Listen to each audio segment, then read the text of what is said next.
awesome. All right. NFL trade proposals, including one with the Detroit Lions. We will get to that today at 11:05 here on 97.1 The Ticket.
Brought to you by CNL Ward. Call 1-800-NEW-DECK.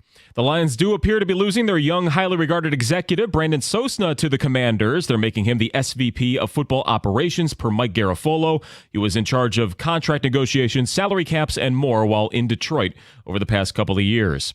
The Tigers' next day off not going to be for another week. They've got 10 straight games before then, the next of which takes them to Kansas City to face one of the best in the AL Central, the Royals. Detroit is coming off taking 2 of 3 in Arizona, but they're still 4 back of KC for second place in the division. As starter Reese Olson is still seeking his first winning decision despite having a 2.09 ERA, but he says that's not really how he grades himself start to start.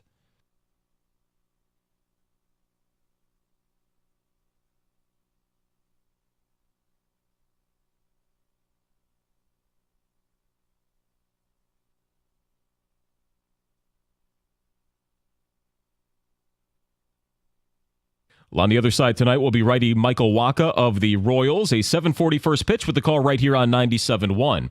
One of the Red Wings' top prospects headed to Grand Rapids to help out the Griffins during their postseason run. Nate Danielson, who was drafted number 9 overall last season, has been reassigned to the Griffins. He'll join them as they face the Milwaukee Admirals during this round of the playoffs. Game 2 is tonight in Wisconsin, and another Game 7 for this evening. This time on the ice, the Oilers and Canucks are winner go home, and they'll play the series decider in Vancouver at 9 p.m. The winner will face the Stars in the conference finals.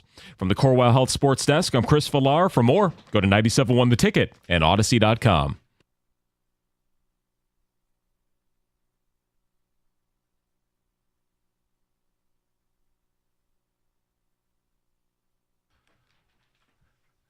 Like it, man. A couple of hockey stories in there interest me.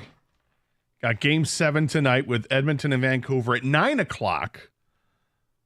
So I feel like people are actually, if you want to get exposed to hockey, it's a pretty good game to watch, a Game 7 between those two. Yeah. You get the best player in the league, Connor McDavid. He's got 21 points in 11 playoff games this year, 19 assists in 11 playoff games and 21 points total. And Vancouver just has a knack for pissing off Edmonton and winning games. Game 7 tonight. That's great. And then hearing that Nate Danielson was added to the roster for Grand Rapids. They're in their second round of playoffs, and I believe Game 2 for them with a 1-0 lead right now. I'm excited to see what he can do. Mm-hmm. He finished up his season really strong in the Western League, so I'm excited about hockey a little bit today. So a couple things about this. One is my son's favorite NHL player plays for Edmonton. And I think I've told this story on the air before, but Zach Hyman, who played at the University of Michigan, you know, my youngest, and was and still is incredibly inquisitive to the point where we've been around. We're like, all right, no more questions. Even though we love him, even though we love that it's a good, but he'll get carried away. It's a good trait to ask a lot of questions and be interested in a lot of stuff, but he can after a while get carried away. Does he actually listen to the answer? Yeah. Okay. Yeah. Good for him. So one night I'm killing time waiting to pick up a kid at soccer practice, and I've killed like 45 minutes, and we go sit down at an Outback Steakhouse, and the only seating was at the bar, and they let him sit at the bar. So we're sitting there, and in walks 3 Michigan hockey players, including Zach Hyman, who sits down right next to him. And I kind of knew him. I'd interviewed him a few times, and I just said, hey, how you doing? And my little guy's like, who's that? And I said, Zach Hyman from the Michigan hockey team. And he gets all wide-eyed, and he turns to him and starts firing questions at Zach Hyman. And this is what he does. And after like 2 or 3 minutes, I'm like, all right, that's enough. That's enough. And he's like, no, this kid's funny. And I'm like, he is okay, funny. but it's, you can just order and hang out with your boys. And he's like, no, he's fine. And so Alex talked to him for like the entire time, the 45 minutes we were killing time there, and just became a huge fan. And now Hyman is blossomed into a great goal scorer. He's got 10 goals in this postseason, coming off a season that saw him score 54. So Zach's a first-round pick, right? I don't know if he was first round or not. 5th round pick. Fifth round pick? by That guy's Florida. a 5th round pick. Yep, and played with the Maple Leafs. I know he wrote a children's book because my cousin Mikey in Toronto bought it and sent it to us because he knew Alex was a huge Zach Hyman fan. So anyway, good guy, doing well. But the other thing, though, is that Nate Danielson story. Getting called up and put on Grand Rapids playoff roster. That's one step closer. Yeah. No, yes, it is. Yep. And obviously he deserves the opportunity based on the season that he had. They're going to put him there and see what he does. And if Marco Kasper is starting to kind of run a little bit now with Grand Rapids. And if you're looking for replacements for free agents that you could lose, like if you're tired of some of the older free agents that the Red Wings had, okay, then you're going to have to replace them. Here's how you replace them with guys like Nate Danielson and Marco Kasper, Simon Edvinsson on the blue line, and others. There's a Johansson that's going to come up. So I'm excited to see what he can do. Okay, I mentioned this before the break. Story came out on ESPN, 10 trades we'd like to see, 10 deals. It comes from Bill Barnwell, and indeed, one of them involves the Lions. And the trade is that the Lions trade for wide receiver Robert Woods was with the Texans. And he writes, the Texans are absolutely stacked at wide receiver. New addition Stephon Diggs is going to join incumbents Nico Collins and Tank Dell in the starting lineup, giving C.J. Stroud a three-man core that compete with any trio in football. Behind them, Houston has John Mechie, a player it traded up to acquire in the second round of the draft in 2022. Missed his rookie season, leukemia diagnosis, wasn't able to carve out a regular role last season, but could be close to 100%. Nick Casario also brought in Noah Brown, who had a pair of games with 150-plus yards last season and just traded with the Rams to get Ben Skoranek. The odd man out is going to be Woods, who doesn't play much on special teams and has a $6.3 million base salary. Only 1.3 of that figure is guaranteed, but the Texans likely will release Woods if he doesn't take a pay cut for the remaining amount or retire. The 32-year-old is still an effective blocker and a good teammate, but he hasn't been productive after tearing his ACL with the Rams in the middle of 2021. He was averaging blah, blah, blah. I think his cap number would be $3 million in Detroit, which isn't much. And I can't imagine. This feels like one of those players that the Lions would trade Robert Woods. They would trade a 6th-round pick to Houston for Robert Woods and a 7th-round pick. Right. Like, this is one of those, hey, if we convert our 7th into your 6th, we'll give you Robert Woods. Because if they're going to release him. So the question is, with Josh Reynolds gone, do they go get a veteran like Robert Woods? What do you make of this? I don't make much of this. He's 32 years old. He's 4 years past his last productive season where he had 936 yards in 2020. You mentioned he hurt his ACL in the middle of 2021. And he's just been kind of a supporting cast member since then, which is what you would want for the Lions, I guess. But is he an upgrade over what they have? I mean, Donovan Peoples-Jones is still young. I want to see that. Khalif Raymond is still young, and I want him to get the opportunities. And I don't know what they have with Antoine Green. I guess it's not a big enough wow move for me to say you got to get this guy. And I'm not trading for him. If he's going to be released, wait for him to get released, and then you can make your offer. And if that's what you want, I imagine that because the Lions have done what they've done and what they've built is a culture where players want to come here and play for this coach.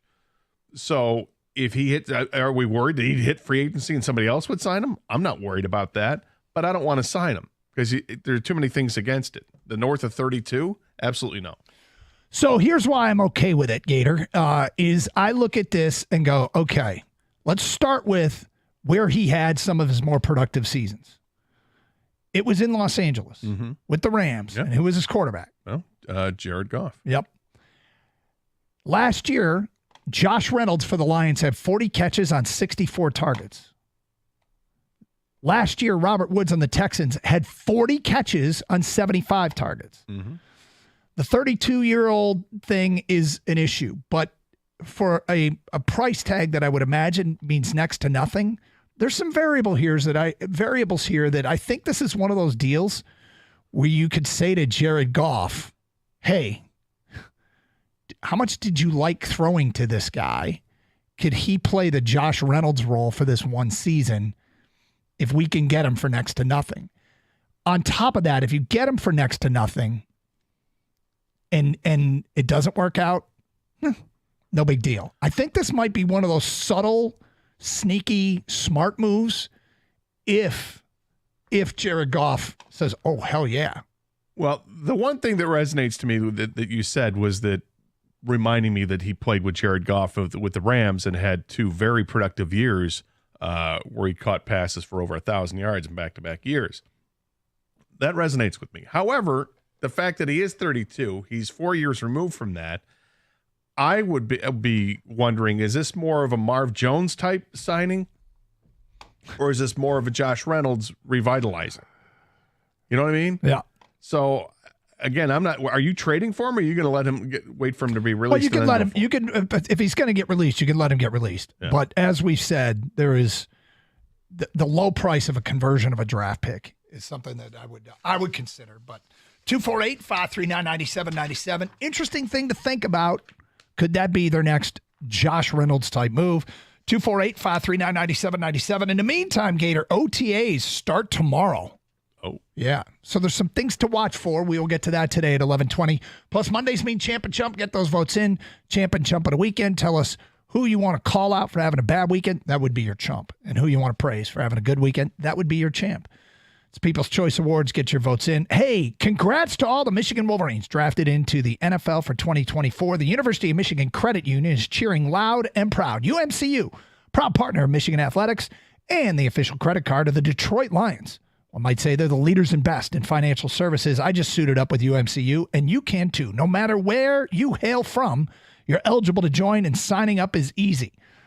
I've got one of the coolest debit cards you can get, the winged helmet card. They got a Lions one, you know, the new black uniforms. I have one that matches that. You got all kinds of choices for your debit cards. Check it out. They got millions of stores you can use your card, hotels, restaurants worldwide. Need some cash in your pocket? Hit up thousands of surcharge-free ATMs conveniently spread across Michigan and beyond. Open your account today at umcu.org and get in the game. And hey, while you're there, check out the resources for student, auto, and home loans. University of Michigan Credit Union proudly repping your official Block M debit card with the UMCU. Some restrictions apply. See site for details. Federally insured by NCUA.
Have enjoyed the work of our radio crew here on 97.1 The Ticket, led by the great Dan Dickerson.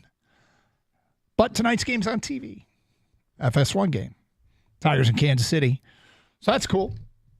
And dip back in and watch the Tigers. I totally forget about FS1. Do you? Yeah. When there are games on there, I'm like, where the hell's the game? And then FS1. Here we go. 2, 2, 3. Boom. 7:40 first pitch. Tigers and Kansas City Royals. Tigers hoping this offensive turnaround of late is something that maybe they found something. It's also quite possible it was against one of the teams with the worst batting average against as a pitching staff in the majors in Arizona. What? Doing it again against Kansas City would be significantly more impressive. Would be. And maybe, just maybe, MJM. maybe tonight Reese Olson gets some support.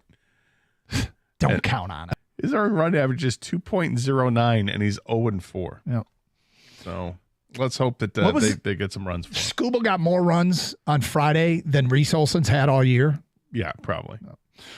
All right, let's get to your phone calls. We go to Sean, you're on 97.1 The Ticket. What's up, Sean?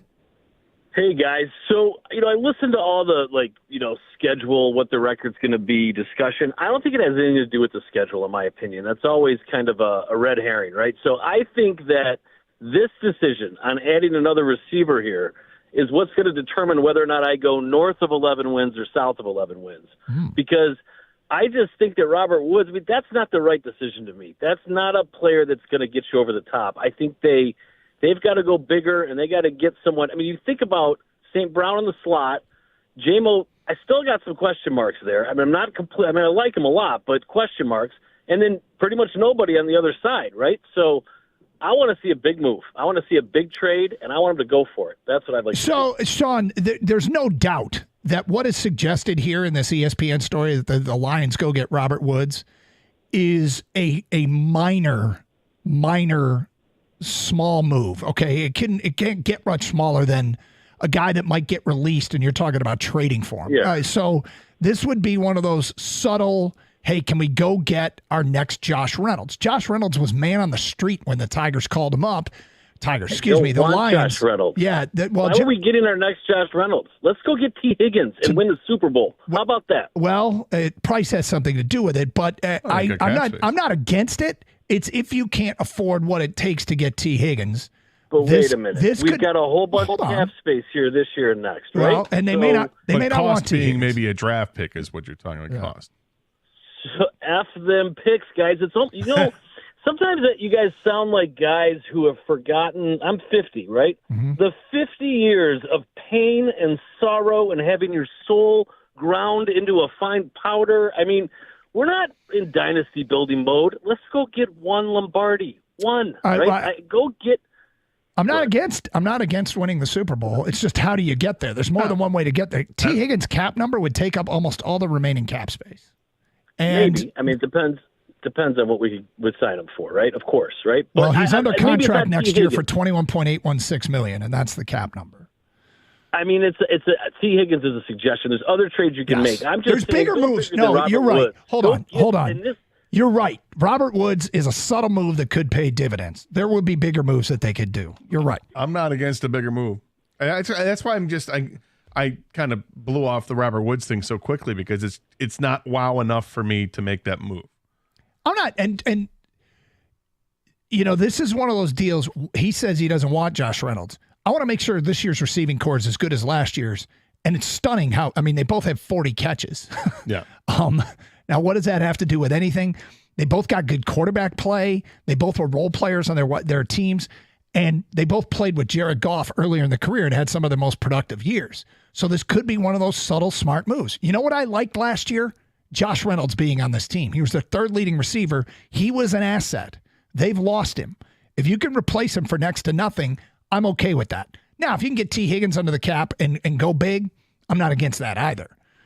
But, this is the old, do I want the Range Rover or do I want the whatever, cheaper Rover? Do I want the Ford Explorer? You go for what you can afford. You get what you can afford, right? Yes. So if it's Range Rover or cheaper Rover, you get what you can afford. And if they decide they can afford T. Higgins and make it work, or somebody of that ilk, I'm not against it. Yeah, I'm guessing it'll be better wide receivers that are out there and available to them if they want it, whether it comes from giving up a draft pick or if somebody's released. whatever the case is. There'll be some other options out there. But even if they just stand pat with what they have right now, it still looks pretty good. Would I feel better if I was ultra confident that Jamison Williams was going to have a breakout year? I would, and I think he's going to be better. But I don't know if he's going to have the breakout year. I sure hope he does, because that would leave a lot of concern that people have. Let's go to Mitch in Ann Arbor. You're on 97.1 The Ticket. Hi, Mitch. Hey, guys. How's it going? Good, All right. Mitch. Good. So my champ for the week, I'm going to go with Javy Baez. I was really, glad to see him play well. I really hope he can continue it. I know he's streaky, but I just feel like anything they can kind of get out of him. And then my chump is going to be the Valley Sports Xfinity debacle. I did go out and get the Valley Sports app a couple weeks ago, 2 or 3 weeks ago, because I try to watch as many Tiger games as I can. But just it's frustrating, and much rather watch it just on my Xfinity. You're right. It is frustrating. The weird thing is, what made you pull the trigger? Why'd you decide to pull the trigger? So I gave it a week because I'm a Tiger faithful and watch, again, a lot of games. I was listening to Valenti. He goes, I'll give it a week and then, see what happens. So I was like, okay, I'll do the same. I'll give it a week. And then nothing happened. So I was like, all right, I'm a big fan. I don't want to miss a game. So that's why I got the app. Interesting. I think we're all kind of navigating this thing together. I am finding that the most frustrating thing is that my TV doesn't have anything. The main TV in our living room doesn't have anything I can stream the games on. And so my options are like to go to DirecTV or get a new TV. Get a big smile on your face. And can I ask you guys one question? Yeah. Sure. Do you think Javy Baez is going to make it through the season, or do you think at some point they'll cut ties? I think he makes it through the season. I don't think they're going to do anything with him until the end of the year at the earliest. And let's just hope that what we saw over the weekend is just a glimpse to what we're going to see the rest of the way with just more consistency. He doesn't have to be the all-star Javy, but please, God, just be average. At worst, be average. Because they've gotten nothing out of that position all season long. And then over the weekend, he busts out with 8 hits and 7 RBIs. That's a monster total for just 3 games. It's not sustainable to do that all season long, but he's so much better than what we've seen as a Tiger. It's been so frustrating looking at it and hearing it's just wasted money. But would they throw it away at this point, a couple months down the road if he reverts to being bad Javy again? I don't see it. I just think there's too much money there to throw away right now. At the end of the season, maybe. Great, thanks, guys. Have a good Monday. Take care, Mitch. I bet that he survives this season. I mean, last week I started to wonder publicly out loud, and he went out and had a fantastic weekend. And ideally, that's the best thing that could possibly happen. Seems rather unlikely. Seems unlikely. But where could he settle in to help this team win?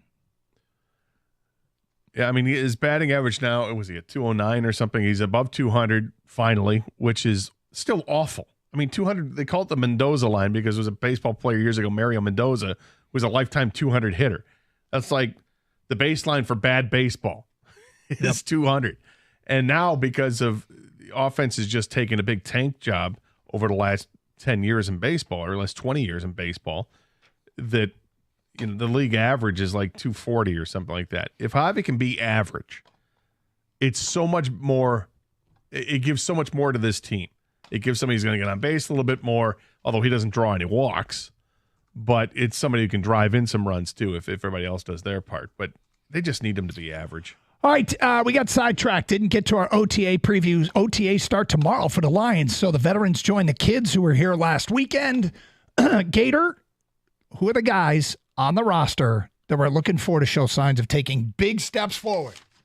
We'll get to that today at 11:32 here on 97.1 The Ticket. It's summertime in Detroit, and that means our baseball team's in full swing. So pick up your favorite Stoli vodka flavor and pair it with a refreshing lemonade to enjoy while you watch.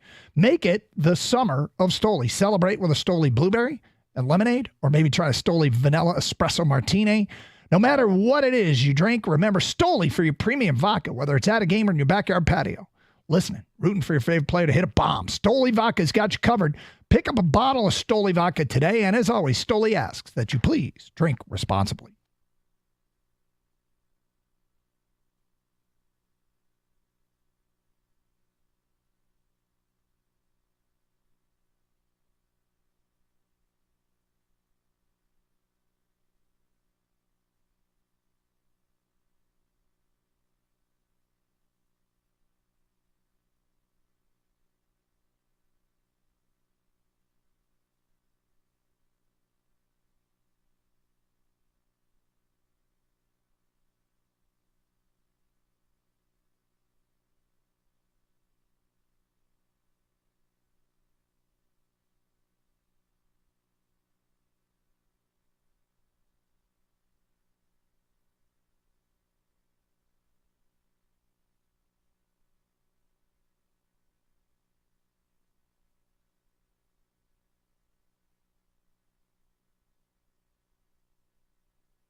All right, so Lions have OTAs starting tomorrow, and then OTAs, I think they start Wednesday next week. They run for 3 days. So the kids were in town, and the adults are set to join them. This is after the rookie mini camp they had. We want to preview OTAs a little bit. And we'll start with in-house players that we want to see evidence that they are going to be better, that they are going to take a step forward. So I want to combine the likelihood that the player takes a step forward and the necessity for the player that takes the step forward to make him the guy. So who would you say fits in the category of an in-house player? So we're looking at younger guys, last couple of drafts. Younger guys in-house that are likely to take a step forward, coupled with the need for that player to step forward. I think it starts with Jamison Williams. I mean, you need him to take a big step forward because you're counting on him to be your number 2 receiver right now. So all the opportunity is there in front of him. We saw him make progress almost week by week last year, which was kind of cool to see.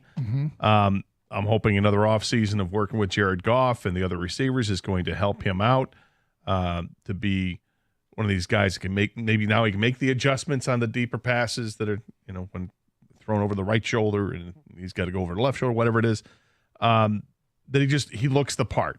I think it starts with him. There are obviously others have to do it too, but I think if you get that kind of production out of JMO, the offense isn't going to skip a beat, and they're going to be better than what they were last year.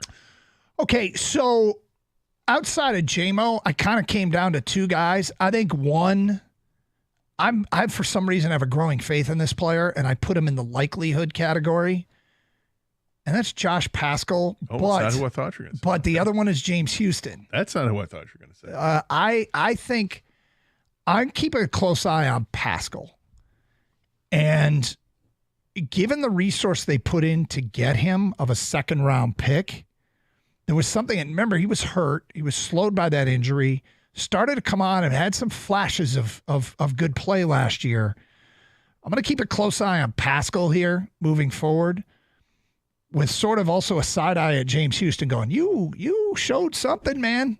You showed something it's incredibly valuable. And last year, obviously, with the injury early on, losing him really did suck. But I would probably go with Paschal as far as likelihood combined with opportunity and necessity. But the Jamison Williams call is so good. Because Jamison Williams, let's just go by the idea that what if he is Justin Jefferson and he's playing with Amon-Ra? I'm not sure how much the whole third receiver thing matters, because that third receiver is a role player, is an option that you just need to be reliable, because that person's going to get no attention from opposing defensive coordinators. If Jamison Williams can be the high end of what he's expected to be, he and Amon-Ra are going to take up all the attention of opposing defensive coordinators, and that third guy just do some work. You don't need much out of him. It would be nice. Yep. It would be nice. I'll give you a guy on defense. First of all, I thought you were going to say Melon Fanu was your guy. Okay. To take a big step forward based on what he did last year, where he really stepped up and became a playmaker from the safety position. But it's a big year. It's a year two, but it's a big year for Broderick Martin to show that he belongs. And there were some pictures that were released over the weekend of him just looking absolutely ripped. Yeah, that caught some people's attention, didn't it? I mean, he's listed at 6'5" and 330. I don't think he's 330 anymore. If this guy is as strong and ripped as we think he is, he could really take a giant leap forward, because he's got that length that you look for, but he's a defensive tackle, and he's strong as hell. So there's something there to work with, and now you've got this defensive line coach who's supposed to be a guru. Okay, let's put it together, and let's see, along with your Paschal, it's kind of like the same thing, that these guys have the opportunity, and James Houston too. All these guys in the defensive line, it feels like there's so much opportunity there. Throw Marcus Davenport in the mix. He's a new guy to this team, and they've got a lot of guys there that you feel have yet to reach their ceiling, or anywhere near reaching their ceiling. And a couple of those guys, they are so young. Let's see it. It's just so weird, because I think we did this last year, and we were like, all right, who else can step up here? And we started listing guys, not like, is it Charles Harris, Witch Okwara? No, nobody really did. No. And so we're doing it again. We feel like that solution might be in-house. Hope it's in-house. But there's no way of knowing. There's no way of knowing. It's a little bit of a wing and a prayer. But there is the question, and I always have this. I have faith in Brad Holmes. Why did Brad Holmes take Josh Paschal in the second round? Why did Brad Holmes trade up to get Broderick Martin? I don't think our guy's a dummy. He's not. So what is it about these players that, because he came, they put resources into getting these guys. We haven't seen them live up to the resources they put into them. But the fact that Brad Holmes wanted him has me interested. Kang, you got a thought on this? Well, to go back to that real quick, Brad Holmes is really good at what he's done here, right? We all know that. But he's not going to bat 1,000 either, Doug. So just because he traded up for certain guys doesn't mean they're going to pan out. True. But the fact that the other guys that he's drafted, I think it's great that we have so many possibilities that we can pick from. You know, they're young, and what they do, they draft, develop, sign their own guys, right? Well, so we're in the development phase for a lot of these guys, and there's a lot of guys, like I said, we can pick from. I'm going to sound repetitive here, but I agree with Gator. I think it's Jameson Williams. What he showed at the end of last year, and not just like in garbage time, it was the playoffs when he scored 2 touchdowns against the Niners when everything was on the line. He showed why they went up and got him, because he's got explosive playmaking abilities. He scores touchdowns. He makes big plays, whether he catches the ball or you hand it off to him. I think with his opportunity that he's going to get this year, because that's the question you kind of asked, Doug, to start this. Yeah. If he elevates himself to a solid number 2, if not 1B type receiver as far as production, you know, because every team in the league now has at least 2 receivers, it seems like, right? I think the Lions were working with 1 in St. Brown, and the reason the third receiver is so important in the Lions because 2 and 3 were kind of like, 2, 3, 4 in kind of the same sphere, right? But if Jameson becomes that solid 2 or 1B, that third receiver, like you said, isn't going to be as necessary as it was last year. So you fill in with DPJ or Khalif Raymond. Of course, Laporta and Gibbs are going to get theirs. I think Jameis got that such a great high ceiling that I think he can come close to it that you're not going to worry about the third receiver. So I got Jameis taking that opportunity this year. 248-539-9797. Let's go to Juan. You're on 97 on the ticket. What's up, Juan? What's up, fellas? How you doing, sir? I heard you was talking about Josh Renner replacement. I think we already have Josh Renner replacement. That is Donovan Peoples-Jones. I believe, the guy was a couple years ago flirting with 1,000 yards, and I actually watched him a lot last year before he got traded with Cleveland. They was not going his way. So I think we have that replacement for Josh Reynolds and Donovan Peoples-Jones. And second, if we want to take a little bit of a gamble and we don't have to spend that much money, if we want that up-top receiver, I think you give Michael Thomas a look. I'm not really a huge fan because of his attitude and a lot of stuff he went through, actually. But I think Michael Thomas would be a risk if you can get him for cheap. So starting with Donovan Peoples-Jones, it is an intriguing kick of the tires. Yes, I don't see any reason to think that he isn't worth getting the opportunity to be that third wide receiver. He and Khalif Raymond, when we brought it up last week to Jared Goff and said third receiver, who are the in-house candidates you like to replace Josh Reynolds? The first name he said was Khalif Raymond, and then quickly thereafter he mentioned Donovan Peoples-Jones. The middle of the season, I think we expected more, but I had his snap counts. Let me see if I can find his snap counts. They soared late in the year.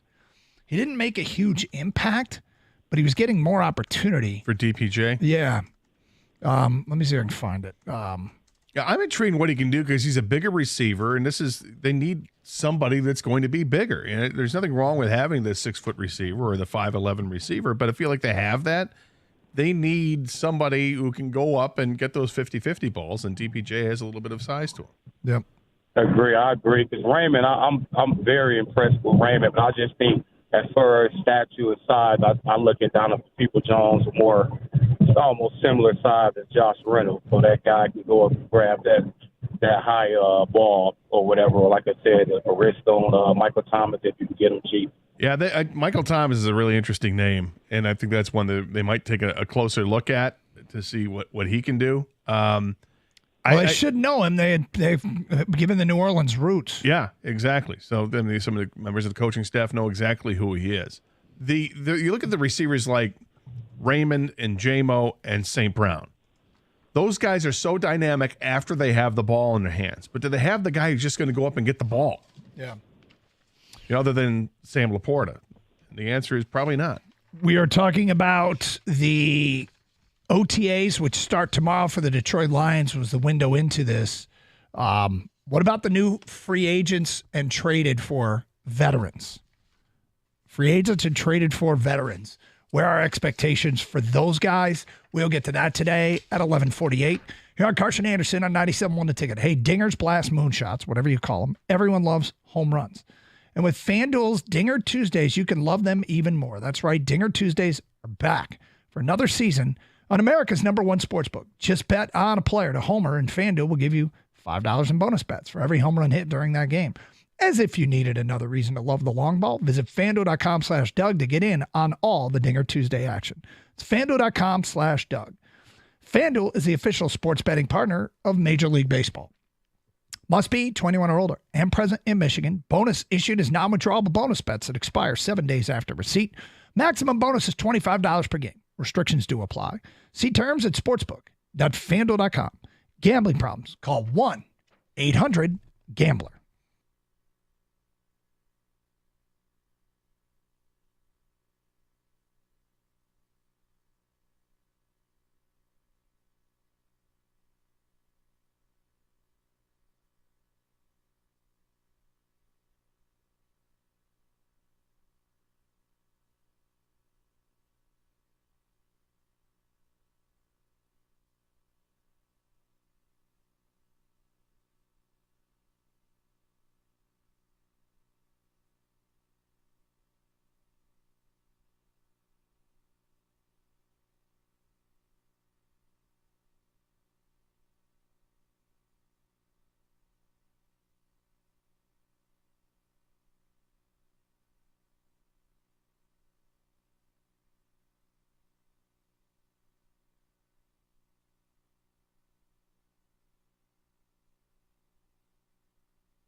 One of my least favorite things to do on the show, but I need to do it. I am compelled to do it, and I'm going to do it right now, Gator. It's time for Doug to walk something back. That's my favorite part of the show. When I have to walk something back? No, when any of us has to walk something back, it just feels like, all right. Did you get it before the texters came in? I don't know if they were even paying attention to this. It was kind of a line that I had that probably isn't particularly critical to anyone's argument, and so I don't know I would have got any pushback. I made the comment that Donovan Peoples-Jones' offensive snap counts went up. Not really. Yes, they did go up for the Minnesota game at the end of the year when their fate was pretty much sealed. And He played 21 offensive snaps in that game, surpassing his previous high of 12 in the game against New Orleans. But it was kind of a game where a lot of guys' snaps went up, right? Correct. So that was one. And then in the postseason, he played 2 snaps against the Rams, 3 snaps against Tampa, and 6 snaps against the San Francisco 49ers. So not exactly seeing a snap count go up. But I still stand by it. He's worth it. Well, I mean, the reality is there are a lot of players that have more to give. And I want to see what they can give. I want to see what Antoine Green can do. Because there's a guy who's got size and speed, but is he the route runner they need him to be? Is he, does he know the playbook well enough? Is he starting to earn some trust with Jared Goff? I mean, that's another guy that in-house would be great if that's a solution. I want to see what Jack Campbell can do on defense. Is take his game up another step, because I think he absolutely has a much higher ceiling than what we've seen. It was a nice first rookie season from him, but expecting more. 248-539-9797. Back to your phone calls. Matt in St. Clair Shores. What's up, Matt? Nice. Hey, boys. I think we keep forgetting when we're talking about receivers that Laporte is our number 2. So we're really shopping for like a 4th or a 5th. I've been banging the drum for Michael Thomas for like 2-3 years now. The guy's got some of the best hands in football. He knows the genesis of Dan Campbell's system, having played in New Orleans this whole time. So he would fit right in. And the only thing you want with a 3rd or 4th option is when you throw him the ball, he's going to catch it. So he knows the route tree that Dan Campbell's going to run. He's got some of the surest hands, and he could be probably had for pittance. And if anybody's on a prove-it deal, it's a guy that had 149 catches a few years ago. I think it was 5 or 6 years ago. But he fits in. And if you want someone to take J-Mo under his wings, that's the kind of guy you want. He's going to work hard. He's going to be there. It just seems like he's such a natural fit. I don't know why he's still on the sidelines. Well, look, he was hurt and was on social media trashing teammates. That's not good. And that's something where I wonder a little bit about, how that would sit with this organization, because I think it matters to them more than most.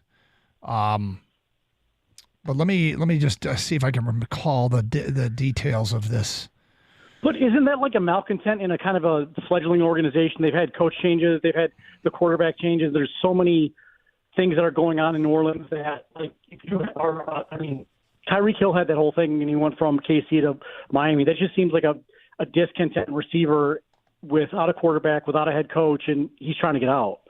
Because I think they was also trying to get him to play when he's like, listen, my foot isn't working, so I can't play right now. Yeah, he missed all of 2021 with an injured ankle. 2020, he only played 7 of the games that season, played 3 in 2022, so slow to come back because of the injury. And then last year, started 7, played in 10, and caught 39 passes for 448 yards. So again, you're talking about a similar number of receptions that Josh Reynolds provided, but this guy didn't play in all 17 games. This guy did it in half the time, basically. Is he still viable? And I think from a numbers standpoint, I would absolutely want to kick the tires on this. Yep. But there's vetting that needs to be done. That's the kicking the tires. It's all about the vetting process and finding out where his head's at, what kind of character guy he is. And I suspect that because they came from New Orleans, Dan Campbell and Aaron Glenn and some of the others, they know what type of guy he is. And if they don't go after him this summer or still try to land him, maybe that's all you need to know, is because they already know. Okay, veteran acquisitions, OTA starting tomorrow for the Lions, and sort of the what to watch for. Which veteran acquisition intrigues you the most as far as trades or free agents? For the players we brought here, traded free agents. Yeah. I think it's probably Carlton Davis. Okay. Because I think he was brought in to be CB1. And is he or not? I don't know. There's a lot to like with him supporting the run, but he's a guy that has an injured history. He's probably the guy that I'm most looking at. Obviously, they have other players that fit that bill, but he's number one for me. It's funny. You start thinking about the importance of all these guys. Yeah. Carlton Davis showing up and playing, huge deal. DJ Reader showing up, staying healthy and playing, huge deal. Kevin Zeitler showing up, being able to play, huge deal. Yeah. Marcus Davenport showing up, proving to be worth the money and worth the investment, huge deal. So there's a lot to choose from here. I got to tell you, I'm probably in the Zeitler camp here a little bit just because I feel like as long as they basically bring back the same offense, the personnel alone feels like the defense is going to make an upgrade. But they have to keep the continuity up front and be as good there because everything's predicated on that offensively. And as much as I want to see the defense be better, and they certainly need to be, I've also fallen into the camp where I've completely changed my mind that at the NFL level in the last 5-6 years, it's offense that wins championships. You don't want to have a bad defense, but it almost is a requirement that you have a really, really potent offense. There's another one that really intrigues me, and it's on the defensive side, and it's Matthew Betts. The defensive player of the year from the Canadian Football League, who had 18 sacks last year. He's a pass rushing kind of guy, 6'3", 250, and he's not a spring chicken. He's 29 years old. He's already had a cup of coffee in the NFL, or at least went through some training camp. Didn't make it. Went to the CFL. Built himself up to be a beast on the field. Does that translate to the NFL? And we'll see. We're not going to learn too much, I guess, this week with OTAs, but that's a name that I'm interested to hear what the coaching staff has to say. This is a guy that got a chance a couple weeks ago when they had the rookie mini camp, that he was going against Gio Manu, who's the other one we'd like to see, who's the rookie that they got, the Canadian, and those two are matched up against each other. I'd like to see what it's like when he matches up against Penei Sewell or Taylor Decker. Kang, what about you? Any of the veterans, which one the veteran acquisition are you most intrigued? I think the most important one is it's got to be Carlton Davis, because here's the thing. You mentioned all those other guys, which would help if DJ Reader comes through, or Betts, or Pascal, or the guard from Baltimore. I forget his name. Zeitler, you just said. They were able to kind of plug and play somebody if they had to in those other positions. The Carlton Davis thing is huge because they don't have Cam Sutton anymore. He's a clear upgrade over Cam Sutton. This is a more true number one cornerback than Sutton was. And if they lose Carlton Davis, or he's not as good as he's supposed to be, I think they're in bigger trouble because you were depending on two possible rookies here. Amik Robertson, who's a smaller nickel type of cornerback. So Carlton Davis, he needs to, knock on wood, stay healthy and play well. That's important for that secondary. The other guys, like I said, if I have to play without, Jonah Jackson was hurt last year. DJ Reader, they play with how many defensive tackles alongside Aleem McNeil, The opposite D end of Hutch, name a guy, he probably started at some point during the year last year. That CB1 spot is so important, and giving up a third-round pick, I think Brad Holmes really knew that going into the offseason. We got to upgrade that position. And that was before Sutton was even released by the team. So Davis is my most important, most intriguing. 248-539-9797. Which veteran acquisition is most intriguing to you? Feedback coming into the Carson Anderson inbox. This is also for players we also did earlier, young players that need to step up. If JMO is a dude with St. Brown and Laporta, Khalif, Peoples-Jones, whoever is the third wide receiver will be fine. Just have limited depth. Unnamed texter, for spring training or OTAs, Broderick Martin sure looks to be in the best shape of his life. Here we go. Best shape of his life. Daver writes in, Hendon Hooker by far. I want to see what we have here. Well, I feel like that's just punch button. I think everybody wants to see. Well, everybody maybe but Doug. But do you want to see what he can do at all? Yes, I do. I think the need for a backup quarterback, a quality backup quarterback, is massive. And yeah, I want to see what he can do. I want him to prove himself and be able to be a guy that can be relied on to win some games if Jared Goff gets hurt.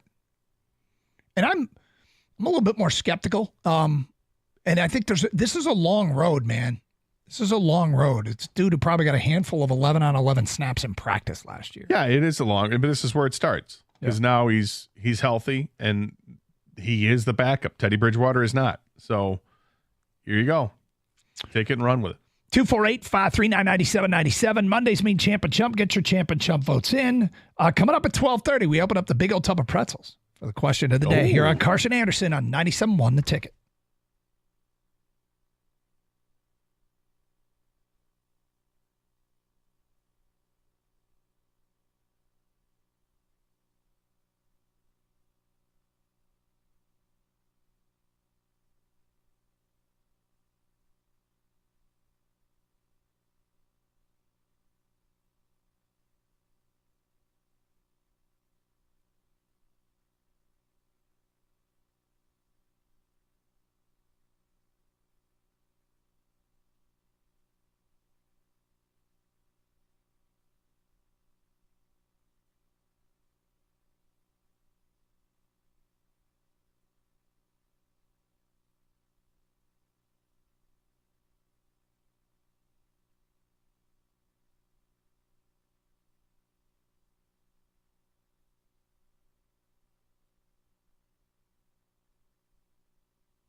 All right, Doug Carr, Scott Anderson, 97.1 The Ticket. Happy lunchtime on a Monday, everybody. Hope you had a great weekend. Spent a lot of time outside this weekend with kids' baseball. And then yesterday we had a fundraiser mulch delivery. I got to drive a U-Haul truck. I enjoyed that way more than I thought I would. Yeah. I hadn't given it much thought. And then I was like driving around and I started backing into driveways with it, weaving through cars, some skinny streets. You got challenges, man.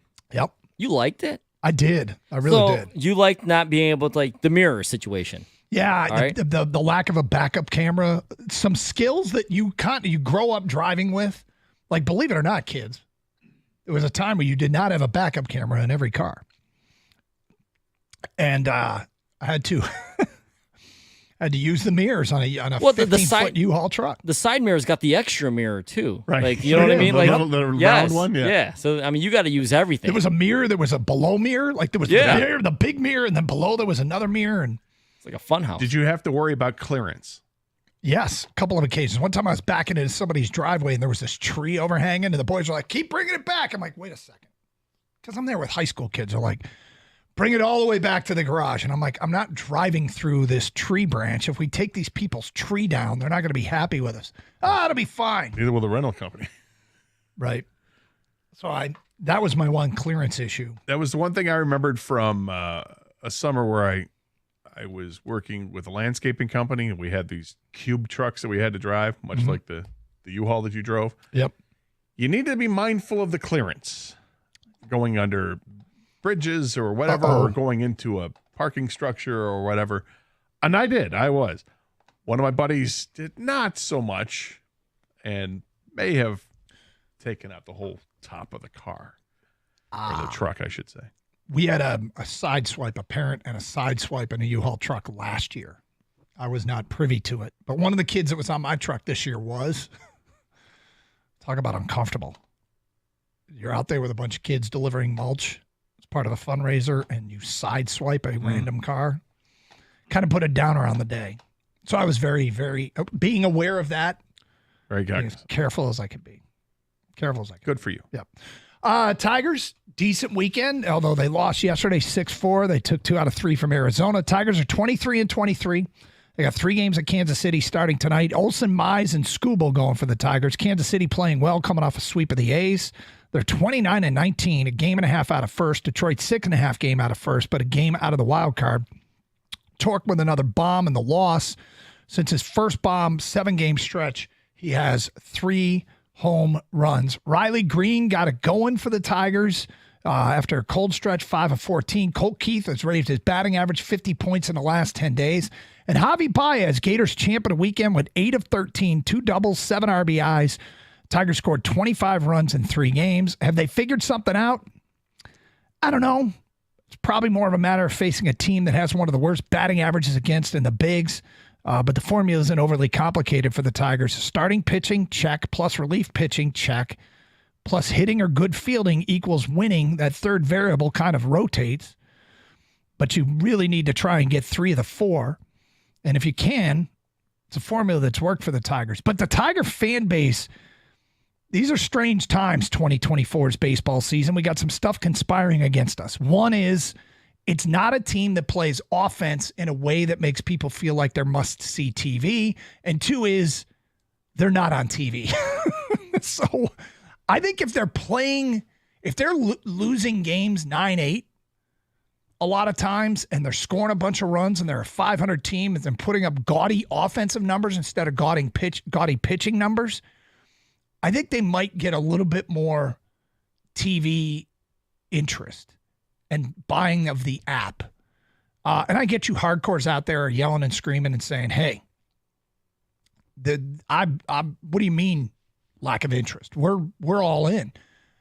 I'm talking about when you get sort of the everyman, the fringe fan, the fan that goes to a game or 2 a year but doesn't follow them every day, to want to feel compelled to get an app. But they're on TV tonight. Looking forward to it. Got Reese Olson on the mound. He's got a 2.09 earned run average and has yet to win a game this year as a starting pitcher. Why, Doug? No run support. There you go. None. They cannot and do not score runs for Reese Olson. Nope. I don't know what he did to piss off his team, but hopefully they can put that behind them. Yep. And they can score some runs. And that was what the encouraging part of the Arizona series, obviously scoring 25 runs in 3 games, right? Yep. They'd gone the previous 19 innings, 2 games worth of not scoring runs. They only gave up 3 defensively in that time, but they lost both games. This time, first game out, they score 13 runs and say, enough's enough. Here we go. And then they scored 8 runs in the second game and then 4 in a loss yesterday afternoon. But the bats came alive. It was great to see, not just Javy and Torque with the bomb. Kerry Carpenter had, I think, a couple of triples. You had Riley Green showing up, and Colt Keith had 4 hits in the game on Friday night and then added a hit yesterday in pinch hit duty. So hopefully we're starting to see the core turn things around, because those 4 or 5 guys, that kind of is the core. And if Baez can just be average, it's going to help this team out a lot. If Colt Keith can just be average in his rookie season, it's going to help this team out a lot. Yeah, I mean, the weird thing is that a lot of people interpret this season, and I'm not, you're subject to feel however you want. A lot of people look at this Tiger season and say they punted on the season. They weren't trying to compete. And I can understand drawing that conclusion. Although I kind of believe, until I have reason not to believe what Scott Harris says, I kind of believe him. And he framed this season as, hey, we don't want to block opportunities for our young guys. And you get Colt Keith, and I just mentioned 10 days, batting average goes up 50 points. If they're trying to compete, I'm not sure he gets to this point in the season where he's allowed the opportunity to try and work his way through this. And so will they be rewarded for it long term? I don't know. If Colt Keith pans out and by the end of the year we realize, wow, they do have their second baseman for the future. The thing is,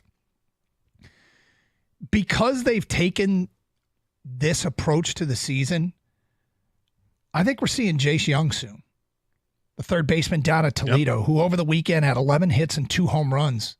Friday, Saturday, Sunday. They played 4 games, but had 11 hits and 2 home runs in Indianapolis.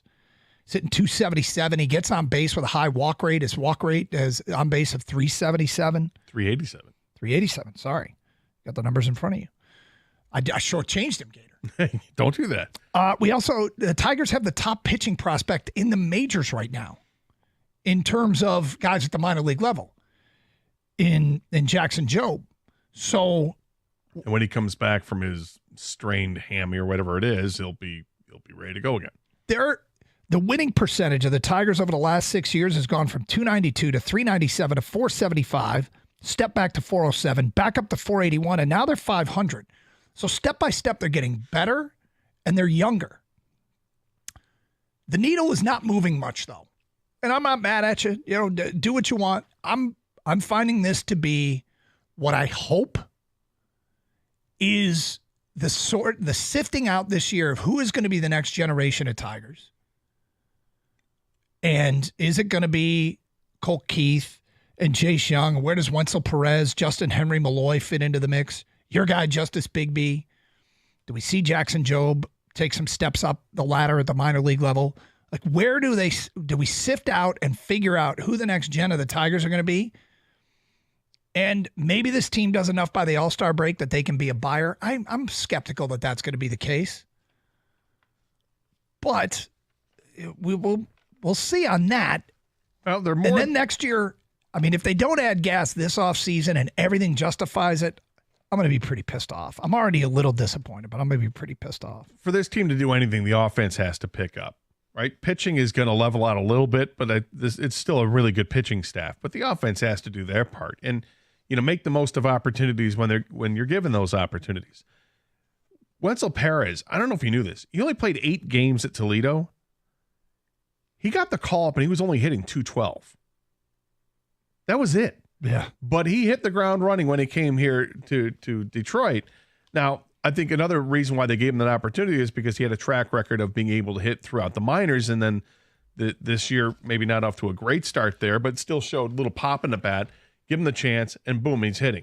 Parker Meadows sent back down to Toledo. And in the 10 games he's been at Toledo, he's hitting 324 with a 447 on base percentage. He's slugging 622. He's got 6 extra base hits, including 2 home runs in the 10 games. and he's stolen 4 bases during that time. He's dying to get his opportunity to come back to Detroit, and we'll see as the season progresses. You mentioned Malloy; he's had a nice season with a 427 on base percentage. That's kind of crazy. They've got guys that they're ripe, right? They're ready to be plucked off that tree and given the chance. But there are still players blocking their way, despite the fact that Scott Harris doesn't want to block the way for the young guys. Okay, so will there be some moves made or not? We'll find out. All right, coming up at 12:30, big old tub of pretzels for the question of the day. Champ and Chump, get your votes in. Champ of the weekend, who deserves to be singled out? I went with Torque, 3 homers in the last 7 games. Gator went with Javy Baez. Chump of the weekend, I said those on social media that don't want to see Javy have success, that were actually rooting against him. Gator went with Harrison Butker. Who you got for Champ and Chump of the weekend? Get your votes in. We tally up the votes and post on our website on Tuesday who the people select as Champ and Chump of the weekend. So get your votes in now. It's Carson Anderson, 97.1 The Ticket. We all know these days it can be hard to find reliable service. So I'll tell you about a company that I had some great customer service, and that was Precision Garage Door. I knew I needed to get my garage door serviced. I knew it was probably on their last legs and need to get some stuff done. I needed a battery replaced, and for that garage door unit, it's not the easiest thing in the world. I needed some expertise. The guys came out. They were awesome. We talked about different options we had down the road. What am I going to have to do with these garage doors? But in the meantime, the service was impeccable. Daryl and the whole team there, so easy to work, and I'm so glad that I called Precision. So if you want your garage doors done right, do what I did. Call Precision Garage Door today at 1-800-DOOR-REPAIR or visit precisiondoormi.com and schedule an appointment.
Are you ready for the full flower moon that's going to bloom this week in the night sky?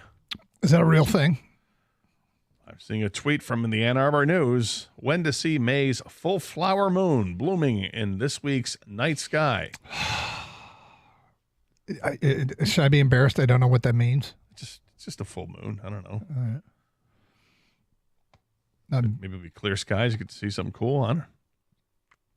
Yeah. Kang, do you know what a full flower moon is? If you have to ask, it's too expensive for you, Doug. Good point. Good point. So the answer is no, you don't know, huh? The May full moon will reach its peak at 9:53 a.m. on Thursday. Okay. Since this will occur after the moon is already set, stargazers can look for this full moon rising in the southeastern sky after sunset on May 22nd and May 23rd, when the moon will still appear very full and round. Well, you know what? Without Tiger Baseball, I'm looking for more things to watch. Yeah? So I appreciate you pointing it out. So, yeah, thank you. Keep me any other celestial events, please let me know. Well, I'm here for you for that. You know how much I do love the celestial event. Yep. Sounds by the way, I think you're allowed to stare directly into the moon. I think it's encouraged. Don't need to get the glasses? Yeah. I think you're okay. All right, good to know. Feedback coming to the Carson Anderson inbox from Ryan and Ypsilanti. The Tigers punted on the season before it began, just like they have for each of the past 8 seasons. Every year is an evaluation year. While this team might be 500, we all know they're not good enough to do anything. So why should I care about the team or the organization that has shown that they don't care about winning right now? I'll say this, Ryan. I guess it's easier for me to reset the clock to 0 when Scott Harris takes over. If Al Avila was still in charge, Ryan, I'd feel exactly that way. But when somebody else gets put in charge of running the organization, what you hope is you get somebody like, I don't know, Brad Holmes, that knows what the F they're doing and starts making shrewd decisions. And you start seeing, because they went steps forward, right? They had 3 wins to 9 wins to what they had last year, 12. Is that what the final record was? 12-5. I should probably know that. Anyway, the point is the Tigers have gone from a 481 winning percentage in year 1 of Scott Harris to 500, and they have gotten younger. Now, look, admittedly, we have no way of knowing yet if Scott Harris is anywhere close to being to the Tigers what Brad Holmes is to the Lions. And I think baseball, it's a little bit more slower turn to the cruise ship than it is in football. Football, you can turn things around pretty quickly. You don't turn on a dime typically in baseball. You can throw money at stuff and try. They opted not to. That disappointed me a little because they had a lot of money come off the books. But I don't have a reason to not believe that Scott Harris isn't doing exactly what he wants. Some people think it's just ownership's refusal to spend. And I can understand that feeling. I think Scott Harris is pretty, I think he seems pretty well committed to this philosophy.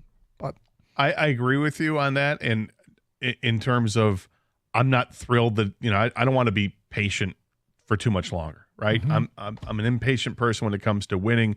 This team has been rebuilding for 8 years now, and it's frustrating to see this where it's been, because it should have been here long ago with the assets they had. But they didn't get anything in return for those assets, which is really criminal when you look at it. As far as spending money in the offseason, everybody wanted Matt Chapman, and he had done nothing until about a week ago. He started to wake up a little bit. As bad as now, he's hitting 239 in the season. OPS is right around league average at 690 at this point. Yeah. But he's getting better. He's still not hitting home runs. He's got 5 homers on the year, but that's the guy everybody wanted. Started off as slow as any of the Tigers did. So it's not like he would have made a big difference for this team right now. What I see them doing is, and maybe this is in lieu of winning, but I think what Scott Harris is doing is he's more concerned about building a team right now than throwing out a winner on the field. Because if you were to go out and do the free agent signings, go out and sign a couple of big time free agents or spend money, I guess, Would this team have a chance at making the playoffs? They might. Or a better chance at making the playoffs? Absolutely, they'd have a better chance. But is that too short term when you've got guys that you want to take a look at and looking at the bigger picture, the longer term? You cannot like that, and that's fine. I'm not saying don't. I'm just saying that I think this is what he's doing. I think he's building a team for the future instead of just grabbing at something that might be very short term. And whether it's the right decision or not, we'll find out. I think you also have to take into account that this past offseason, the free agents weren't anything to write home about. There weren't a whole lot of feels like a particularly weak class, wasn't it? Yeah. So it wasn't a great haul that they brought in, but they brought in guys that were going to help this team out. Mark Canna was a trade. Gio Urshela was a signing. Both of those guys have done okay with this team. But those are also two guys I've mentioned that I think they've reached their ceilings in their career. We kind of know what they are. And if they're holding guys back at some point, that those are the guys that maybe become expendable so that you can bring up a Jace Young or you bring Parker Meadows back up or Justin Henry Malloy, whatever that case is. But I would hope that they do spend money on some players when it makes sense. If there's a guy that it just screams, this is the guy, this is a Tiger, go get him. Or if there's a player that becomes available in trade, a young player that has all this potential in the world, has already had a couple good seasons, go get him. I just throw the name Kyle Tucker out there. If you can get Kyle Tucker from Houston for one of your blue chip guys, do you do it? Do you think about it? Do they get involved if Pete Alonso doesn't sign a deal? There was a report that came out over the weekend about the Mets had made an offer to Pete Alonso before the season began. And it wasn't for all that much money.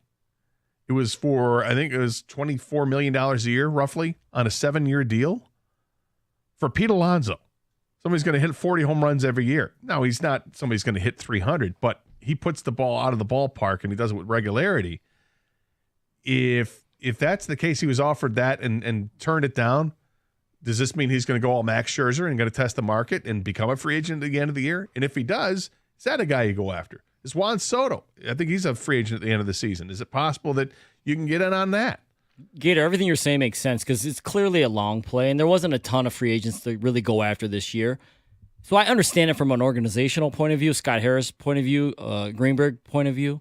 But as a fan, when you guys are talking to fans, man, I mean, you're asking us to just sit back and watch this when it's not Scott Harris's problem, but the fans have been here the whole time. He just got here. I get it. So he's got to do his thing. But everyone else that's been here the whole time, you're asking them to be patient and watch another rebuild and watch another maybe average team, because we've watched average to below average baseball the last decade.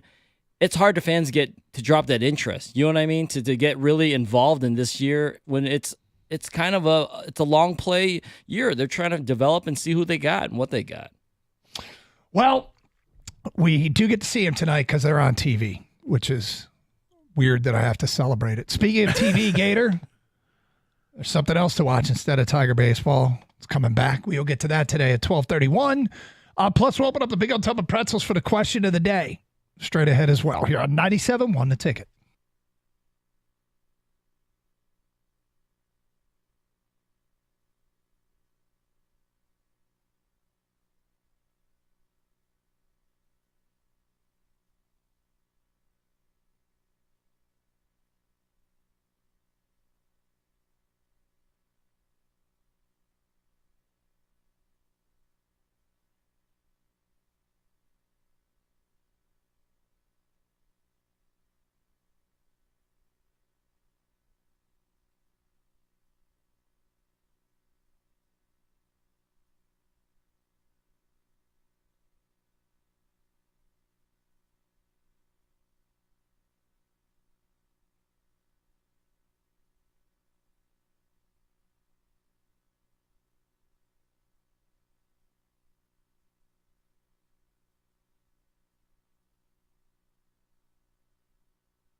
Doug Carter, Scott Anderson, 97 won a ticket.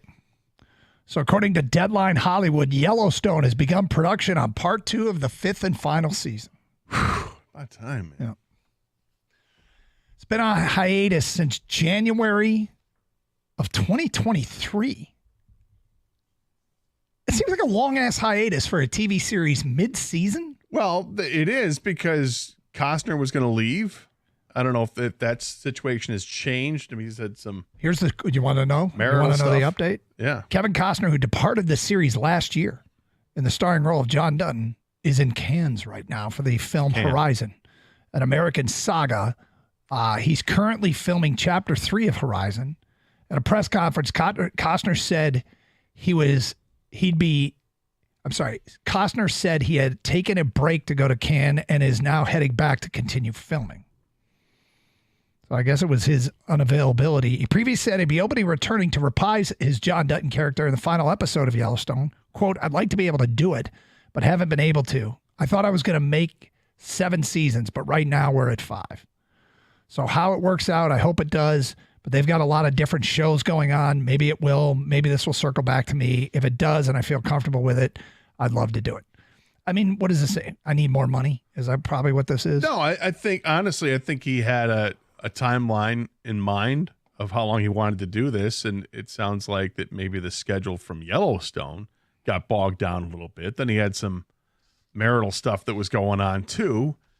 And the timeline gets pushed back. And, you know, he's like, hey, I want to be done with this show by a certain date. And it's not done yet. So it might be a money thing. But from what I understand, they're going to end up doing spinoff series as well. Like they already have the prequels, if you will. Yeah.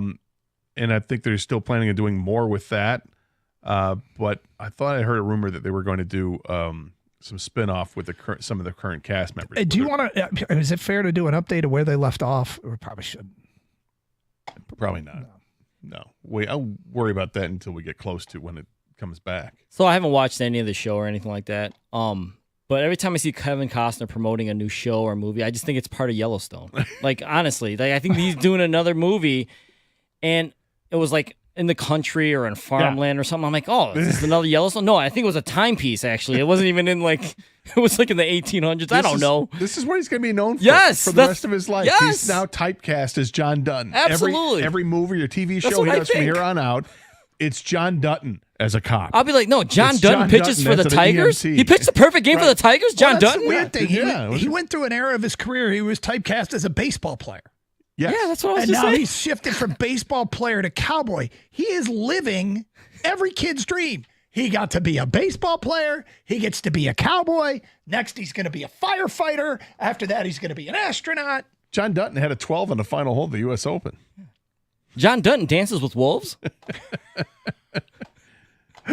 John Dutton was a Russian spy. Took me a second there, the 12 of the final hole of the U.S. Open. I'm like, oh, wait, that's that Cup movie. Tin Cup. Yes, thank you. Anyway, yeah. Well, I'm excited. Well, you said it hasn't been around since January of 2023. It's the same thing with that the Dragon show. I'm calling it the Dragon show. Game of Thrones? The Game of Thrones. They went to House of Dragons. House of Dragons. Yeah. So House of Dragons is coming back, I think, next month. That's what I hate about HBO. Well, it takes forever because they're like movies that they film, you know? Put real production into it. All right, so, but this is it. They're going to wrap it up. You got to train the dragons, Kane. What's that? You got to train the dragons before. I mean, sometimes they're just not ready. They can be very stubborn. The dragons. Okay. Take after take with these things. Right. Gotcha. Stop spitting fire. So, but the Yellowstone thing, they're going to wrap it up this season, though, huh? He thought they were going to go 7. So is this going to be a quick wrap up? Is this going to be this sounds to me like if they thought they were going 7 seasons, they probably had somewhere where they thought this story was going to go. But if they're going to change it to a 5 season, I don't even remember what the latest peril is for the Dutton household. Oh, actually, that's what I said. That's he was stuck underneath a dumpster, I think. See if he can get out alive. I just remembered. It's got something to do with his adopted son, Jamie. Yeah, they're getting the kids are really ready to crank up the stakes. Yeah, they're ready to Let's just leave it at that. All right, big old tub of pretzels. Let's do it. These are questions sent in by the listeners and random things. We help you settle debates or just answer whatever the hell you want. Kind of feel like that was a big old tub of pretzels question. Discussion there, but it's all right. I'm just looking for options and things to watch instead of Tiger baseball. Of course, that's not back till like November, but it's coming back. Yellowstone. All right, here we go. All right, here we go, guys. All right, first one. Oh, this is a simple one. Simple, quick, easy. Are nachos an appetizer or an entree? Whew. Like a big, I'm assuming this is a nachos with everything on it. You know, like one of those loaded, like beef, pico, guac, or maybe chicken for you, Doug, not beef. Sorry. The obvious answer is how many people are with you. Well, I'll answer. It doesn't matter how many people are with me. I will order nachos as my dinner off the appetizer menu 2 or 3 times a year. I love nachos. You can absolutely we have make nachos. We make nachos ourselves for dinner at home. Yeah, you can do that. But if you got a table of 4 and you just want to get a nacho for the table, that's an appetizer. But it goes both ways there. But typically, I always envision it as an appetizer because when I first remember eating nachos, as our family would go to Pontiac to eat at a Mexican restaurant called Tenuda's back in the day. It's no longer there. Tenuda's had the greatest nacho I've ever had in my life. To this day, still the best nacho ever. No one's even come close to it. And we would get one for the table to start off, and then I'd get my enchiladas after that. I just had nachos as an entree this past weekend, Doug. I went to a new barbecue joint, never been there before. When I go to these new joints like that, I always try either a loaded nachos or a loaded mac and cheese so I can try to get everything in one. There you go. So, yeah. Strategic approach. I'm very... That's strategery. I like to be efficient. So, yeah, I went with the nachos for an entree. I'll go with... If I had to pick one, I'll go entree. That's good. That's good. I go entree more often than I do app. Me too. All right, question 2. All right, here we go, guys. What is the best household chore and what's the worst? The best household chore for me is folding laundry because I just make this giant pile of clean. Like you're putting the laundry through, you just stack it up in the hampers, and you get like 4 or 5 loads. I put the game on, flip it all over. I sort 5 piles: little guy, daughter, son, wife, me. And I'm like a conveyor belt, and I'm flipping You're it like to a blackjack dealer. Yeah, I'm flipping it to every pile. I get the piles up, and then I start with like the sweatshirts and the pants, and I build this stack of clean laundry, and I'm like putting socks on all while watching a game. Like I'm balancing the socks on top like it's a pyramid, and then I go set the entire thing on the stairs so that the kids will see them. This is in theory. The kids will see them theory. Yeah. and pick up their clean laundry and take them to their rooms. I folded laundry on Saturday. When I left for work today, there were still piles of laundry on the stairs as they walk right past it for usually in the neighborhood of half a week to an entire week. There you go. That is my favorite. Probably my least favorite is window washing. I'm terrible at it. I cannot make a window clean without streaks. So I'm awful at it, and I hate doing it. So that would be my least favorite. Gator, what do you got? I think my favorite is vacuuming. Just simple. It's a little bit kind of mindless. It's relaxing in a way. There's a certain satisfaction when you see the before and after. I enjoy that. And to me, my least favorite is folding laundry. I hate it. Can't stand it. I don't care about. You guys would be good roommates. I can watch TV and do this. I absolutely hate folding laundry. Really? I have a million T-shirts, and I end up just taking the T-shirts and putting them on, laying them out flat and putting them on top of each other, it, huh? and then setting them on. Is that why you come in with wrinkled shirts and you just don't care? I just don't care. Yeah. I actually agree with you with the vacuuming, Gator. Is there something about vacuuming? It's looking at those carpet lines. It's kind of like cutting your grass, Doug. You look back at it after you're done, you're like, dang, all right, the carpet looks clean, looks clear. Yeah, the lines in the carpet is a good look. Mm-hmm. Yeah. My least favorite is washing Tupperware. You ever hand washing Tupperware is the absolute worst because there's all these little crevices. Yep. Oh God, the water. You just have to get the sponge in between them, and then I gotta like shake it off all the excess water, and then hang dry it, or you put it on the mat or whatever. Not hang dry, but put it in drying rack, all that stuff. That's the absolute worst.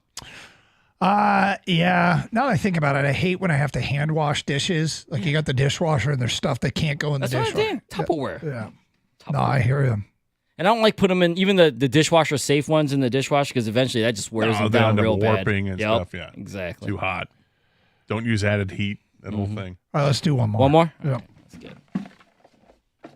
All right, here we go. There is, for people that don't know, unless you watch the show on Twitch or on YouTube, there is actually a tub of pretzels. Yeah, back that I'm bunch of pulling these questions. questions out of. Yeah, so it there's takes a some giant tub. You used to have Pretzels in it, but for about the last decade, it's just housed questions. By the way, you have a Birmingham plumbing read after this, Gator. Thank you. All right, guys, here we go. Might as well do it on the air, right, Doug? We'll do it live. All right, this one's easy. We'll get to that Birmingham plumbing read right now after this. When looking at your clothes hanging in the closet, are your shirts facing left or right? Great question. Everyone's got a way, right? A direction. I know mine. They are facing left. Doug? Or you? Like if I'm staring This at is unbelievable because I never gave it any thought, but now What? that I think of my closet, You got to go a certain no, they all face right. Really? What? What is wrong with you? I'm left too, Gator. All my shirts Am I doing it wrong? Ask your wife. Yeah. Well, ask her with context. This is a great random question. Yeah. I didn't realize it until literally I was in my closet today, and there they are. I It would got drive dressed. me nuts if I found somebody who was facing the other Yeah, way. you got to change it. Yeah, 100%. Does a lot of it have to do with the way you hook? Like, do you go over the top with the hanger, or do you go under and pull back? Under and pull back? Yeah, Who why are does you making that? it harder for yourself? I'm an under pull back guy. What? No, come on, dude. Stop. What is wrong with You're lying. You're I'm lying. an You're under pull fibbing me back right guy. now. No, I'm an You're under pull fibbing back me guy. right now. Is anyone home? Can they take a picture? I can't believe this. Under and pull back? Yeah, I can this? put the hangers under and. I got to see I this. don't even know you anymore. Kale sounds great right now. That's just me. All right, man. That is just you, literally. Unless, I don't know, 10 text. Is this crazy or not? Is anybody else an under and pull back guy with the hanger? Under and pull back. Listen. Come on, man. They go under and pull back. All right. Yeah. All right. Well, apparently I'm doing. Hey, I can fold the hell out of some laundry. Apparently, you- I don't know how to hang shirts properly. No, you don't. So mine face right, and both of you face left. And you're over the top with the hanger. I'm under and pull back. You guys are weird. Yeah, we're weird. All right, 102. We're going to ask for some help from our friends who follow another sport more than we do. We'll get to that at 102. Here on Carson Anderson on 97.1 The Ticket. Well, the weather has definitely changed. It was beautiful over the weekend. It's getting nice and hot out there now. This is summertime, folks. I mean, I know it may not be there on the calendar, but it certainly feels like it. Temperatures in the 80s. Make sure your air conditioning's ready to go. If you got a pool in the backyard, ready to open that up, make sure that your pool is ready to get heated. And if it's not, call the right people. The right people at Birmingham Plumbing, Heating, and Cooling. Make sure your AC is running cold. The pool in the backyard is running warm this summer. You don't want to play the waiting game and get burned. Call Birmingham Plumbing, Heating, and Cooling today, or you can schedule an appointment online at birminghamplumbingco.com. Birmingham Plumbing, Heating, and Cooling, your Metro Detroit boiler experts.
Need a little help from our friends today at 102.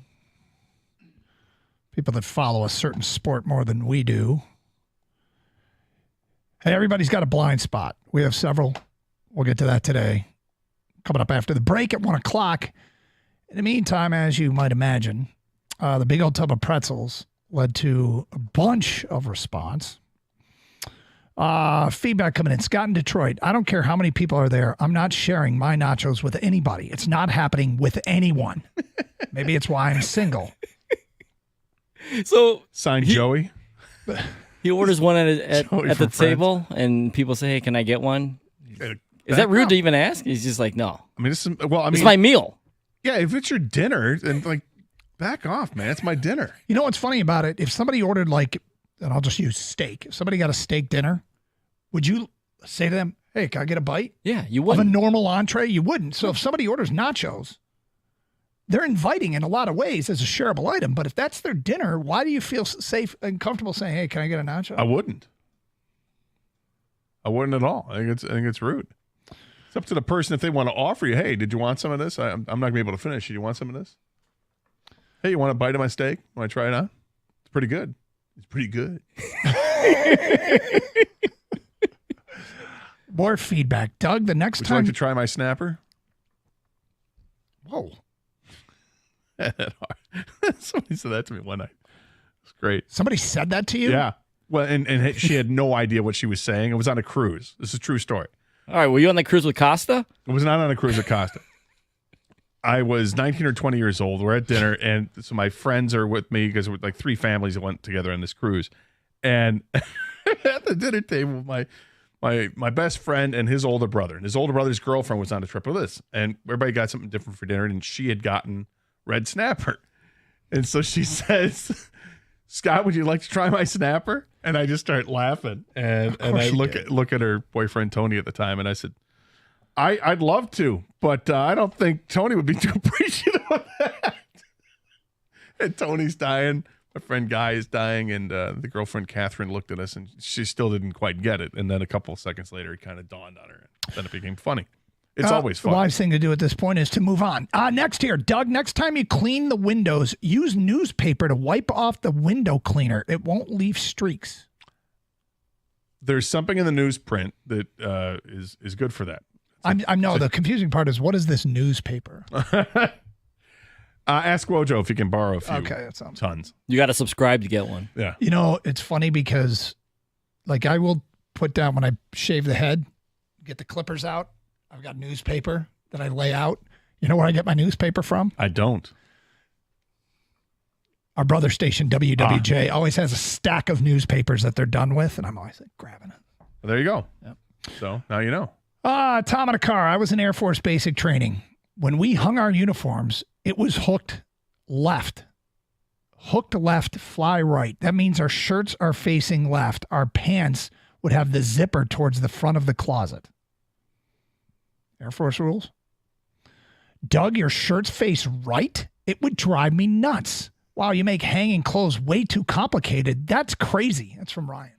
Yeah, well, doesn't it sound more complicated if you're doing the under and pull back, as you said? So I put the shirt on the hanger. I grab so the shirt is facing me. Yeah. I then take the what would be the right shoulder, holding that, put it in, up, and hook back. And I this has been described as crazy. Yeah. That is crazy. I don't even think I ever faced the shirt towards me. It's like it's always on the angle, ready to be on the rack. Seems like an extra step you don't need to be doing. Yeah, 2 extra steps. Well, let's be clear on something here. The direction that the shirt is facing is not indicative of any more extra steps. The under and back thing might be, but what difference does it make which way the shirt is hanging on the hanger if the buttons face right or the buttons face left? It makes no difference. King, when you hang a shirt, when you put it on the hanger, is it facing you when you're putting it on the hanger, or you're already kind of angling for it to go directly to the Well, I guess rack? technically it might be facing me because I'm just going left. It's already facing left. If it's facing me, I'm on the left side, I guess you could say. Yeah. and I just hang it. I just put it on the hanger. Put it on the hanger. Yeah, boom. After hearing these answers, confirms what I was already thinking. Doug is a weird dude. Next one, only serial killers are under and pull back guys. That's from Troy. Under and pull back. That's the best. Every day you guys say something different about Doug that makes me question him. LOL, shirts face left. Hilarious. Well, apparently I'm doing it wrong. But you know what? I'm not changing. You've gotten this far. I've made it this far. Right. If this is the biggest criticism people have of me, I'm doing all right. It's probably not the biggest criticism people have of me. You know what? They're not random, though. Like, at least you're, other than the under or hook thing or whatever you do, that's weird. But facing right, they all face right. Like, you don't just randomly throw them in. They're all facing. I didn't even think about it until you pointed it out. And then I realized, yeah, they all face right. Toilet paper roll. Where's it go? What do you mean? Oh, the outside or underneath? Is it on the outside or is it underneath? When it rolls out. Over the top or underneath? Yeah. Yeah. Over the top. So you're pulling down and from the front of it as opposed to pulling from the back of it. Rip off. Okay. Yes. Yeah, me too. I agree. Hey, let's stop. What you do next is up to anybody. We'll stop the conversation there. Whatever you do next after that. Just do it. Yeah. I'm sure you get it right most of the time. You're comfortable. All right, feedback from Twitch from Settle Down Beavis. My champ of the weekend is Javy Baez, but only for this weekend. My chump is the Louisville Police. Yeah, did you see that nobody got arrested the rest of the weekend? No other golfer. No, Made really? it through the rest of the weekend. Imagine that. Yep. Valhalla, it sounded like, was a big part of the story. The traffic, like, sadly, that tragic death might have something to do with horrible traffic patterns there. Some of the golfers were saying, look, this place is not equipped for this. I saw the big deal was being made on social media about the power lines that run through the middle of it. Did you see the score under par? I would guess the average is somewhere around 6 under par for the tournament. So this is the lowest combined score by a field in a PGA Championship history. I saw this on social media. The collective field was minus 214. Do you know what the previous low was for a PGA Championship? Minus 195. Plus 40. What's that?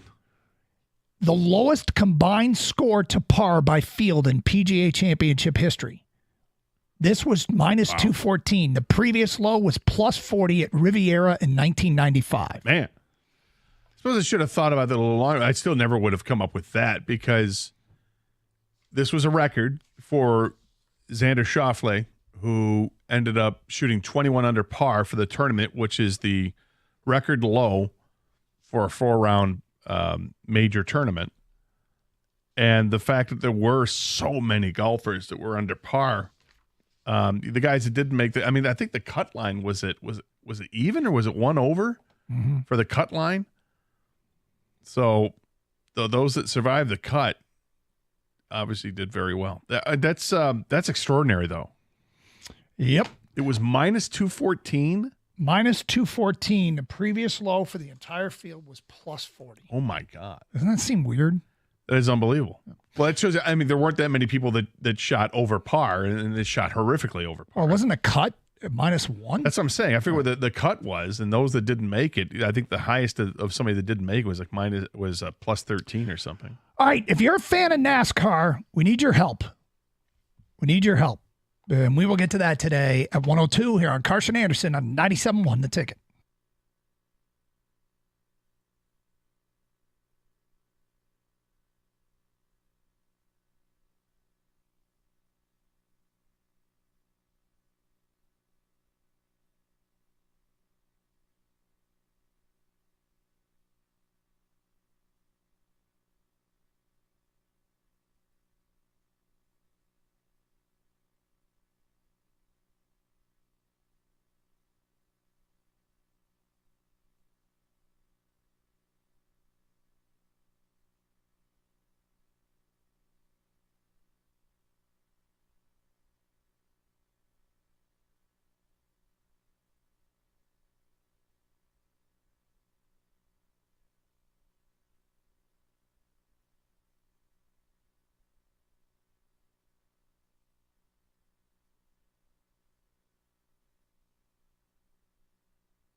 The Lions have lost their salary cap manager and contract negotiator, Brandon Sosna, to the Washington Commanders. He was announced as Washington's Senior VP of Football Operations today. Sosna was the lead member of the organization who worked on extensions of Goff, St. Brown, and Sewell this offseason.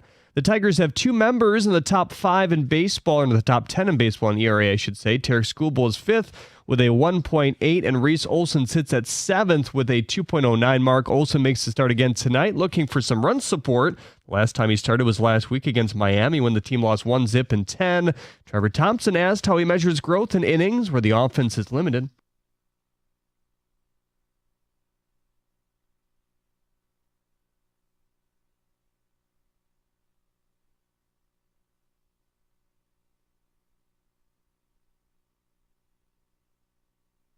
Kenta Maeda made a rehab start for the Mudhens yesterday, pitching 5 strong innings while allowing just 3 hits and no runs. He's eligible to come off the IL as early as Thursday. MLI beat writer Evan Woodbury tweeted earlier, quote, "It'll be interesting to see if the Tigers make any moves today. If they do plan on reinstating Kenta Maeda from the IL, they could option Matt Manning and bring up an extra bullpen arm or even an extra bench bat for the next 4 games," end quote. At the Coral Health Sport Desk, I'm Jeremy Otto. For more, go to 97.1 The Ticket or Odyssey.com.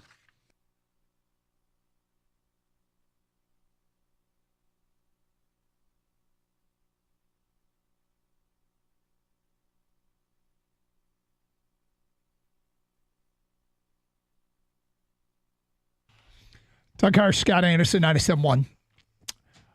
Okay. One of the things that I really enjoy personally about doing this show is when the listeners can fill in the gaps for us here a little bit for stuff that we're not strong in.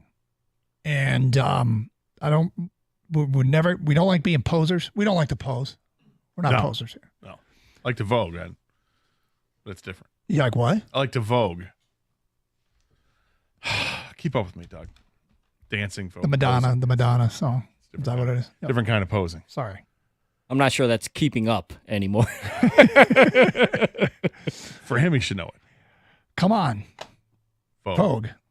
There you go.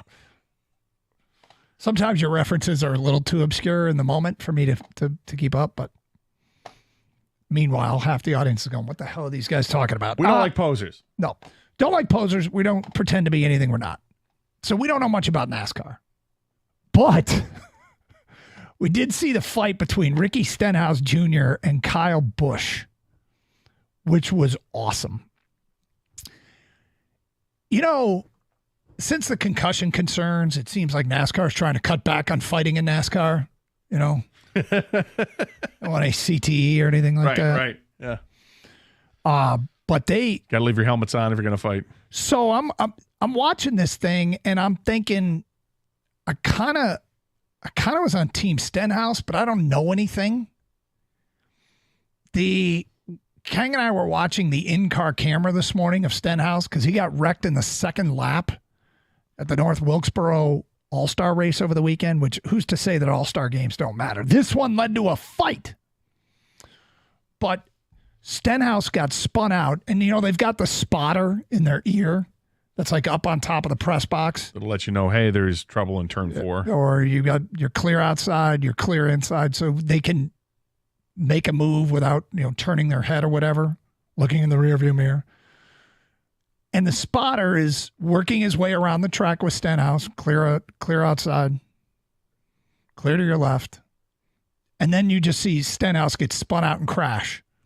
And the spotter goes, "Yep, the 8 wrecked you." And the 8 was Kyle Busch.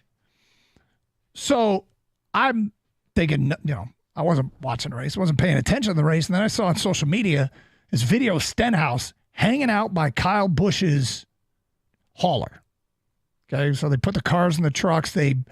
Those trucks convert into like little apartments. Yeah, this is after the race. After the race. And Stenhouse is like done, showered. He had to stay there the whole time because you can't get off that track once you're in the infield and the race starts. There's no tunnel to get out underneath like there is at MIS. There's no bridge to get out over the top.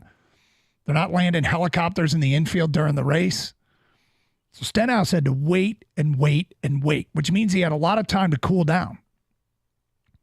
But it led to a fight. He didn't use that time to cool down. He did not use that time to cool down. and they went at it. And apparently they have some kind of history. And, I don't know whether to be on Team Busch or Team Stenhouse. All I know is that was exciting. And then there was some promise of redemption next week at Charlotte. And I'm thinking to myself, this is kind of dangerous. I think the words were, I'm going to wreck you at Charlotte. Wow. They went all professional wrestling promo on each other? I guess. There's a little bit of hockey, ice justice, when you call your shot. Yeah. Isn't that what got Bertuzzi in trouble back in the day with Steve? Who was it?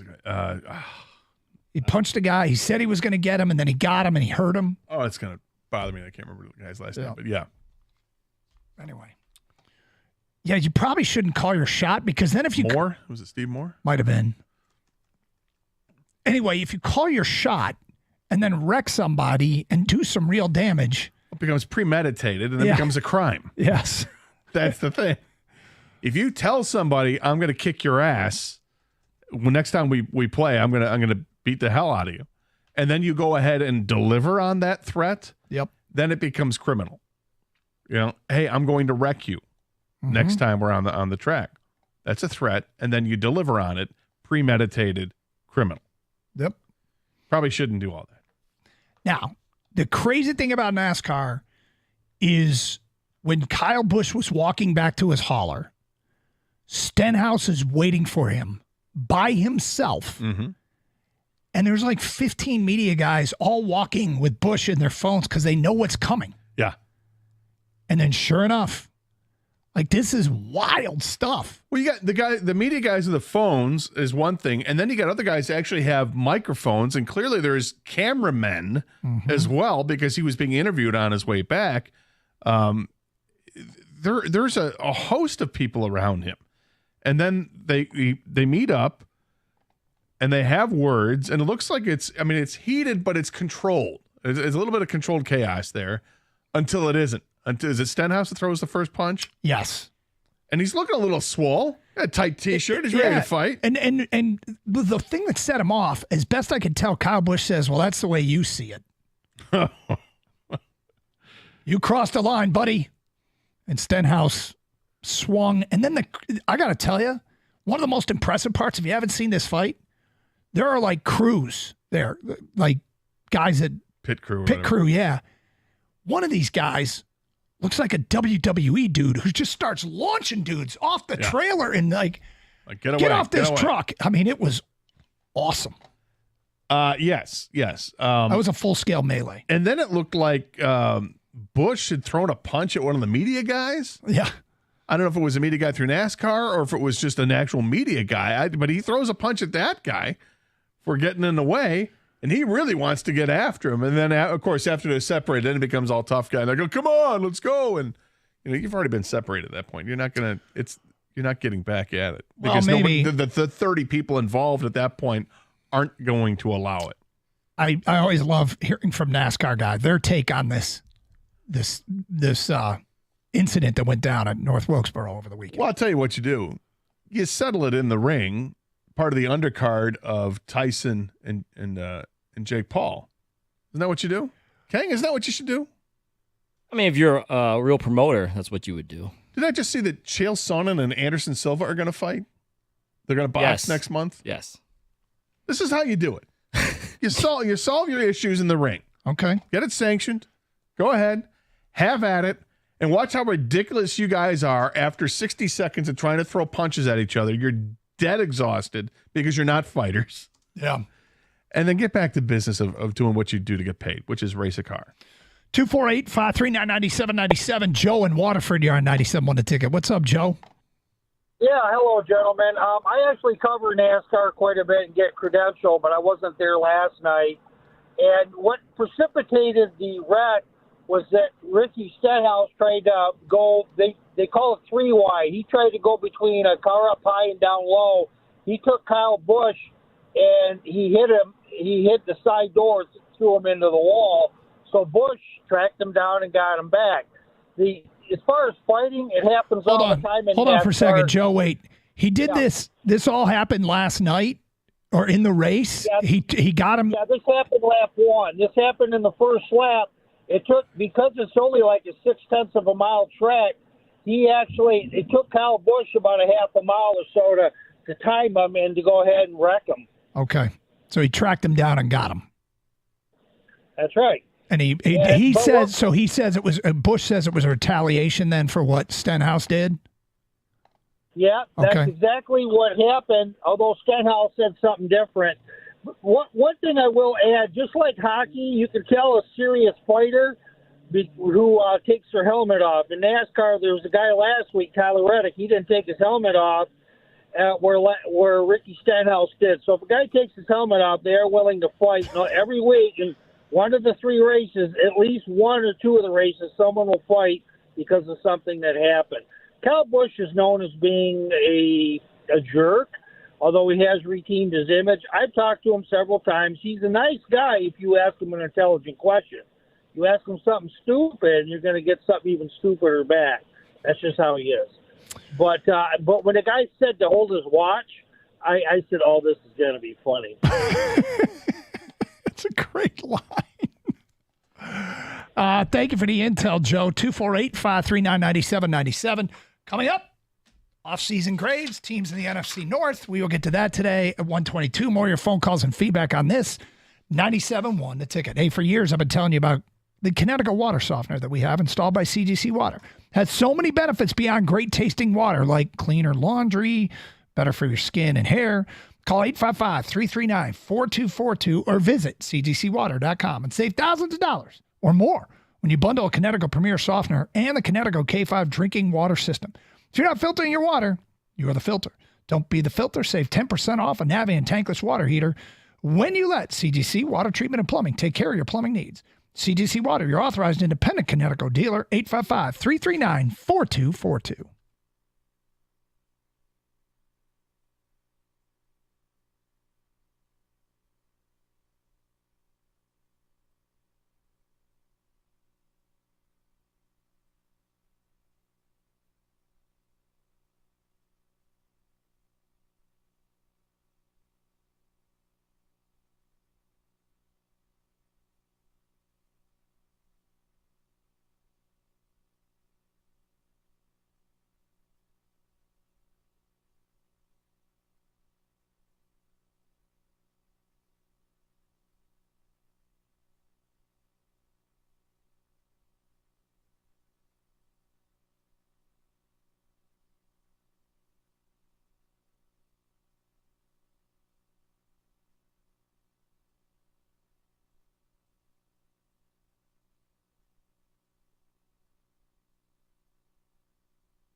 So if I tell Mike that I really, really, really like tequila, next time he's at the liquor store, will he just stop and get me some tequila like he does for these almonds? Yeah, the blue diamond almonds, the blueberry oven roasted almonds.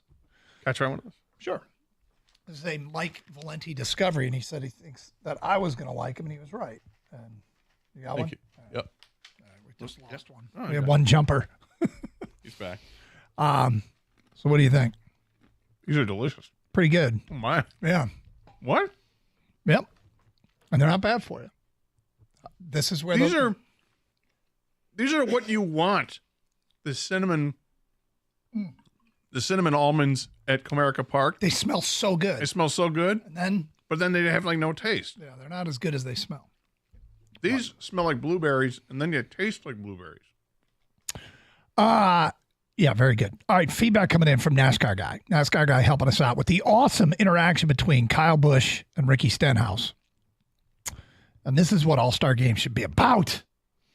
Matt in Harrison Township says, so this all goes back to Stenhouse wrecking Kyle Busch back at the Coke Zero 400 at Daytona. Stenhouse is also known as a Wreckhouse Jr. KB got driven into the wall a half a lap earlier and got his payback. Kyle was well within his right to do what he did. Ooh, Team Busch there. Jeff and Warren. Kyle Busch gets into fights all the time because he's always taking cheap shots at other drivers. Unnamed texter, Kyle Busch is the worst. Don't even like NASCAR, but the dude is the heel. Scott in Detroit says, NASCAR All-Star events are frequently fiery because there's a lot of money on the line and no points. Checkers or wreckers. So, yeah, I think there was $1 million to the winner.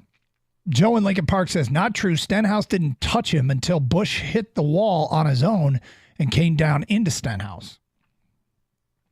Chris in White Lake, Ricky was just racing. Princess Kyle can't be bothered with the poors, so he wrecked them. This feud isn't over. Well, this one's going to be interesting. Reason to tune in to Charlotte, Coca-Cola 600. Huge day in racing. Isn't it Monte Carlo in the morning, Indy in the afternoon, and Coca-Cola 600 at night? Oh, yeah. I'm reading some comments. I saw the video on YouTube. And there's some comments here. Somebody says, Ricky and Kyle was fine, but Ricky's old man punched Kyle, too, and that was BS. Wait until Tuesday suspensions and fines will come down like a sledgehammer on Ricky, and his dad will lose his card. Interesting. Okay. Well, there you go. Thank you for all your help, NASCAR Guy. All right, so we got a couple things here that are very interesting. One is the off-season grades for the teams in the NFC North. Okay? So we're talking about the Lions along with the Bears, the Vikings, and the Packers. I'm going to tell you what the grades that were handed out for, what they were, and then you try and match up the grade with the team, okay? All right. Does this make sense? For NFC North. NFC North, just the NFC North. Off-season moves?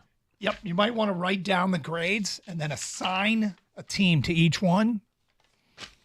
The grades range from A+ to B-. Okay? So this is just based on the off-season. Just off-season alone. All right. The one team got a B-. One team got a B. One team got an A. And one team got an A+. All right. Yep. So which team, because look, they're all chasing the Lions, right? Yep. And this is, if these grades are accurate, and who's to say they are or they aren't, but if the grades are accurate, everybody's trying to gain ground on the Lions. Okay? Mm-hmm. So I have it all set. You've got it all handed out. All right, who got the B-? Minnesota. Gator goes with Minnesota with the B-. Who got the B? Green Bay. Packers got the B. Who got the A? The Detroit Lions. And the A+ then goes to Chicago. That's correct. Okay. All right. So, Kang, how do you think he did? I think Gator, you did pretty well. I'm gonna agree with you on those. All right, the B-, Gator said goes to the Vikings, and according to Pro Football Focus, the B- goes to the Minnesota Vikings. Oh. The B, the offseason B, Gator said goes to the Green Bay Packers. Pro Football Focus says the offseason B grade goes to the Green Bay Packers. All right, here we go. All right. All that's left is an A and an A+. Yep. The A, Gator says goes to the Detroit Lions. Pro Football Focus says that the A grade goes to the Chicago Bears. Oh, come on. And the A+, handed out for the NFL's NFC North offseason grades, the A+ goes to the Detroit Lions. Now they have a picture representing everybody's like big move. And for the Lions, it's Terrion Arnold. And I was actually thinking about it over the weekend. We've talked about it a ton, of course. But if you go back, it's wild that they got Terrion Arnold. It's absolutely effing wild. This guy was arguably the best corner in the class. It's the biggest position of need. And he didn't fall to the Lions at 29, but he fell far enough that he was accessible to them. We wouldn't have talked about this as a reasonable draft day expectation. And it's a reminder every draft. I remember one day we did a topic because some guy from CBS Sports had Brock Bowers on the board for the Lions at 29. You remember that? I do remember that. And when you do stuff like, you bring stuff like that up on the air, there is, the draft dude who just mocks you incessantly. There's no way Brock Bowers is going to be accessible to the Lions. We didn't even bring up Terrion Arnold because that seemed way too unrealistic to fall to a place where he would be inaccessible to the Lions. God, I mean, if they got it right, Brad Holmes has said he thinks of himself as a bit of a geek when it comes to secondary play. If he truly is, this is the highest resources he has put into corners, what he did with these first two picks. It's going to be a real test of his geekiness, his secondary nerding out, which he says he does. Well, I hope it works because obviously this is where they put the big investment, both in the draft and in free agency and in trade. So it's three ways that they've tried to address this situation. So what's crazy about this, too, is back to the big picture. Everybody's chasing the Lions. According to this, does this lead us to believe that the Lions pulled away from the field in the offseason? I mean, all these teams seem to have pretty decent off seasons, above average off seasons. Yeah, I mean, look, my reasoning for giving the Bears the A+ is, the Bears look like they've set everything up for their very young quarterback for success. Like, it's not. I would have traded the pick and I would have held on to Justin Fields. It's what I would have done if I were the Bears because I think you could definitely build around Justin Fields. But they decided to go with Caleb Williams and think that they might have a generational quarterback here. Fine, okay. What'd they do? Bring in Keenan Allen. They draft Rome Odunze. They have Brian Burns. He's under a contract on the franchise tag now. They've added a safety there. They've done a lot of things to make that team better. DeAndre Swift comes over there. They've just done a lot. But it's still the Bears, and the Bears are coming from behind. They're the worst team in the division that's trying to be competitive. I think top to bottom end, this division is they could. I'm not going to say they're arguably the best division in football, but it's a really tough division to play against right now. But the fact that the Lions were given the A+ on this, how could you not think then that Pro Football Focus expects that this is going to be the team that wins the division? I did, without question, they are. In the meantime, they also put out a list, the top 25 players in the NFL, age 25 and younger. How many Lions do you think made that list in the entire league? We'll get to that coming up today at 1:32 here on Carson Anderson on 97.1 The Ticket. Well, I've talked about my experience with Precision Garage Door. These guys are amazing. And when they came out to my house like a year ago for the service and went to see what I needed to do, I knew I was going to eventually have to replace the garage doors. Well, they took my call, they scheduled an appointment right away, and they helped me select the perfect doors for my house, and I got them installed in no time.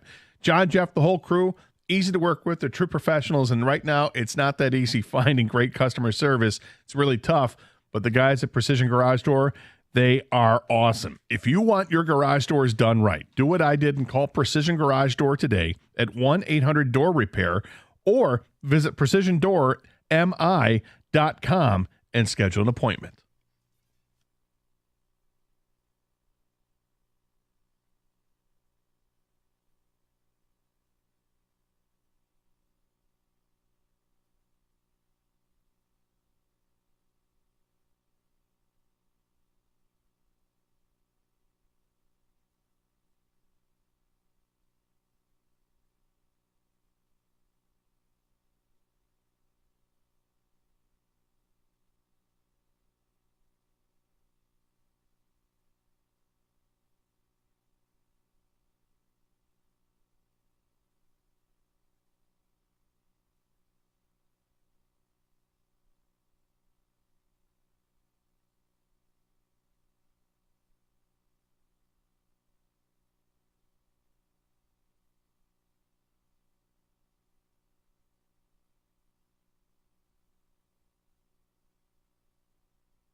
Is this going to be another one of those things that's all that anybody talks about? Yep.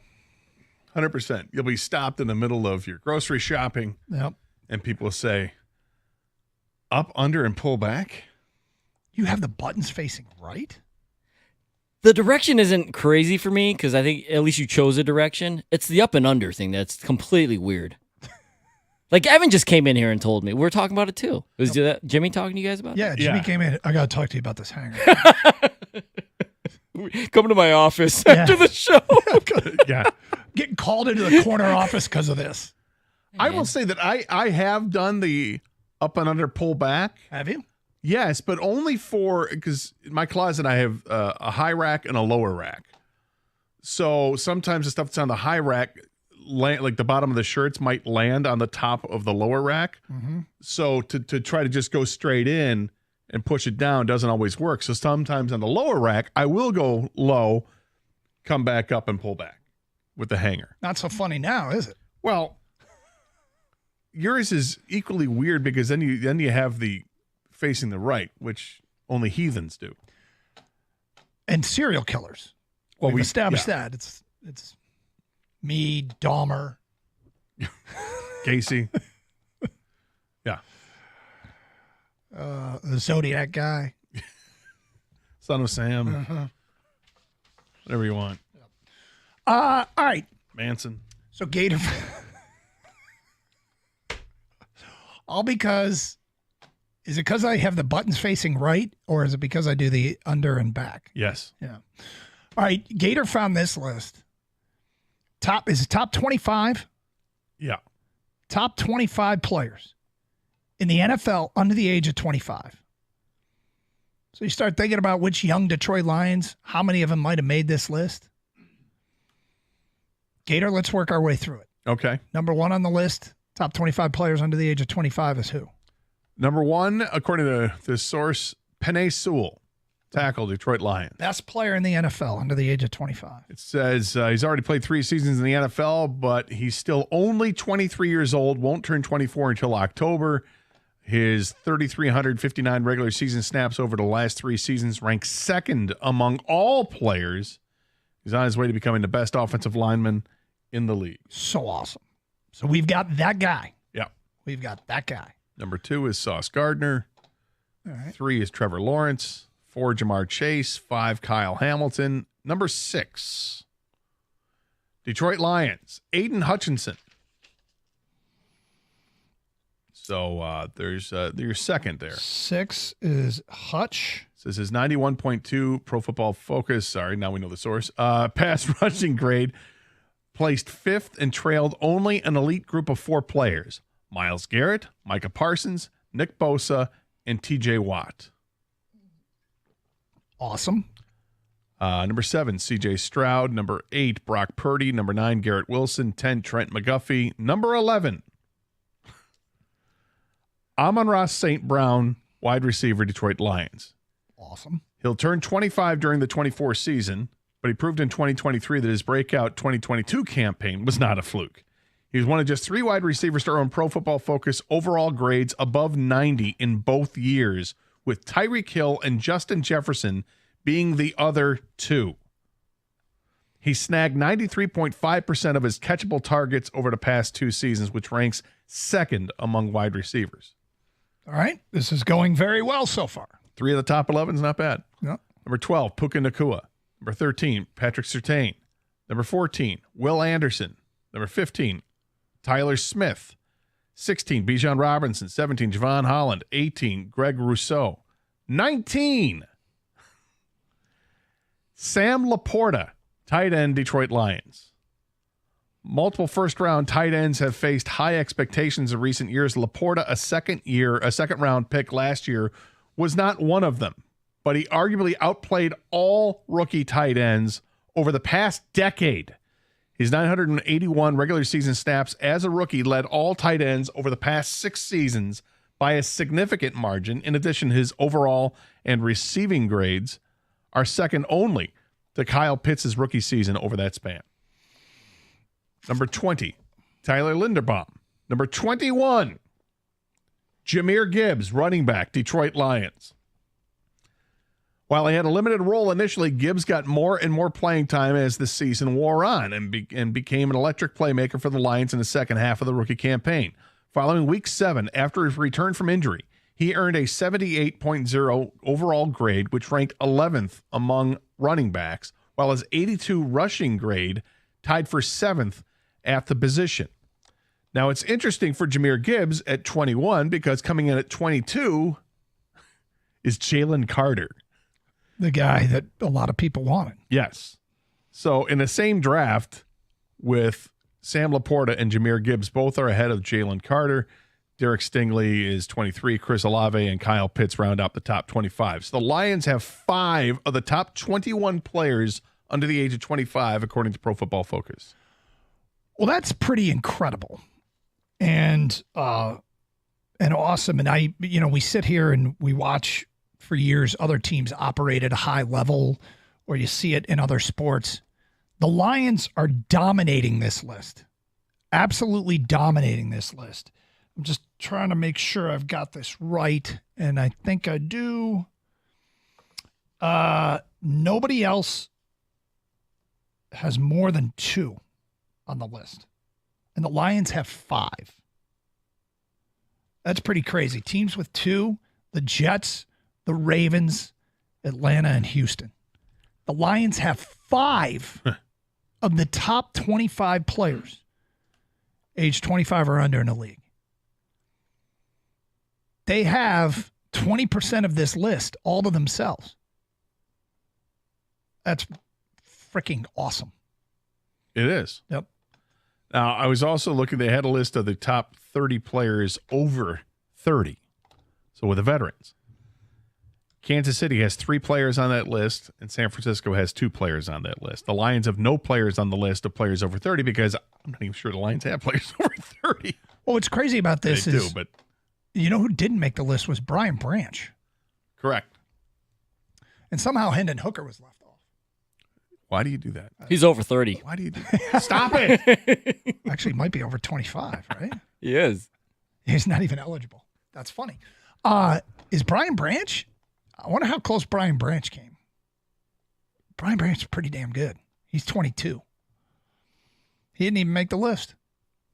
Do you think at some point they were like, all right, we got to cut out the Lions. We got way too many Lions on this list. Perhaps. Mm-hmm. Perhaps. But it's interesting nonetheless. It's quite a list. Yes, it is. I feel like this is the kind of thing that we're used to seeing, like with the Ravens, Steelers, Seattle. Well, just look at the other corners that are on the list. Derek Stingley's at 23. Would you rather have Stingley or Branch? Probably Stingley. Probably Stingley. Yeah. So you can see where it's at. Patrick Surtain is at 13. Trent McDuffie's at 10. And then number 2 was, what's his face? Sauce Gardner. What's his face? Yeah, the best defensive back in the league. Sauce Gardner. Yeah. What's his sauce? That guy. Yeah, what's his sauce? Now, the one thing about, I'm finding a list. They didn't talk about their own grades very much here, did they? Or did they? Is this all based on Pro Football Focus's grades? I would assume so. Yeah, that I guess always is kind of a trick bag. Now that I think about it, I mean, it's awesome and everything, but I always find these grading systems to be a little bit sketch. So, still, I don't think anybody's going to look at these lines and go, those are stupid. No, but I mean, look, like we always say with Pro Football Focus, take it with a grain of salt. It's not the be-all, end-all. It's just interesting to see how somebody else has things ranked, and they do rank things differently, and they have their own algorithms or whatever, and their own things that they focus on that they don't have all the information on, but it's what they do. So that being said, I think the appeal with the Lions is that when we all know this as fans, they are a young team. They're a very young team. They got a quarterback who's not even 30 yet, right? And their best players are under 25. And, yeah, they've got some guys that are over 25, between 25 and 30. They're also very good players. It's a nice mix on this roster, and there aren't many players on this roster that are over the age of 30. So you feel like this window of opportunity should be here for a while with this team. As long as they want to keep them together, it seems like they have the opportunity to keep them together. Okay, something we talked about over the weekend actually has now apparently been confirmed and come true. We'll get to that today at 1:48 here on Carson Anderson on 97.1 The Ticket. Hey, congrats to all the Michigan Wolverines drafted into the NFL for 2024. The University of Michigan Credit Union is cheering loud and proud. UMCU is a proud partner of Michigan Athletics and the official credit union of the Detroit Lions. One might say they're the leaders in best in financial services. I just suited up with UMCU, and you can too. No matter where you hail from, you're eligible to sign up. Signing up is easy. They have some of the coolest debit cards around. You can get the Block M debit card, the Winged Helmet debit card. Now the Lions are going to have a debit card that matches the black uniforms. You got to check it out. And you're talking about being able to pay for stuff at millions of stores, hotels, and restaurants worldwide. Need some cash in your pockets? Hit up thousands of surcharge-free ATMs conveniently spread across Michigan and beyond.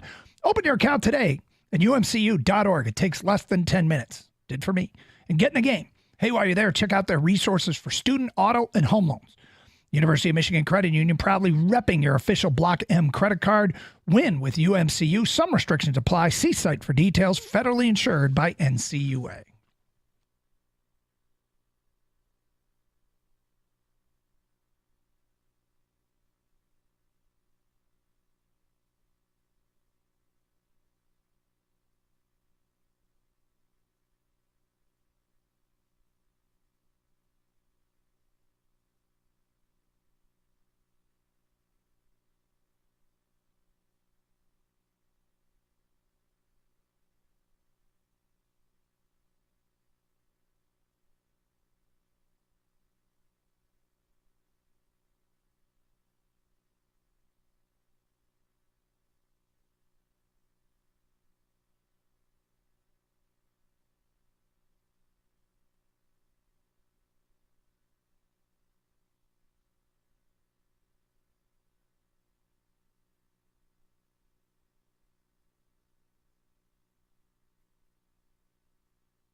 He threw the punch or he got punched?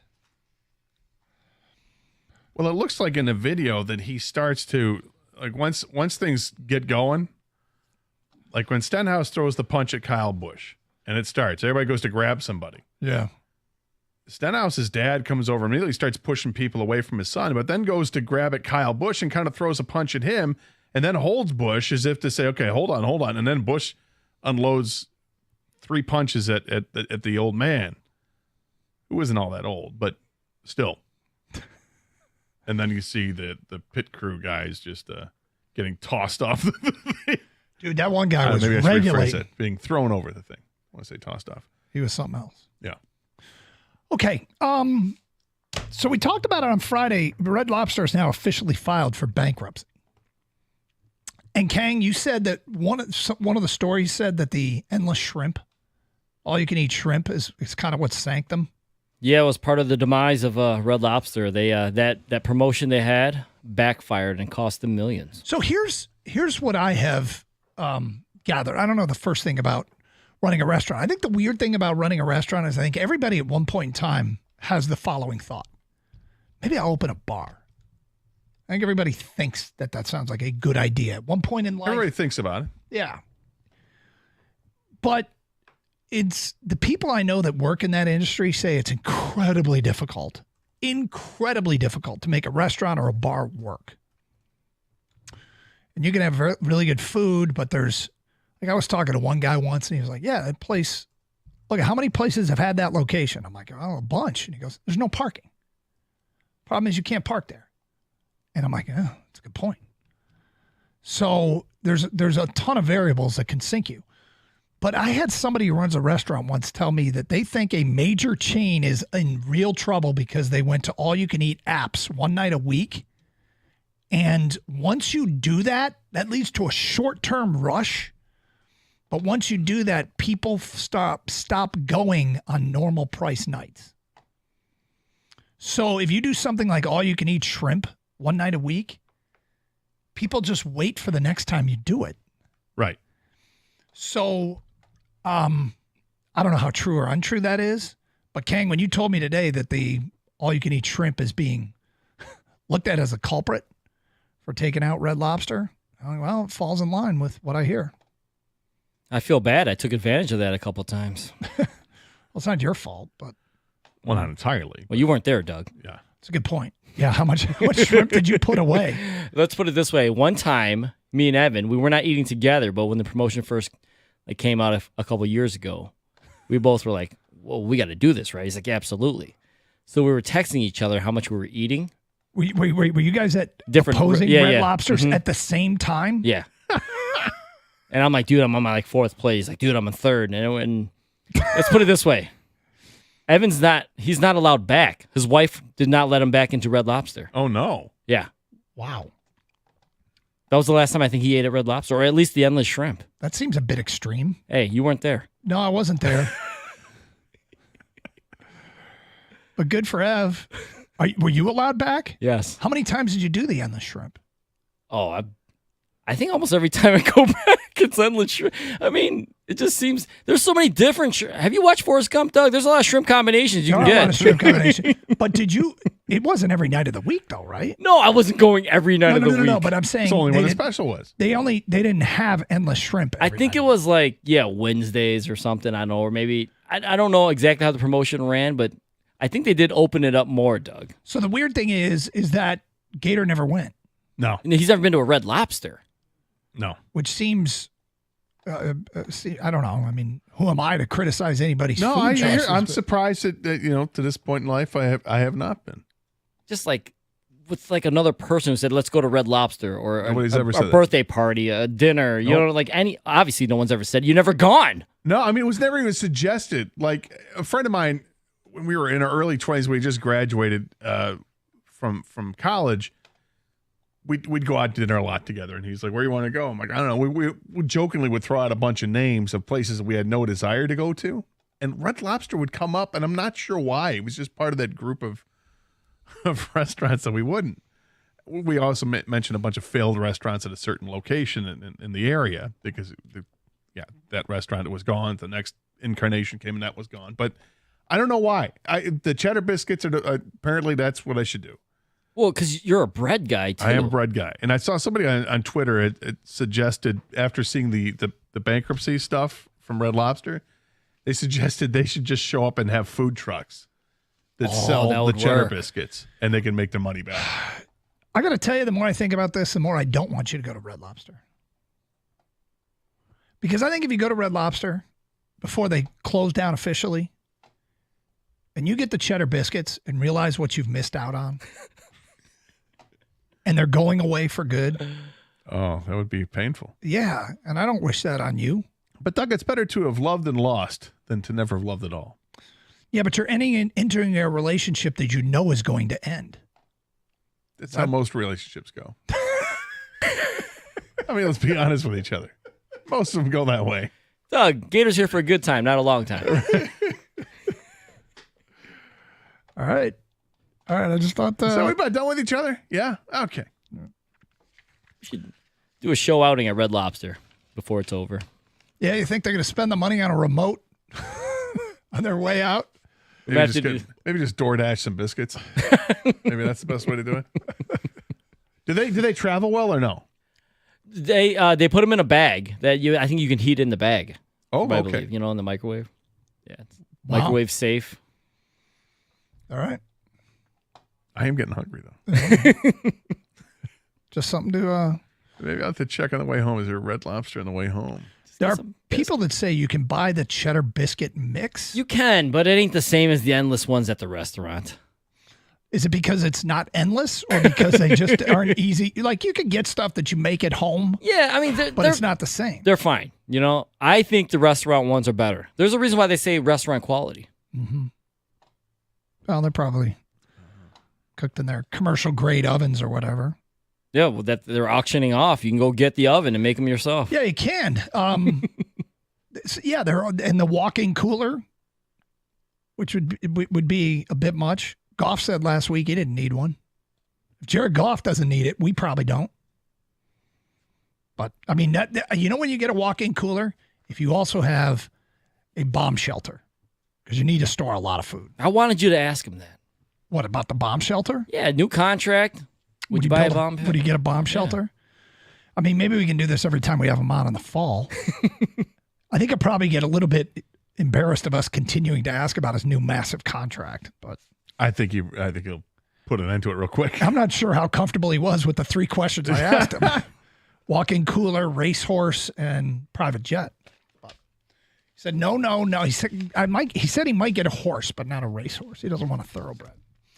Here's Rico Beard. And you're Doug Karsh. You talk about Jared Goff? Yeah. Yeah, he was no to the racehorse, no to the walk-in cooler, and no to the You asked him, PJ. what's the first thing you buy? Well, he did say that everything they were thinking about, maybe this, maybe that for the wedding, now she just gets whatever she wants. It's all big At yes. this point, you can just buy an island. It's good to be JG. Right. Yep. I watch those island shows. You know what? Here's 10 million. Little lady likes this island. Mm-hmm. Everybody get the hell off. It's ours. And what I've learned is that 10 million gets you a pretty good size island. Yes. You watch the show too? Okay. Yeah. It amazes me. Like that? Seriously? I can get it. Here's an island that is several acres long or whatever. And that's all you need. We got to fill it with some sand, but boat, a couple of jet skis, and satellite TV if you can get it. Yeah. And bury a power line. And you're good. If you've got the money. Right, you can work it out. $10 million, so we'll not only get you the island, you can furnish a 15,000 square foot home on that island. Right. Gator's giving this some thought. Well, if you watch the show, you got to give it thought. Gator, we're right here, buddy. Yeah, if you watch it, Doug, you're thinking, you know what? If I hit that Powerball for like 1.28 billion. Now the question you have to ask yourself is: as much as I do enjoy privacy and just being by myself there sometimes, I don't think I could live on an island. No. But it's the perfect getaway for, a month. Well, and some of these aren't that far away from other mainlands. Right, and that's what I said. You get a boat or a jet ski and a 15-minute ride. You can go to the grocery store, get whatever you need. Yeah, take Lois with you. Go hang out there. No fence, just run around. Do your thing. She'd never come back. It's an island. She'd go to the next island. It's an island. And go to the next island. What do you guys got planned coming up next? You know what? We're going to continue your champ and chump. Oh, are you? Yes, because I think we will both be chumps. Who, you and me? No, me and Mike. Oh, you're both going to be chumps? Yeah, because... A decision this weekend or something? No, just Javy Baez. Oh. I was actually a little angry watching his performance. Interesting. I was a little angry. Well, and if I'm angry, you know what he was. The psychology of Tiger fans right now is weird. So you guys are the embodiment of Doug's chump. Is that what you're saying? Yes. Yeah, rooting against him. Yes. There you go. I don't understand. It's because it's like, no. I know who you really are. Don't buy me flowers. You're a loser. But they don't have anybody else to put there right now. So why not let him hit? You're going to hit. Because you're not going to be. If you're not, I got nobody else to put there right now. You're not going to be consistent about it. That's fine, but who else are you going to put there? McKinstry? Have fun. How about Doug's socks that he folds? I do fold a. You fold a mean fold sock. some mean laundry. There you go. Just put a pile of socks right there. Well, have a great show. Stay safe, everyone, and treat each other with respect. 97.1.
Brought to you by the Michigan Lottery. The Tigers are getting ready for a 3-game series in Kansas City. Beginning tonight, Reese Olson, Casey Mize, and Tarek Skubal will pitch in that order. The Royals are just a game and a half back of the Guardians for first place in the Central and have defended their home field well this season, boasting an 18-8 record. Michael Wacha will start on the mound for KC. The Tigers had 9 hits and 2 homers against him the last time out in April. Olson, on the other hand, is coming off another stellar outing with no run support. He carries a 2.09 ERA into play. Pre-game coverage starts right here on 97.1 The Ticket, beginning at 7:15.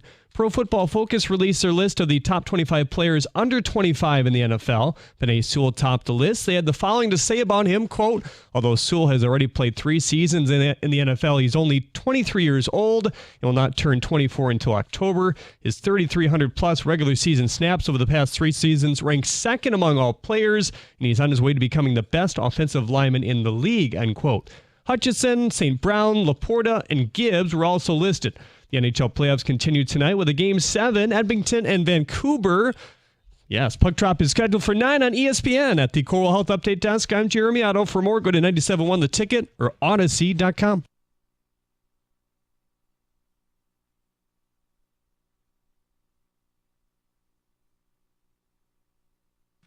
All right, good afternoon. Ready to rock. We have got a loaded show today. We're going to talk everything from Game 7s to emotions, feelings, and I'm doing a reading from the book of Revelation at 4 p.m. So this is going to be a big show today. I do want to start out with something, and it's not even slanderous nor smarmy. Doug and Scott famously do Champ and Chump every week. And I heard the group of people Doug chumped. He basically should have just chumped me.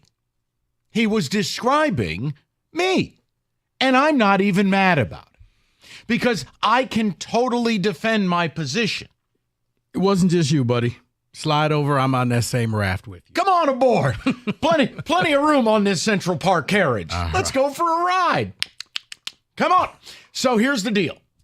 Doug chumped people upset that Javy Baez did well this weekend, 8 for 15 with 7 RBIs. And, I'm one of those people. I don't like Javy Baez. I didn't want him here before he got here. I don't want him here while he's here. I don't want to look at him. I don't want to hear his name. I don't want to talk about him. I don't ever want to think about the words Javy and Baez in the same sentence the rest of my days roaming this planet. Because Javy Baez, if you're a Tiger fan, it is the equivalent of being in a relationship with a prostitute. Oh, you know that even if you have that nice romantic dinner at home together and you consummate the evening, well, she's going to be totally booked the next night with several other people in and around, if you will. It always ends up the same way. She's ending up in someone's bed, right, Kenny?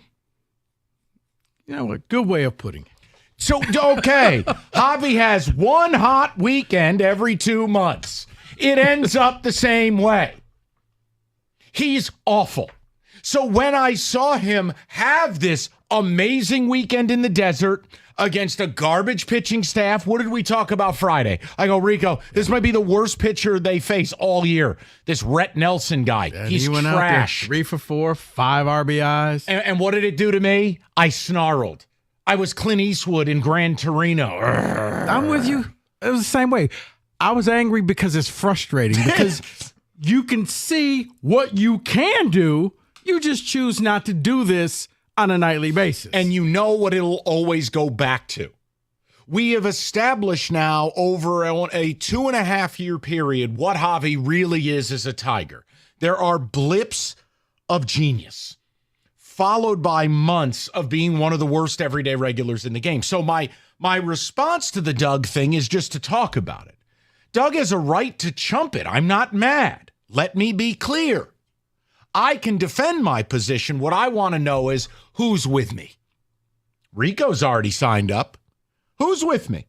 That when Javy does well, you actually resent him. Yeah. That's me. Because he does well in bunches. It's not just, he went 1 for 3, 1 for 4. No, he went out there and just crushed it. 3 for 60, 8 for 13. 4 for 39, 8 for 13. Do me a favor. You're already on your last leg. Just walk into the light and force Chris and this franchise to get rid of you. That's all I want. Yeah, because I was telling David, or you know what? Go white hot for the month of June. Ooh. And make yourself available. And make this team. No one's doing that. I love your idea. You can dream. Okay, you know what? You can dream. You're going to Disneyland. Thank you. Good for you. Fine. You're right. That's totally fine. I mean, it's like, if you're going to do this. Dream. What I was going to say is get hot enough that this team ends up 8, 9, 10 games over 500, and I have to actually care again. Do that. So whether it's me, you, me, whatever your goals are or are not, here's the question. Are we chumps to operate the Spite store with Harvey? Is Doug right? Are we are we champs or chumps? Because I feel like Rico and I embody a lot of what you as fans feel. No, I don't need Javy being good for 2 games. Just keep being terrible so we have to get rid of you. Versus, I don't know, like Rico said, the turn back the clock Cubs pennant chase 2016 edition. Right. I don't need it. Well, I'm sick of them. Just go away. Yeah, well, you do just enough that people are like, well, you know what? He's got that in him. And it's just like, yes, but he doesn't bring it out. You have the potential. They paid you for your potential. You just aren't giving us anything except for once every other month, you will have a 4-day stretch where you're killing it. And this weekend was one of them. Yeah. He was fabulous. It irked me. So, in essence, Doug was talking about us. So let's have the conversation. We're going to flip the script with Champ and Chump. Is our viewpoint on Javy and how we go about things Champ, or are we chumps? Are we bad fans? Do you have to let go of what you believe is right for the franchise moving forward for short-term gain? Do you just have to celebrate that if you don't like a player or don't want a guy here, that if he does well, it was fun? Is that what we're supposed to do? Or are you like us? You don't want him here. You're tired of looking at him. And you know he's going to go right back to doing what he does. It is T-Pain, you're in love with a stripper. You know exactly where you're headed. She's going to be grinding on somebody else when that 8 o'clock shift starts. That's how it works. Javy will go right back to hitting 150. Destiny to the main stage. But you get my point. No, that's why I'm so frustrated, because when he did it, I'm just laughing like, of course you did. Of course you're having. Well, and we said it Friday, right. Like we have buried you now. You've officially dead cat bounced to a point you can't get worse. He'll go out and tear it up. And we made the joke Friday because Nelson is awful for the D-backs. Awful. He went out there and actually did it. I just laughed like, of course you did. 248-539-9797. Now, Rico, one man who loves to tell people how they should live their life. We bring in David Hall. David, what does the good book say? Are we champs or chumps with our view on Javy? Was Doug right or wrong? The good book says when Javy has a 2.5 bad months, he is what he is. You are just fine. Okay. For being upset that he had a good weekend, because he does this every 2 months, okay? This is not what he's paid to do. He's paid to do this consistently. Not every night, because it's baseball. You're not going to do this every night, but can you do this most of the week? And he does not. So you're just fine. You're a champ in my mind. Both of you. You're champs. Right. I mean, because you know it's bad. As soon as you just laugh like, yeah, it's not going to last. But there'll be people who will defend you and say, see, I told you, you guys are just too hard on him. Well, hold on. No, there is an element, and I understand this element, even though I don't agree with it, that if you root for the Old English D, it doesn't matter who's producing. If you get the result, you are supposed to be happy. Now, I think that's a very limited viewpoint of being a fan in 2024. I think that's a very 1950s way of approaching things. You know what? And I will agree with people who feel that way for about 98%. Yes, if that's your team, you ride or die with them. But there is that 2% exception. I like to call it the John L. Smith rule, where you could just throw that all out the window and say, no, I don't want to see this person around, because we'll never get better so long as this person is here. It was a lot like when Josh Smith was a Piston. I didn't need Josh Smith to have a good day. Get the hell out. It's the same thing. I just don't view it any different. And look, my personality weakness is when I'm done with you, I'm done. It's just the light switch is on, and the light switch has now been turned off. Yeah. I just don't want Javy here. He's got a negative defensive run saved. He's one of the worst OPSs in the sport over 3 years. We're done here. So I hope you enjoyed your huge weekend in Arizona. Kindly leave. But Doug chumped people like us, and that's okay. But I want to know what side of this you're on.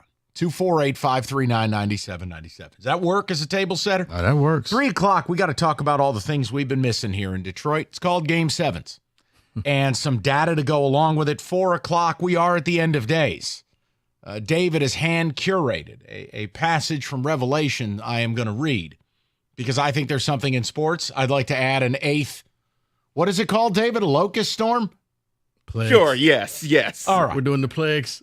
I got an eighth plague. We're going to get to that as well on a Monday. 97.1. Rico, please. Let's talk about the Chevy dealer in the area that's been leading the way. It's Hamilton Chevrolet in Warren at 14 Mile and Mound. Rev up and drive with unbeatable deals at Hamilton. Andrew and the sales staff, they want to be your Chevy dealer because it's time to hit the road in style. Hamilton is your go-to destination for the top-notch vehicles and savings, sleek, powerful cars ready to conquer the roads, and Hamilton Chevy has them all, from fuel-efficient compacts, rugged SUVs, even convertibles. They've got wheels to match your lifestyle.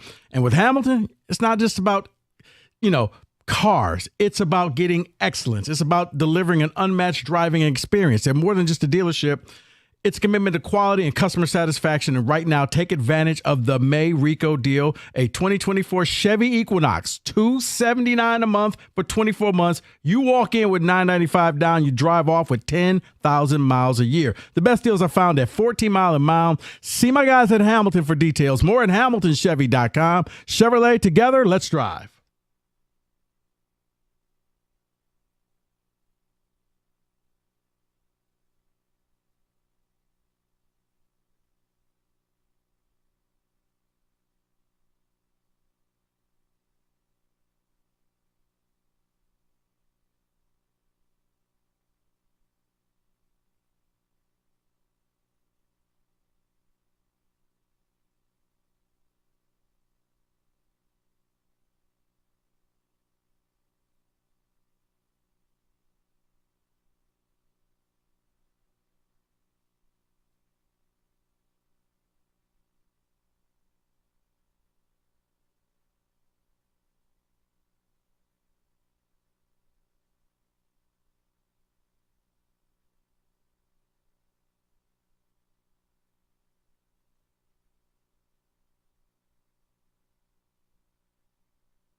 Being number one, not easy. Takes years of experience, dedication, determination. Number one mattress purchased by millions every year. It's Serta, and they've got 111 years of experience making the world's most comfortable mattresses right here in the state of Michigan.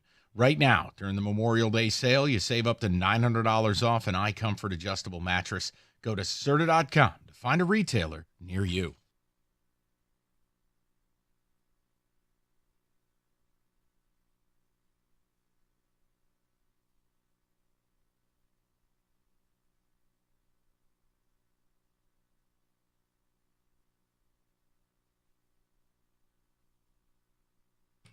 All right, so we're having a little fun. Doug and Scott do their champ and chump on Monday, and Doug chumped people who root against Javy Baez when he had a good weekend. Okay, guilty. I did not take pleasure in Javy Baez going 8 for 13 with 7 RBIs. Why? I want him gone.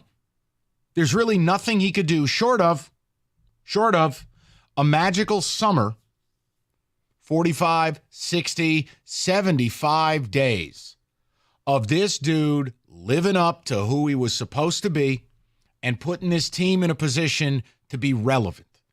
Being 6.5 games out of first is not relevant. Being 500 is not relevant. You want to know what it would take. That doesn't mean I'm right. I can only speak for how I feel. But Doug chumped me. Not by name, but by association. Do you agree with our line of thinking? Or should we just, he was good for a weekend. We'll take that. See, I don't do that line of thinking. We'll take that. Awful for 30 days, good for 3. We'll take that.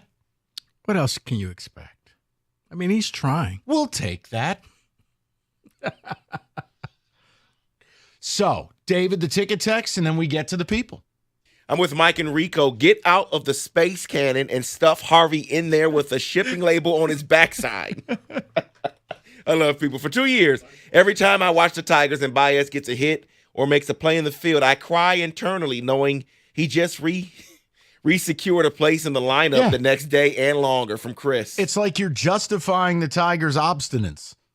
It's just how I watch it, and maybe that's not healthy. I don't know. Most frustrating ball player I've ever seen since Brandon Inge. You guys are right. We'll take that. Let's go to the people. Matthew, 97.1. Matty, what's going on, buddy? What up, Mike? How are you, sir? Good. Funny thing, I guess I'm a chump too because I root against Javy Baez. To me, I think Javy Baez is the equivalent of a participation ribbon or a trophy. But I will say, every time the Tigers mess up, makes my team look good because I'm from Missouri. I root for the Royals, and they're doing good. So fair. But I agree. I root against Javy. Yeah, and that's, hey, Matthew, it's okay. I mean, I don't think it makes you a bad fan. I think if you blindly root for him, I wonder the level you're engaged. That if it's just team one this good, I hate using a word like nuance because it just makes you sound like a Richard. The point is, it's 2024. The money does matter. What he's doing on a daily basis does matter. What we want for this franchise does matter. I think it's deeper than that. That's the way I'd put it. Yeah. No, Mike, I totally agree. But the thing is, he was brought to this team to be that guy, and you have it. And you're going to be here for a while. And at times, it seems as if he's just kind of going through the motions. It seems. I'm not questioning his character. And then all of a sudden there's this weekend and he's just dialed in and out there looking like he's playing in softball city and he can't miss a thing. Well, it was. The Diamondbacks pitching staff is actually softball city. But look, when you're the worst player in baseball, factually speaking, I don't care who you're getting hits off of. If you get hits, you've done something right. I'm not mad at people who are okay with it. Right, because they got the Royals coming up? Like if you set the over-under for the amount of hits in the series at 2.5, I'd probably take the under. Oh, boy. What is it, Waka on the mound tonight? Another trash can? All right. I'd have to look at who else is lined up in the series. Seth Lugo's been pitching out of his mind, but you're not crazy. You're not, because That's what Javy's been for 2.5 years, not 2.5 games. It is Waka tonight, yes. Oh, boy. Absolute trash can. Let's go to Jay, 97.1. What's up, Jay? Hey, what's up, fellas? How are you, sir? Hey, I'm doing great. First time calling in. Welcome. And I'm calling in to bestow the big chump on you guys. All right, I don't noted. know how anybody that's a real Detroit Tigers fan can root against Javy Baez. Now, granted, he sucks. Now, and if he does continue to suck, he needs to be released. But if he playing like he played this weekend, baby, we going to the World Series. Okay, but Jay, flat out. Jay, and here's the thing. You buy into that because I was like you. I'm like, you know what? Mike, because Mike was like, he's horrible. I was like, Mike, he just had this great stretch of games. I think he's finally turned it around. And then he makes you look like an idiot because he doesn't turn it around. He goes back to playing bad baseball, and then you're just like, yeah, you know what? I'm not gonna fall for this. I know what you do, and this won't end up working out. You're gonna end up going back to just being Javy and just ticking me off every time I watch you because I know what you can do. You just don't do it. Very true. But the last 8 years of watching Detroit Tiger and listening to it on the radio has been like awful. So it's actually kind of fun to listen and watch this year, other than, sometimes we don't know records. But if you got Javy balling, what is there to lose? You know what I'm saying? Like, I get it. Like, but who waiting in the wings that's ready to... Well, Jay, and I understand... Jay, I totally agree with your statement. It's why I said what I said. It would take an extended period of time, not 3 games, not 2 games. It would take 30 games, 40 games, 60 games. It would take an extended period of time for me to greatly alter my opinion in any way. Because the reality is you're where you're at to large extent because of him. And until or unless he pays his debt back, that's how I view it. He has a debt. The debt is you've wasted 2.5 years of my life watching you be the worst player in baseball while making $25 million a year. Repay your debt. Get this team 8, 9, 10 games over 500. Put this team on your back, both ends of the field. Yeah. Get us where we're relevant in August. Now, if he did that, would I be on the air with this opinion today? No. Or you know what? Yeah, be that guy that you know what, when the Tigers are in a 1-run game or they need that hit late, clutch you're up to them. Right. You're hit like, oh man, Javy's coming up in the lineup in this half of the inning. You feel good about it instead of we'll take that. Like, man, move yourself from 8 and actually be relevant instead of being 8th in the lineup. Let's go to Tim in Royal Oak, 97.1. Timmy, what's going on, buddy? Nothing but the rent, and that's paid. Hey, you guys are making all really good points, especially Jay, the last caller. And I've been trying to want to like the Tigers again, and like Jay said, listen to them on the radio and stuff. And but I have no confidence in Baez, and I have no confidence in Torkelson, either of them at the plate. And I just wonder how much of an emphasis there is on just clean batting averages. Like, if you're a good batter, you get to play for us. If you don't, you don't. Is there anybody in the wings? Is a farm system bare? Well, at shortstop it is. I mean, but again, this is, Tom, it tells a bigger story. Look, you mentioned 2 different players, right, Tommy? I'm happy when Torkelson, again, had a home run this weekend. We have a whopping 3 on the season.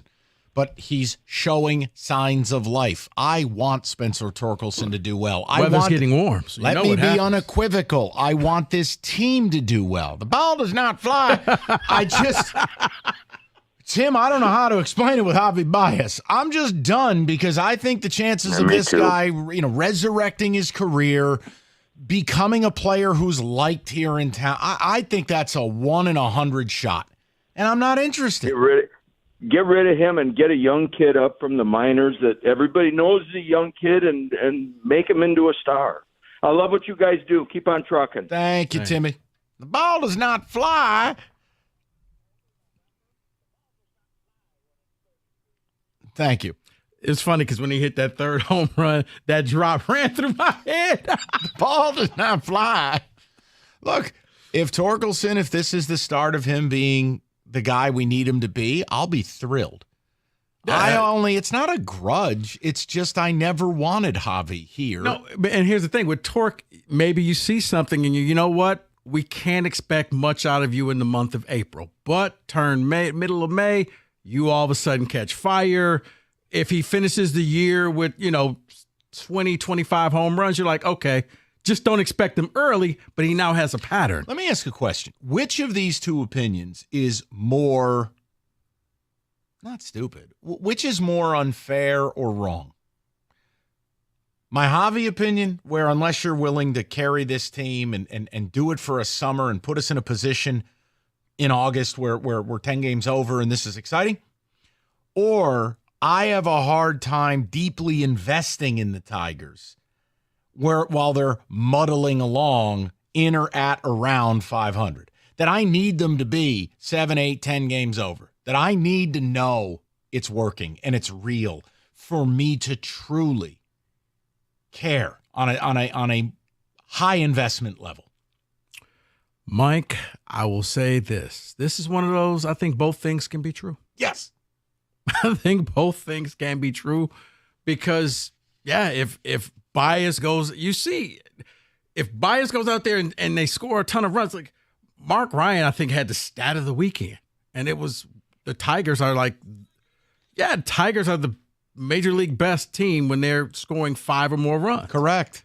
And they're the worst when they don't score 5 runs. Also correct. So, it's like... 16-3 when they score 5 or more, 7-19, 5 or less. 4 or less, I'm sorry. But again, that's what makes them frustrating is the pitching is so good. And look, it doesn't change my perspective on the Skubal thing. I mean, I just don't see a window they're going to win 90 games and win this division. But it's baseball. Weird things happen. Right, and I guess I'm a little more invested in the Tigers, the team, because all of a sudden they go cardiac cats. Now, see, that annoys me. I know. I'm a weirdo. I'd rather you just play well. I don't need the theatrics. 248-539-9797. We'll get more of the people. Got a football today to get to as well. And top of the hour, we got to talk some Game 7s. We don't have them in this town. Some shocking data. Got to get the games 1 through 6 first. Marquee, everybody. All right, listen up. Football's done. Basketball never started in this town. But look, Hungry Howie's, great deals all summer long. The mix and match. You mix and match any 2 items starting at $6.99. It's never been better than right now. They've expanded the menu. And basically everything is available to be mixed and matched. $6.99, including a medium 1-topping pizza, salad, subs, you name it, it's matchable. You pair them up, $6.99 each, get dinner on the table. High stress during the week, you don't have time, Hungry Howie's has got you covered. 8 different flavored crusts and the best mix and match menu yet. It's Hungry Howie's. Order off that mix and match menu tonight.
That was just a reference that you know how that will likely end up. Oh, but we were having such a great time at home. Cutscene. She's doing the dirty at the club the next night. You know what you're in for with her, and you know what you're in. Relax, and you know what you're in for with Baez. He can go an 8 for 13 weekend with 7 ribbies, but you know where it ends up in. Probably don't want to use that drop with, I was doing an impression of I know, Fred of Fred Sanford. Right. Let's go to the people, see what they have to say about it, because Doug Karsh inadvertently chumped us. We are people who get upset when Javy does well, because there's only one outcome. We want him gone. The only outcome where we would ever go full circle and become Team Javy is if he would put this team on his back, and he's a driving force to why we're talking pennant chase in August. And that just feels impossible. Mm-hmm. We go to Dan, 97.1. Danny, what's going on, buddy? Mike, what's going on? How are you, sir? I'll tell you, before my dad died, one of the coolest gifts I bought him, I found it on eBay. Some minor league team did a Vince Coleman bobblehead where he got ran over by the tarp. Oh my God! And I'm recalling the, so oh my God. I'm from St. Louis. My dad was a carpenter at the Busch Stadium in St. Louis for years when I was born. And I saw that headline today on MLB where it's like Ellie De La Cruz they're really thinking he might steal 100 bases this season. Yeah. And I'm like, that's crazy. And I looked at it. Cincinnati, they have 79 stolen bases as a team. I was more, first in Major League Baseball, right? Yeah. Tigers have like 30. 20. No, Tigers have 22, right? 24th in MLB. But the Royals have 68. That's, top 5 MLB. And your buddy, and I know, Mike, you 2 years ago, you said, hey, the Royals don't mess around with their service time. And Bobby Witt Jr., they brought him up. Right. And he looks like a great, great player. Yep. Why don't we have that? Why aren't any of our guys Bobby Witt Jr. right now leading the charge? And, the Royals they're rebuilding what they built 10 years ago. That's how the rebuild works. They're as good as they were 14, 15 when they were competing and winning World Series. And why ain't that us? And that's tough to say. Yeah, it's the hard part. And I mean, Dan, that's the thing is I just don't feel that Javy will ever be one of the things you list as big part of rebuild. It's just, it hasn't worked. It's not working now, and it won't work. So when I see him have this magical Bally Sports weekend in Arizona, yes, I am the person Doug speaks of. It upsets me. Yeah, it kind of feels like with Miggy. The rebuild will start once you're gone. So get gone. Hey, you know what? There it is. Thank you. I mean, Dan, you tell me, are we bad fans because we just want Javy to dead cat bounce and we can get rid of him? No, absolutely not. I know again, I grew up in St. Louis, Cardinals fan all my life. I'm one of those hardliners that wants, Ollie Marmol gone. And, really, who needs to be running the team is who the Cardinals got to replace him and bring back Yadier Molina. He needs to run that team. Like, so right you're, now, yeah, like but that, Dan, that's what I speak of when I have issues in this town is I don't feel like the Tigers are held to a standard. The Cardinals certainly are. Now, again, well, they don't have as many teams. All right, fine. Have whatever arguments you want. That's not the one I'm having. The one I'm having is the Cardinals have gone winning record 23 of 25 years, and fans are incensed. They want the manager gone. They want the GM gone. They're mad at ownership. Fine. Here, I think most fans are either apathetic or upset, but there's still a big portion of the fan base that's very tolerant, and that I don't understand. But to some, that's not an apples-to-apples comparison because St. Louis is a baseball town. Right, and that's why I made the comment, this isn't one. Just saying. No. Well, when you said it, I mean, we played the whole I'm City A, City B type of thing. I was and then it sent cookies into a tizzy. And I'm like, well, I'm not attacking leaving him fans. nameless. No, I mean, it's friendly. I mean, it's not like this ad hominem attack. I mean, we don't cross a line like some others do. We'll go to Katie, 97.1. Katie, how are you? I'm good. How about you? Super. Hey, Katie. It's on your mind. I agree with you. It's like he's just here and he's I'd trade him for Bobby Witt Jr., who's probably making peanuts. Okay, hold on. And he doesn't make any big play. Like, all right, I'm going to fix this. Katie, I do have a bit of bad news. I know it's 90 and it's sunny out. It's beautiful. Katie, you could attempt to give Javy Baez away like an old record player. No one would take him. So you got to let go of the words trade and Javy. No one's taking him, ever. oh, I know. I would love Bobby Witt Jr.'s mullet and his skill, and I think every team in baseball would. As my dad calls him, a bum, because he doesn't really swear. Oh. There's no big, all right, I got Torkelson hit that 2-run homer last week. He's not going to do anything in the top of the bottom. I agree. Or top of the ninth. Katie, we're up against. I gotta let you go. We're up against it. Kenny, that's one. David, a few ticket texts if you'd be so kind. First ticket text that comes in and says, Kenny, that's 3. We can't, Kenny, when someone calls you up and offers a Bobby Witt for Baez trade, you had to talk to Katie and help her. First of all, she didn't say that to me. I don't know if I believe maybe you. she was just nervous to talk to the big radio star. No, don't do, no. It's the marquee we're talking Kenny, about. that's me every morning. I know. David, I can't do it. You need to talk to him. Right? I stutter. All right, so I love ticket text because you got one side saying you're a moron, then the other side, back to back. That's fine. If you root against Javy, then you should not be a Tiger fan. You are a moron. Another one. If you root for Javy Baez, you're a moron. All he does is let you down. I think those two ticket texts, we're just labeling those America 2024. Right. Because the second one, right, he does let you down. So long as you know that 9 times out of 10, you're going to be disappointed. But if you're into that type of thing, hey, no judgment here. Go on. Let me get to Harrison, and then we're going to get a little football, and we got to talk Game 7s. Harrison, you get the final word. What's on your mind?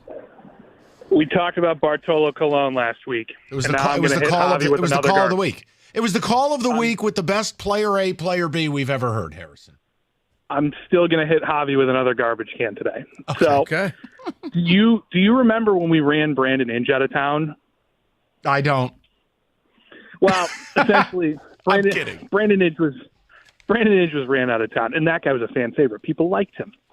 He had a 583 OPS that year. That is 50 points higher than Javy Baez. Correct. And people liked Brandon Inge. No, but see, that's the difference. I don't care. Harrison, I've been on the air through it all. I hated Brandon Inge. I wanted him gone. And if I had to hear another person go, oh, but I like him, F your feelings. This guy sucks. I'm with you, but Javy is infinitely unlikable by comparison. Before the weekend, in fact, he had an OPS of 422, which is 60 points lower than Ryan Rayburn when we ran him out of town. Correct. What are we waiting for? I think, it's part of the topic we did, Harrison. I don't think you have an owner doesn't seem to have the care factor or the chops, motivation, urgency to do it. If you're really going for it, Harrison, Scott Harris would have already brought someone in to compete with Javy, or he'd be in the process of doing it right now, because day in and day out, Javy Baez does not help you win. Yes, this weekend he did. So there's your 3 games. I'll show you 40 games he didn't. What? No, I'm just listening. No, Javy is the epitome of inconsistent, but it's not even inconsistent because he is just consistently bad. This was a blip. This was the unicorn, what he did this weekend. Take the man for what he's worth. When a man shows you what he is, that's what he is. Javy shows you. Yeah, most of the time, you'll get nothing from me. Let's get a little football, shall we? Let's go. All right. Our weather in this state, it's all over the place, and it can really punish your roof. If you have any doubts about the status of your roof, you need to schedule an appointment with Victor's Home Solutions today. I say today because their appointment calendar does fill up really, really quick. And as the weather gets warmer, like 90 degrees warm, thunderstorms, their phone rings a lot. So schedule that appointment and have Victor's come on out. 21-point video roof inspection, and you are taking the guesswork out of both choosing the right roofing contractor and whether there's an issue up there. They'll give you a menu of options, and they're so confident in their work, it's simple. They offer a 50-year leak-free guarantee on every roof they install. Just call today, 734-773-1100. That's 734-773-1100, or book that appointment online anytime at victors.com.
Let's get a little football in the mix. While this will not be the program on this station that breaks down OTAs, we do not ignore our duties of football. David Music. Oh. Speaking of things that are dying, any dead grandmothers to report in the obit section today? Because college football and Nona are the same thing.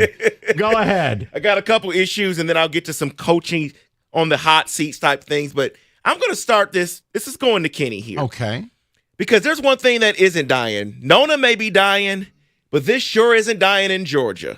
Meth. Georgia wide receiver Sokovie White was arrested on reckless driving charge Another? in latest traffic-related incident for the program. Okay. Kenny, Okay. what is going on? Okay, before Kenny answers, I got to think that in this NIL, like the ride share people, I would just go to Georgia and say, hey, I'm going to pair up with you guys. I got a better so we solution. can end this. Better solution. Isn't this week the Mackinac Policy Conference? We take a page out of Mackinac. We're going horse and buggies only in Athens. We are now done. But then we'll see high-speed horse accidents, Mike. That's just as bad. Right. They're running the derby. My carriage is in a ditch. Why don't these guys have their own drivers though? I mean, employed by Kirby Smart in the athletic program. Or hear me out. Just drive aggressive, but not insane. They can't. How They about literally this? can't do Just that. be responsible. Yeah, apparently he was driving down a one-way roadway. That's what this incident was this time around.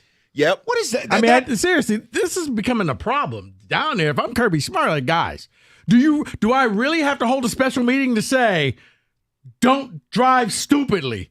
Just be careful. Can you imagine that on the overhead projector? Don't drive stupidly. Right. You got a PowerPoint presentation of I got all nothing. the accidents in the last 3 years. You know what? I know how the papers up here would report it. You know, they've got quite a culture down there. That's how it rolls up here. So, speaking nice of culture at your school. Speaking of stupid, I mean, I guess I'm not surprised by this in the world we live in before What's I get that? to the coaches. The NCAA did an investigation on some betting interest type threats. 1 in 3 high-profile athletes receive abusive messages from individuals that have a betting interest. Mm-hmm. So more than 540 men and women's college basketball players received a similar abuse along with football players. I'm going to let Rico go first because once I get started on this, I won't stop. So, Rico, floor's yours. Just let me know when you're ready. No, I mean, David, I saw that article and was just, yeah, it amazes me. But you've always had people doing that, whether it's pros and my fantasy team, and they're yelling at them. I'm like, dude, I don't care about your fantasy team.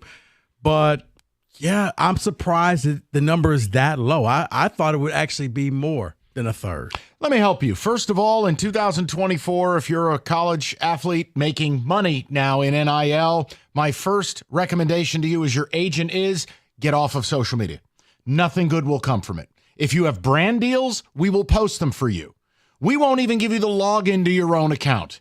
We will use it for what it's meant for, to make you money. Second of all, that's actually a pretty good idea. It's truth. It's just truth. You focus you won't on even get the passwords. You focus on ball, we're going to make you that money. Just go do your thing. But second, here's the other problem. And I'm conflicted because, look, the gambling thing, it's fun. But the problem is, look at the Baylor story from a few days ago. Now Baylor might have an issue with players placing bets, etc. We had the Jonte Porter thing in the NBA. Guys, we have to now, unfortunately, get comfortable being uncomfortable and having doubts about the sanctity of our athletes. Because it was one thing for the mafia to come and get them. That was different. This is also different. All it takes is you diming out somebody who's got money in an account, giving information. That doesn't involve you tanking a game or dribbling a ball off your sack. It involves you going, hey, this dude's girlfriend's pregnant. This dude just failed out of school. This guy won't play this weekend. Yeah, this guy just broke up with his girlfriend. I'm just saying, that's all it takes. So let's go through this. Coaches on the hot seat, 1 through 5. 5 meaning very hot. 1 meaning it's May 20th. I just want to. I understand. Okay. But the first one, you're going to love. Dabo. James Franklin. Oh, you boy. know what? I'm going to say 2 because they love him down there because he will go out there and just beat the hell out of all the bad teams and they'll get fired up and he finds ways to lose against the good ones. But for Penn State, the bar is mediocre. You know, it's funny. Honestly, Michigan may as well unveil a new trophy. It should be a bronzed phallus, a perfect replica of James Franklin, because they've taken his. He's the Unsullied from Game of Thrones. They just took it and they put it in a jar. They own him. It's like the dude with there's $1. I got you $1. That's so good. Hey, James, want that back? Come to Ann Arbor and take it. Next guy, Lincoln Replica Riley. edition. Lincoln Riley, USC. Okay, I'm telling you, as much confidence as I have that Oregon will flourish in the Big Ten because of Dan Lanning is some of the doubts I have about Lincoln Riley. And understand, no one's higher on Riley when he went to USC in the Pac-12. Him coming to the Big Ten, his program is not built for that. Dan Lanning's building that. That's just my take. I think there's something there. He couldn't win with the greatest quarterback they'll ever get there. Right, but I don't know if that's one of those programs. I don't know if it's about winning or it's about your brand and the marketing and putting it out, because that's what USC was. It was like, wow, look at all the stuff that they're doing, but they're not winning games. Yeah, but they're all over the place, and Caleb is doing this and that. David, for that one, I'll probably put at a 3. I think that if he goes out there and he bombs in the Big Ten this year, Mike's right. He's hoping that, you know what, it's LA. I can get all of those guys from Ohio and Pennsylvania and Michigan to come out to LA and be in this weather and they can help me win. That's what he's hoping for. But come November, if they're getting trucked because they don't have a running game, he's got problems. Close it out with the last two guys. One, your guy, Dabo Swinney. The other, Ryan Day. Dabo, can I do Dabo? Oh, please. I'm here till 6. Dabo, aware of this. Dabo, David, I think that he's probably at 4.5, 5. I think that the fans have forgotten about those national titles because he keeps coming out there and telling you, I'm not going to do what all these other teams are doing. That's not my style. That's not Clemson ball. What, you mean winning? Because that's what you need to do to win nowadays. If you totally shut yourself out of the portal and NIL deals, retire. Here's the problem. The comp I would draw to Dabo right now is he not Jim Harbaugh 2020? Oh, looking like he's about to be out. But sticking to guns, if the boat's going down, we're doing it my way. And let me just... So now is he going to go just to the dark side? The way? No. I did not say it for that reason. I want to also make a point. Because we all know things changed after that. They go 14-1 in 2019. Here's Clemson's record each year. Just so you understand what a fall at Clemson looks like. 10-2, 10-3, 11-3. And last year, admittedly, 9-4. I'm with Rico in that if he doesn't get it right, the boosters are going to get upset because they're not even going after. Look, he made a comment at ACC, spring meetings. Well, most of the players in the portal aren't good enough to play at Clemson. You're right, except there's plenty that are, and you're not going after those. So Rico will be right, but there is a flavor here. This is kind of Harbaugh at the end. He either begins winning big again or he will be gone. 9-4 ain't going to cut. And it wasn't me being smarmy. It was the fact that Harbaugh all of a sudden just kind of said, you know what? Don't tell me what's going on, but I do need to win games. I don't know if Dabo would be willing to go on that side of the street. Well, where's that freak we hired from Navy? And that is your college football blitz. Oh, Brian Day, by the way. You lose to Michigan, you're fired. Cosign. All right, FanDuel Home Run Tuesdays. They're back, and it's a fun way to play MLB because, look, unless you have a big bankroll and you're only going to play underdogs and you're really in it for the long haul, betting baseball is really hard, and it's not recommended. So the home run stuff can just be something a little fun, a little lighter.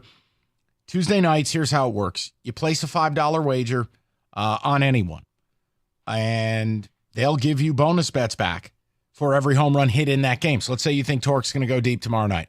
Place a wager. Now you're locked in that any home run hit in that game, you're going to be getting bonus bets back. Fun way to play because, like I said, betting baseball, not something I do, not for the faint of heart. It's FanDuel, FanDuel.com/ticket. It's FanDuel, 21 and up, present Michigan. Bonus issued, non-withdrawable bonus bets that expire 7 days after receipt. Max bonus $25 a game. Restrictions do apply. See terms, sportsbook.fanduel.com. If you have a gambling problem, call 1-800-GAMBLER. That's 1-800-GAMBLER.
Brought to you by Cars for Kids. MSU is still looking for answers after a Connor Stallion lookalike was spotted on the Central Michigan sidelines last season following the sign stealing allegations by Michigan football. In an interview with the Lansing Journal last week, MSU AD Alan Haller said, quote, "I'm interested in the outcome of the investigation and it could impact our relationship with Central Michigan."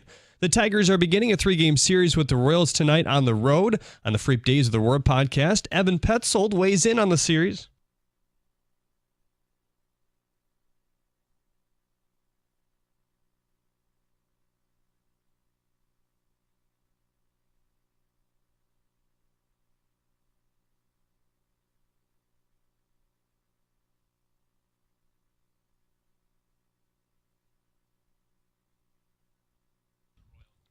First pitch at 7:40 right here at 97.1 The Ticket. And a member of the Lions front office who helped orchestrate the Goff, St. Brown, and Sewell extensions is heading to the Washington Commanders today. Salary cap manager and contract negotiator Brandon Sosna was named Washington's VP of Football Operations. At the Corwell Health Update Desk, I'm Jeremy Otto. For more, go to 97.1 The Ticket or Odyssey.com. All right, Odyssey.com Rewind. You missed anything? We opened up with a little Tiger baseball. Want to move our attention to a couple different things. One, there are some updates with the Pistons. We're about a little over a month from the draft, and there's no one captaining the boat. You just kind of look upstairs to the bridge. There's no one behind that wagon wheel that steers the boat. Just that red light on saying autopilot. Well, and one of the guys that you allegedly really want to go after, unfortunately, their team just won a Game 7 yesterday, so it's going to be weeks before you could even engage Connolly, the guy from Minnesota. And understand, Minnesota's primed to be good for years to come.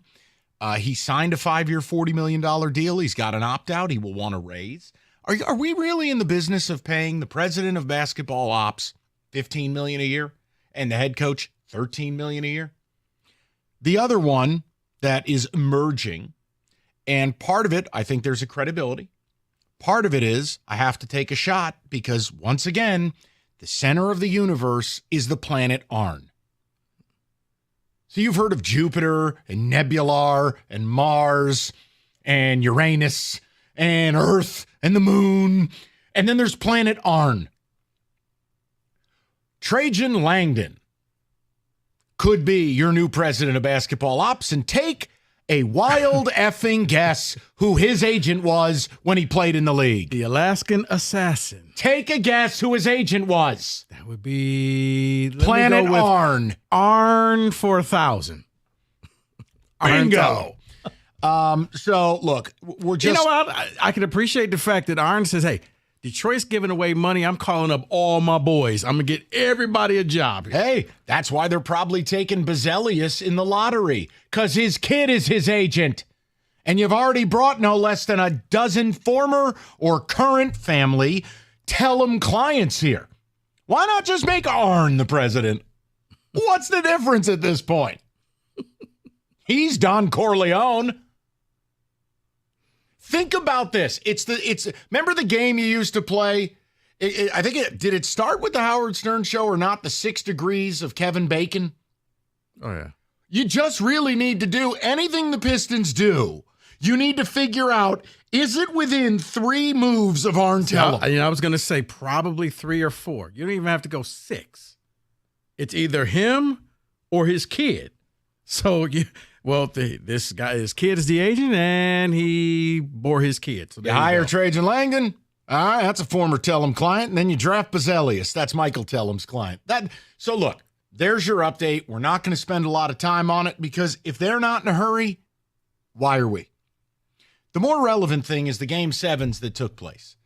And first of all-time collapse by the Nuggets. Not only in Game 7. You lose by 100 in Game 6.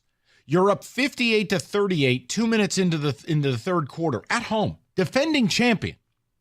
The T-Wolves go on a 54-24 run and a shootout. That is all-time bad. But Minnesota in a Game 7. Indiana in a Game 7. The Knicks in a Game 7. And you start looking around at all these teams that were just as bad as the Pistons a couple years ago. All in Game 7s, all on the precipice of or going to the conference finals in their respective conference. But it got me thinking. I was amped up to watch Indiana and the Knicks, and I know it unraveled. Brunson broke his hand. Anunoby ended up not being able to go for more than 10 seconds. They're ravaged by injuries. Fine. But it was a Game 7. Last night, you lock in Nuggets and playoff Ant-Man is must-see TV. And you start going, when is the last time we had a Game 7 in this town? And when you start doing the math on it, it's truly unbelievable. Do you know the last Game 7 for the Pistons? Let me help you. 2005? 6. Basically 2 decades. Last Game 7 for the Red Wings. Kenny knows this. Come on, Kenny. Yeah, that would have been against Tampa, and I think 14 or 15. Oh, great. So a decade ago. Right. Last Game 7 for your Detroit baseball Tigers. I didn't realize this. I saw this one on the sheet. Like, wow. 1968. My question is, and look, we can do this multiple ways, fellas. And if you're in listener land, participate at whatever level you like. Part of it is, when are we going to get a Game 7 in this town again? When is one of these franchises going to step forward to not only make the playoffs, but earn their way into a 7-gamer? Now, in fairness to the Tigers, you got to make the ALCS to play a 7-game set. Well, that's their cross to bear. Yeah. Hockey, basketball. I mean, look, that's why the part 2 of this is it is pretty clear. The Knicks a couple of years ago won 21 games. They're in the Eastern Conference Finals. The T-Wolves were bad. They're in the Western Conference Finals. Indiana was every bit as bad as you. Orlando was every bit as bad as you. Cleveland was every bit as bad as you. Guy, this is, okay, I watch a show on Netflix. I don't know if this will resonate. Just hear me out. Anybody in this room ever watch Drive to Survive? The F1 show on Netflix. They go behind the scenes. It's fascinating. It really is. It's like cars on these lousy F1 teams getting lapped. The league is lapping you. When teams who are every bit as bad as you are now not just making the playoffs, but they're making meaningful playoff runs. Pacers, Magic, Cavaliers, Minnesota, you name OKC, Houston. You're getting lapped. I do wonder, has the NBA playoffs changed your viewpoint on something we've brought up? That once you're getting lapped in your rebuild, you got to have, as Rico puts it, the look in the mirror moment. It didn't work. And we revisit trade Cade. That it's got to be a rebuild of a rebuild. The rebuild. See, I'm more concerned, Mike. Those teams lapping you bothers me because they were all sitting at the same little kid's table with you at the wedding. And then they grew up and now they're doing stuff. What's going to bother me more is when the teams that are about to hit a rebuild lap you and then they're good again. Because I think you can see how Golden State and the Phoenix Suns and even the Lakers, they're on a decline right now. They'll fix this problem and then they'll be back in there again and we'll still be talking about the Pistons and can they win 30 games in a season. That's the real thing. But right now, yeah, it absolutely bothers me. When I'm talking about seething, just watching the Knicks and Pacers, and yet Indiana shot incredibly well, almost 70% for the game. But I'm watching Halliburton just hit the three, and I'm just getting angrier and angrier and angrier because, like, he could have been a Piston. Could have. But the guy you chose. Buddy, every bit, all of these players, not all, but like Donovan Mitchell had a tremendous workout here. Yeah. There was a study done about coachability and toughness, and Donovan Mitchell was the number one player in that draft. He had an unbelievable secret workout here in Detroit, and they didn't take him. Donovan Mitchell lapped you. Halliburton, you could have taken him. You didn't. Lapped you. When you start looking at all of these franchises, I think you have to begin having a conversation about when they get around to actually hiring a basketball department. Right there. Because if you don't, because everybody tells me, well, Troy Weaver can find talent. Can you? Because, well, he just doesn't draft it. So what's the point of finding it if you don't draft it? Because I've yet to see this guy that comes here and just flourishes and just comes out of nowhere. You don't get that. No. And then when you make your trades, you're basically going out getting broken pieces and hoping to glue them back together. Well, look. And they don't work out. And again, if they want to go out and take a swing and hire Connolly, fine. You're going to have to wait to do it. If the T-Wolves end up in the finals, you're going to be within a couple weeks of the draft. I don't know how you fully get a basketball department in order. But look, bottom line, the Game 7 thing is one part of this. It was crazy to watch Game 7s yesterday, and you do think to yourself, wow, when do we get that again? I don't even remember having it. Or hell, tonight, isn't it tonight? Oilers and Vancouver. Yeah. And I know it's hockey, but work with me. There's an opportunity here where a Canadian team, no matter who wins, will get an opportunity to win a Stanley Cup for the first time in like 7,000 years. But Connor McDavid, a breakthrough moment, that the greatest player in the league and one of the great players of this generation, you want that player in the finals. And the scene in Edmonton will be electric. Like, I just don't even remember what it's like to have these games, whether it's as a fan, a radio host, both, whatever. When will we see it again? I mean, but if you really think about it, and maybe this is just as a fan base and as a city, it's sad. But for the Wings, we're talking about, can you just make the first round? For the Pistons, Can you be a part of we have to win 2 games in the play-in tournament just to make the playoffs? I'll accept that. Now, I know we're talking game 7, but heck, get me to that second game in the play-in. I know. That'll excel you to the 8th seed to get hammered by Boston. I know sometimes we throw out too much stuff. Well, you're giving yourself a bell ring? How self-aggrandizing. No, I hit that by mistake. I was hitting the cough button. Self, I love you. What? High five. 248-539-9797. You want to get in on the Game 7 conversation, let's do it. And then the other side of it is watching these Game 7s. Is it making you look at your rebuild, whether it's being a Red Wing fan or a Piston fan? Does it make you look at it differently? If you are a Piston fan, I think if you're not looking in the mirror and at least pondering or willing to discuss all things, including trading Cade, then I don't think you're looking at it clearly. You've been lapped. The other teams that were every bit as bad as you aren't just better, aren't just in the playoffs. They're making runs. And you're as bad as you've ever been. Red Wings, it's different. There's comfort in the incremental improvement, but then there's discomfort in knowing it hasn't amounted to anything. Still don't have a goalie. Still don't have a defensive core. Still don't have enough raw talent specific to scoring. And you're still not really close. This was the worst year at the bottom of the Eastern Conference since inception of new format. And you still didn't make it. Next year, it's likely 5 to 7 points more difficult. I wonder if these Game 7s in both leagues, A, have you yearning for days gone by, and B, have you thinking differently about the rebuilds we're enduring?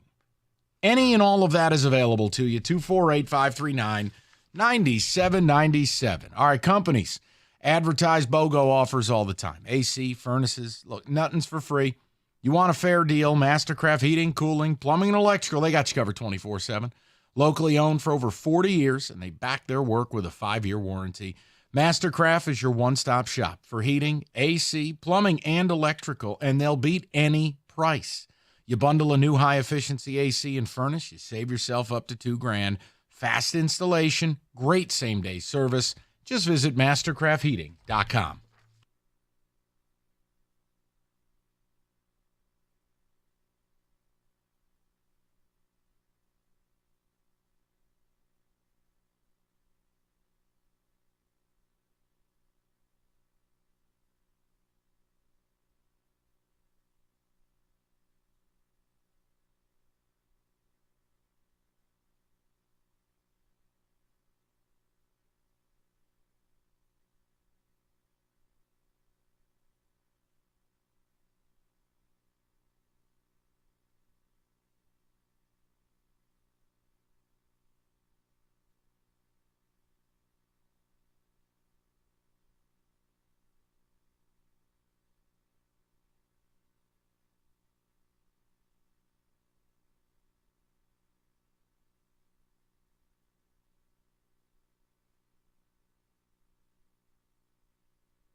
All right, David, Kenny, both, if you have thoughts, we'll get to the phones as well, and we need to catch up on ticket text. But Game 7's yesterday, yeah, I admit it. I mean, there's a nostalgia to it. You get ready for the Game 7 tonight if you're bored. Yeah, I do want to see Connor McDavid in the Stanley Cup final. I do. I think it'd be good for hockey, and I think it would be electric. Not that Vancouver doesn't care, but Vancouver is much more wine and cheese than Edmonton. Those Edmonton fans, this is all they have. Living there is misery. I met someone from Edmonton once. You know what they called it? Deadmonton. Like, it's not a great place. This is all they have. Yeah, Vancouver's pretty nice. Don't know if you've ever been there. Right off the city of glass. Yeah. It's beautiful. Also, God help them if an earthquake hits. The whole city will be flat. It's like a giant Lego set. Everything's glass in Vancouver. It's crazy. Fair. Watch out below. You feel like a flock of birds could take the whole city out. So look, I digress. But the Game 7 thing is there, and then do these Game 7s with teams that you used to make fun of or were as bad as you. Do they make you re-examine your feelings towards your team's rebuilds? David, what do you got? Yeah, I'm going to be honest. Watching Game 7s made me a little jealous yesterday because you look at even Minnesota, and they were so bad. And, of course, yes, I know they got Anthony Edwards the year before we drafted Cade Cunningham. But the point is they also gathered assets and were able to trade those assets for Rudy Gobert and get other pieces and other things and build a perennial, in my mind, a perennial team that will be in this conference finals for years to come. So, yes, I was a little jealous, and it was putting me in the sell my soul mode of getting someone here that would get ticket sales and maybe bring winners along with him and name King James. It put me in that point. I'm ready to sell my soul because I'm jealous of the teams that are there. You see Indiana going on the road. And I get it. New York was hurt. I get it. But going in Madison Square Garden and doing that, destroying the Knicks like that, even with their injuries, I want a team like that. Yeah. I want a team like that, and they're in our division, and they reset so quickly, and now they're in the Eastern Conference Final. All right, I don't want to geek out, but I'm happy to, because I think there's value in what he's saying, Rico. It's the construction of these teams, and it's Minnesota, it's New York, and it is Indiana specifically, and here's why this is relevant.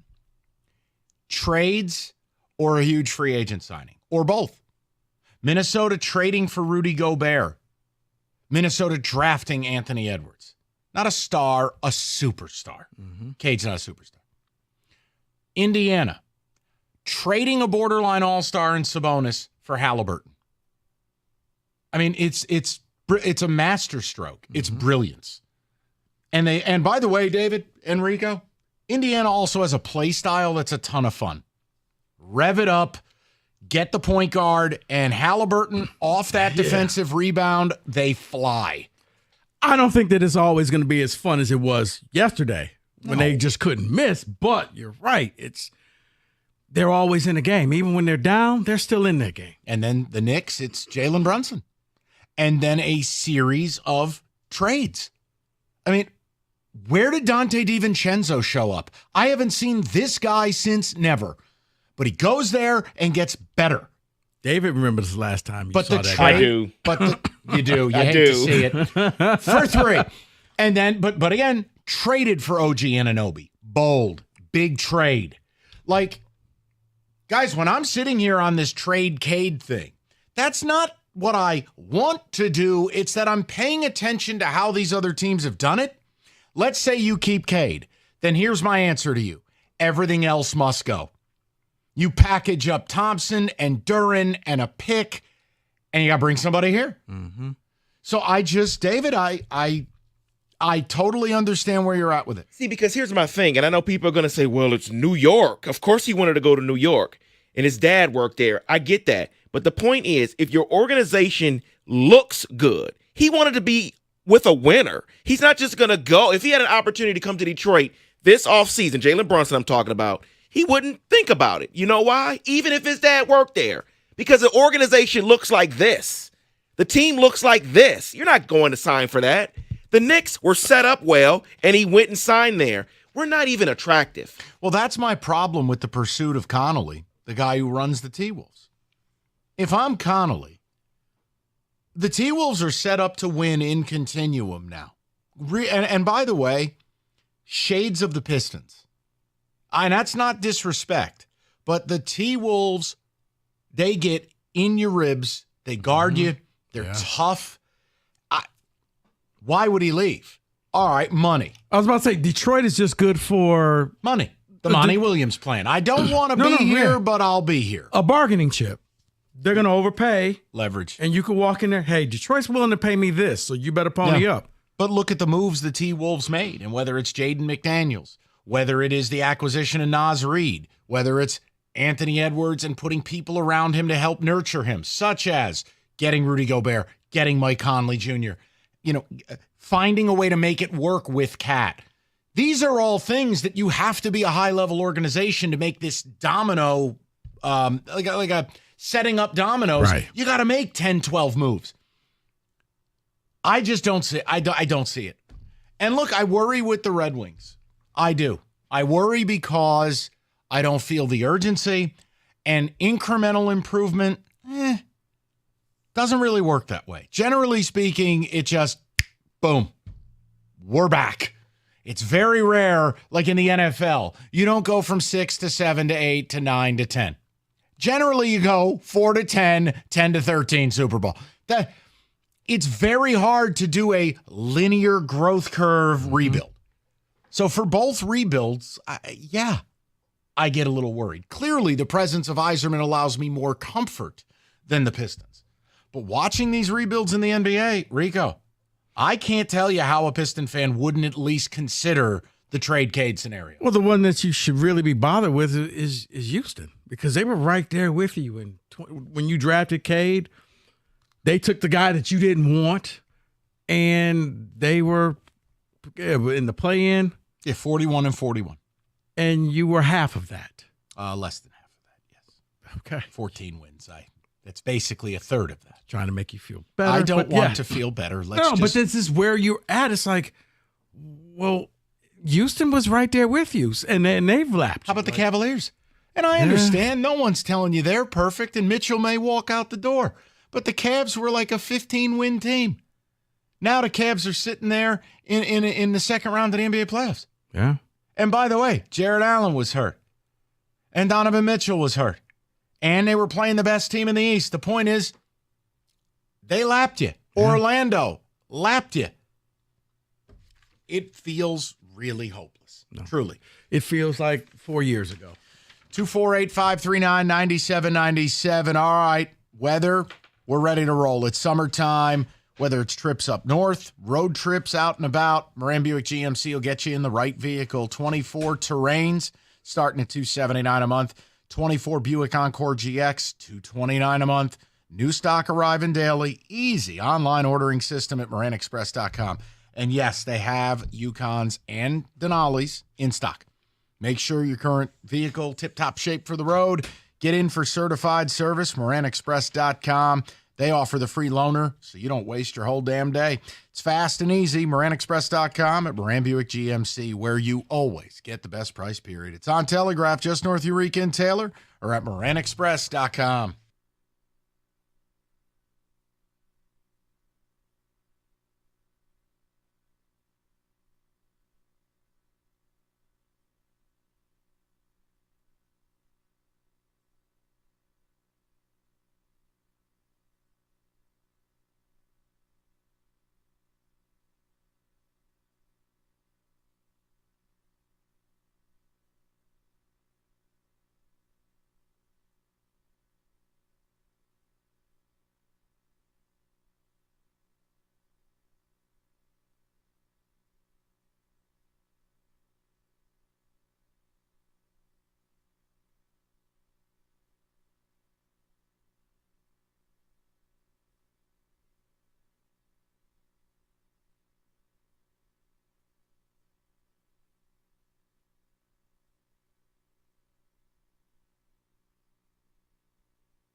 Brought to you by Applied Innovation. Kenta Maeda made a rehab start for the Mud Hens yesterday. He pitched 5 strong innings while allowing just 3 hits and no runs. He's eligible to come off the IL as early as Thursday. MLI beat writer Evan Woodbury tweeted earlier, quote, "It'll be interesting to see if the Tigers make any moves today. If they do plan on reinstating Maeda from the IL on Friday, they could option Matt Manning and bring up an extra bullpen arm or even an extra bench bat for the next 4 games," end quote.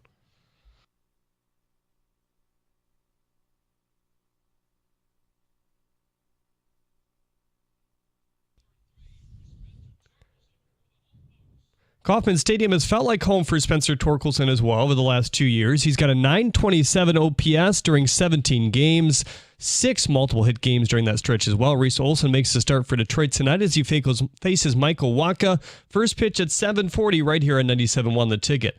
Vikings wide receiver Justin Jefferson was not spotted at the team's facility today as OTAs kicked off. Jefferson has been negotiating a contract extension. Finally, golfer Scotty Scheffler's arraignment has been delayed until June 3rd. Scheffler is not required to be in attendance, so it has been moved due to his attorney's schedule. Romines told ESPN that Scheffler will plead not guilty. At the Corwell Health Update Desk, I'm Jeremy Otto. For more, go to 97.1 The Ticket or Odyssey.com.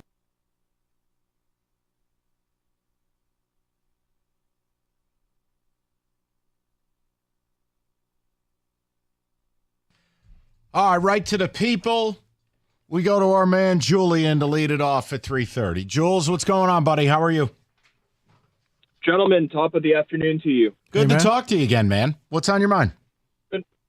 So, Mike, I think the sentiment is rational, and it's normal to feel when you're on the outside and you're looking in Game 7s, runs. You know, it's all upside, it's all glass half full. Anything is better than being on the outside. But I want to offer you the other side of the coin. And that comes from being a Leafs fan. And if I can go the rest of my life with never watching a Game 7 ever again, I will die a very happy man. Especially against the Bruins. Oh, don't even get me started. So, to me, the pain of being built up to then just be ripped down outweighs the pain of being either irrelevant, which let's not forget until the Austin Matthews era, the Leafs for 20-something years were largely an NHL doormat. They had that one blip in 13 where they made the playoffs. So as painful as that is, this perpetual build you up and then rip your heart out of your chest is way worse. So I just offer that as a cautionary tale that yes, this era in Detroit sports where for the most part, aside from everyone's favorite Lions, the rest of the teams haven't done anything worth a damn. Be weary that the grass is not greener on the other side. Can I ask Julian a question, Rico, before you address him? Jules, I need you to level with me. I know you have major pull in the Maple Leaf organization. Are you going to trade me Mitch Marner? What's going on here? Give me the scoop. Is Mitch getting a change of scenery? Mike, I would pay for Mitch Marner's plane ticket to get him out of Toronto. All right. My concern is that as long as Shanahan is the president of hockey operations, I worry that he is the one that refuses to accept reality and refuses to accept that the quote-unquote core four did not work. No one's taken JT. JT's fallen off the books at the end of next season. Marner is your poker chip. Now, Marner has a no-movement clause, which if you're smart, you work with them and say, Mitch, nobody likes you anymore. That's right. You're bleep in the playoffs. Why don't we mutually part ways? We'll get something. You'll get something. See you next Tuesday. That's why I brought it up, Jules. Look, he can't play there no more. It's over. So that's why Kenny and I brought it up last week. And if we get a representative, again, I'm convinced Julian runs Maple Leaf Entertainment. I had to ask him. See, Kenny, there's still hope. Go talk to Brendan Shanahan, Julian. Get it all figured out. Let's fix it. Yeah, I think all the fans feel like Julian. They want him gone. He's there. And hit it.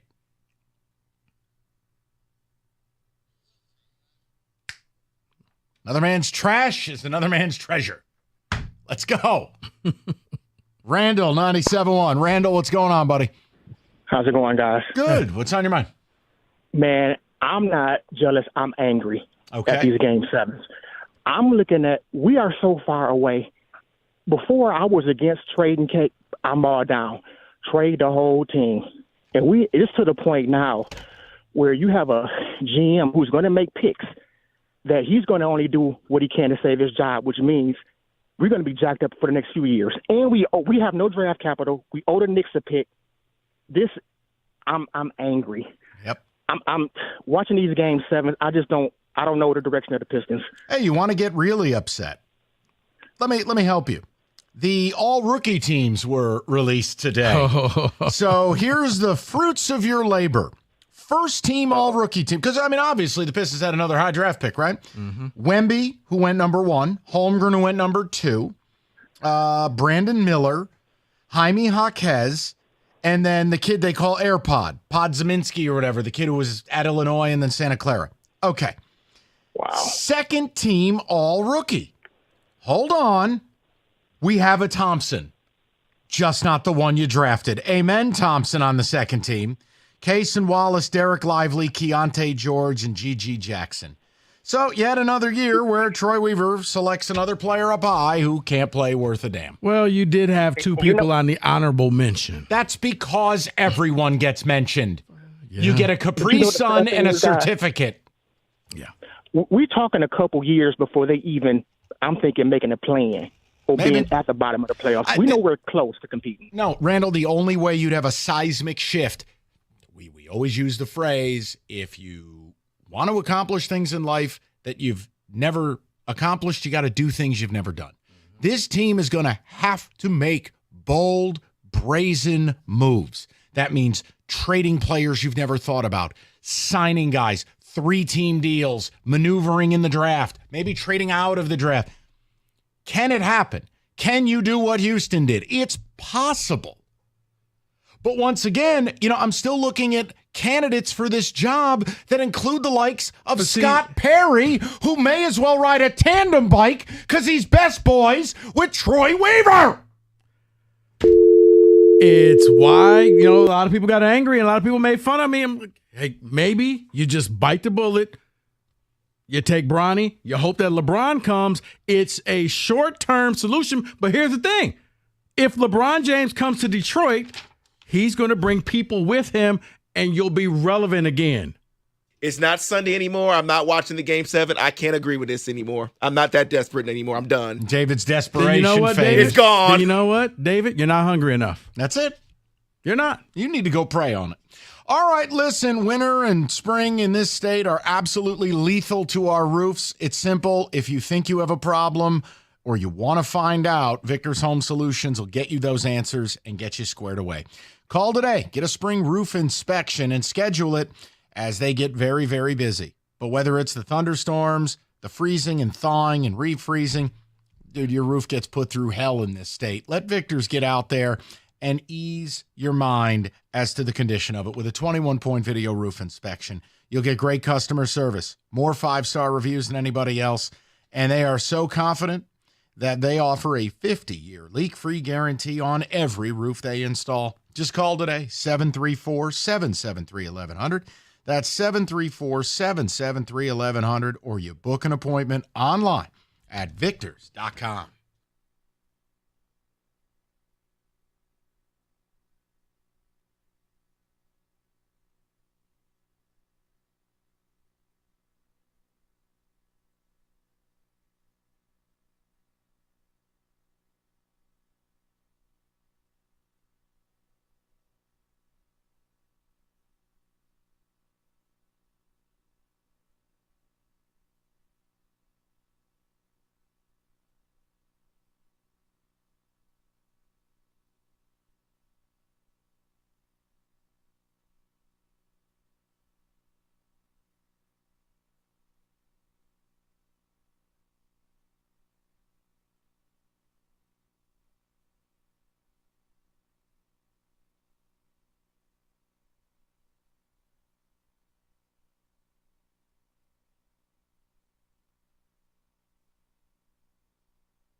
All right.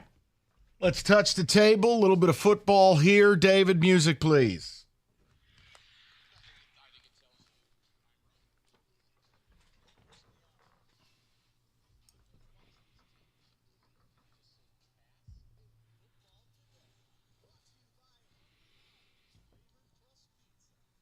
So now we've seen a draft. We know kind of what teams are going to look like a little bit this season. I wanted to do, there's a list here of Super Bowl contenders and their biggest flaws, and if you think they can overcome their single biggest flaw.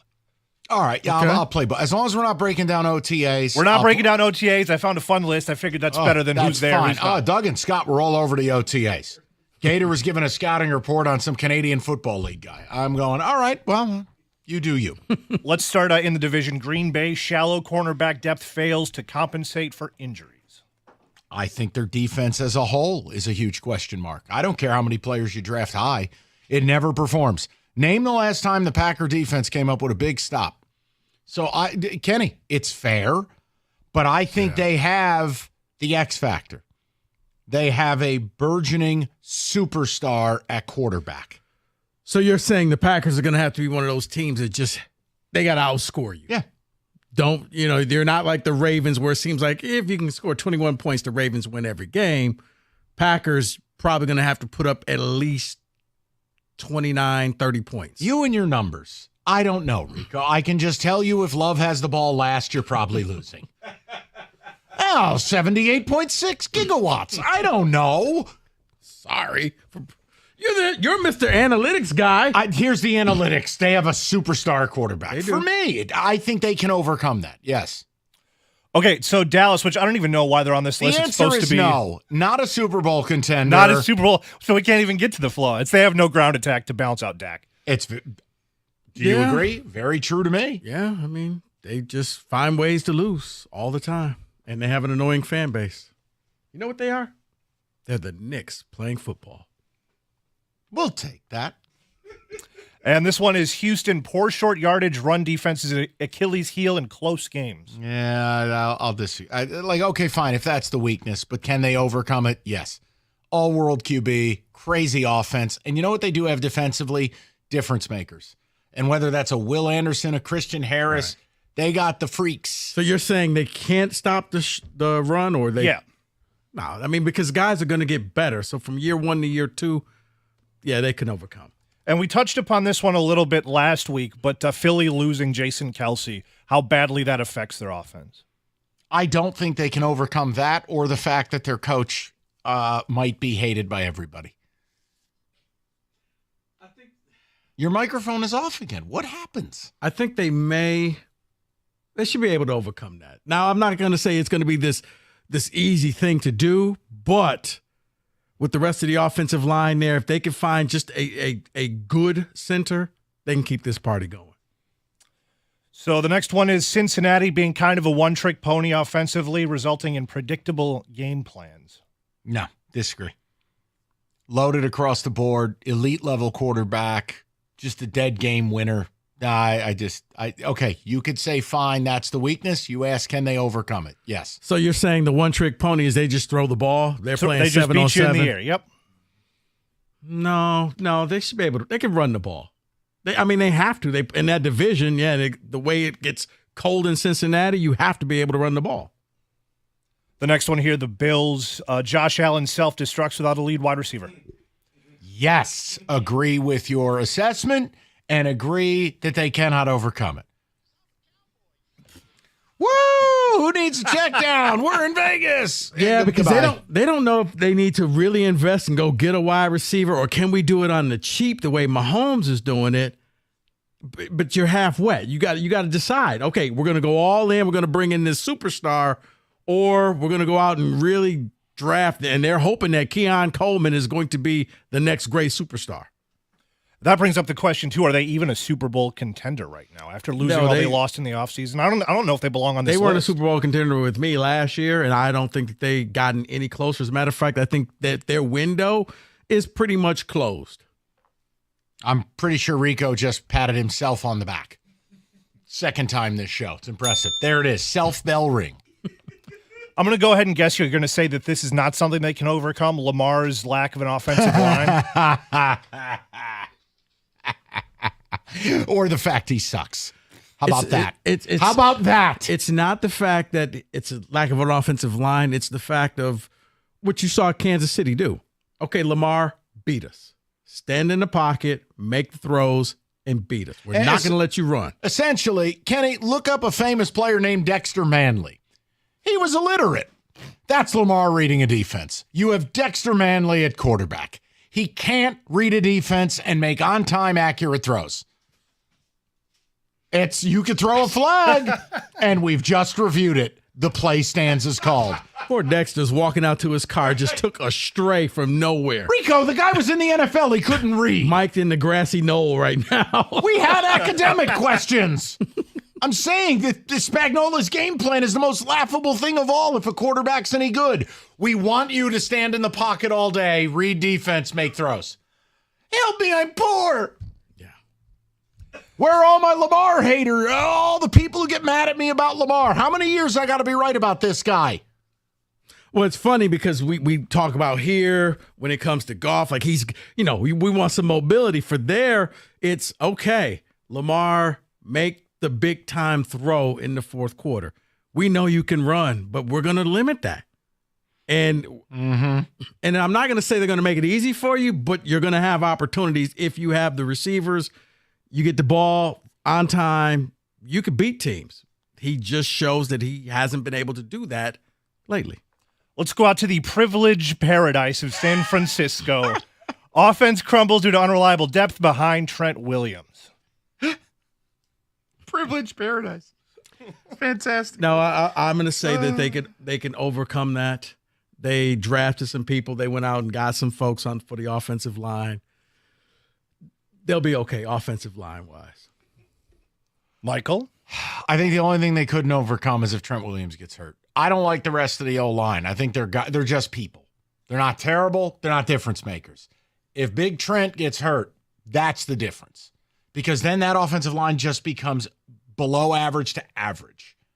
So that's a more specific thing. I'm with Rico, though. They can overcome. Right. But see, the reason why I say they can overcome it, if you can remember, turn around, hand it off to 23, and just let him do his thing.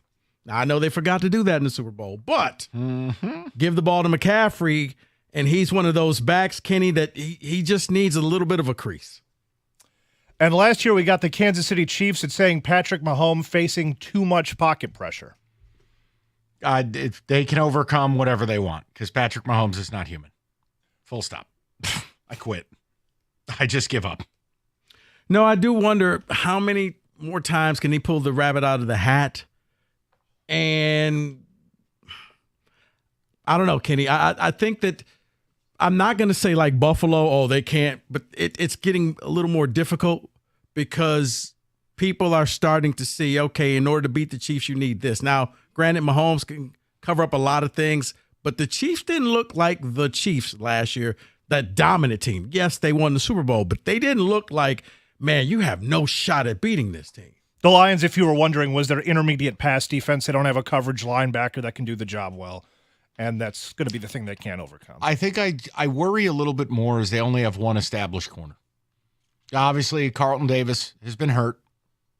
16 games missed last 3 years, no less than 4 each year.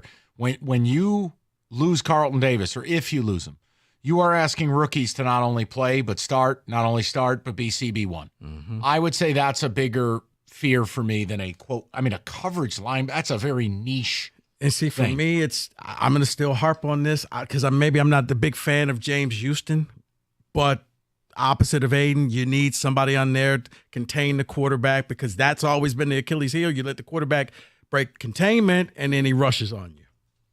And that is In Football Today.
Brought to you by Cars for Kids. The Tigers have 2 members in the top 10 in baseball in ERA. Tarek Skubal is 5th with a 1.8, and Reese Olson sits at 7th with a 2.09 mark. Olson starts again tonight, hoping for some run support. The last time he started was against Miami when the team lost 1-0 in the 10th last week. Trevor Thompson asked how he measures growth when the team really can't score any runs for him.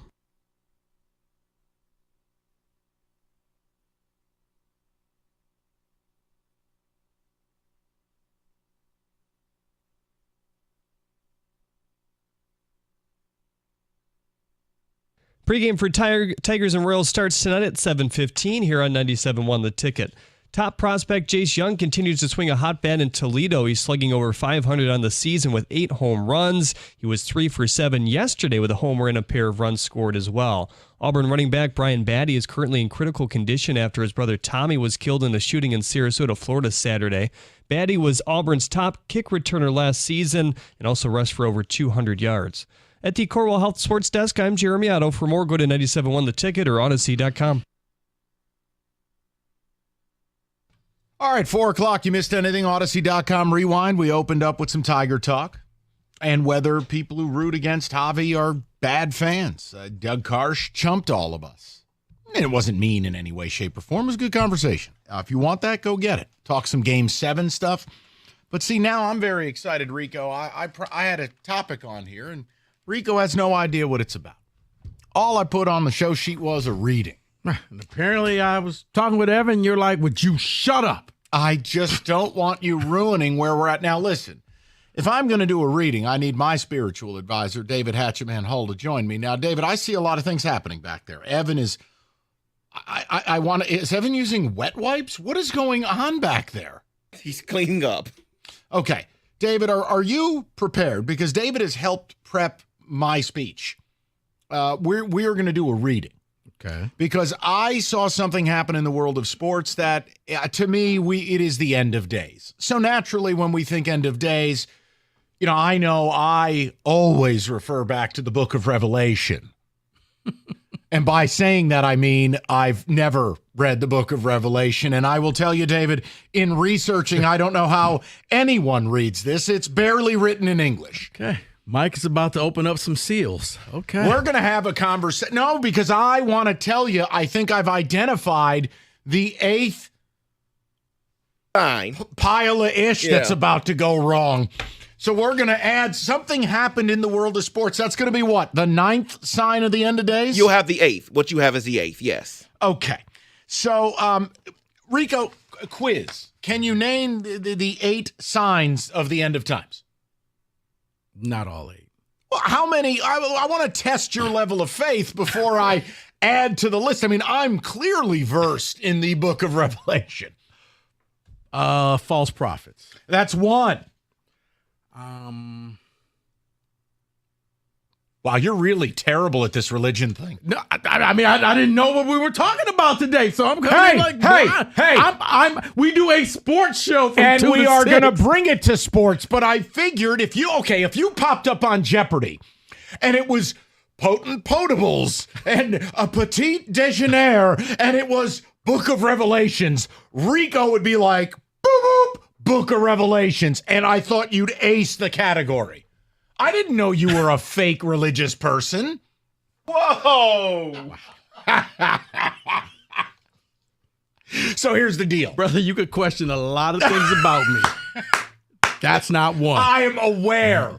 All right, you just stepped over the line. Oh, will you stop it? Come on. I know you're wearing your religion pin with pride.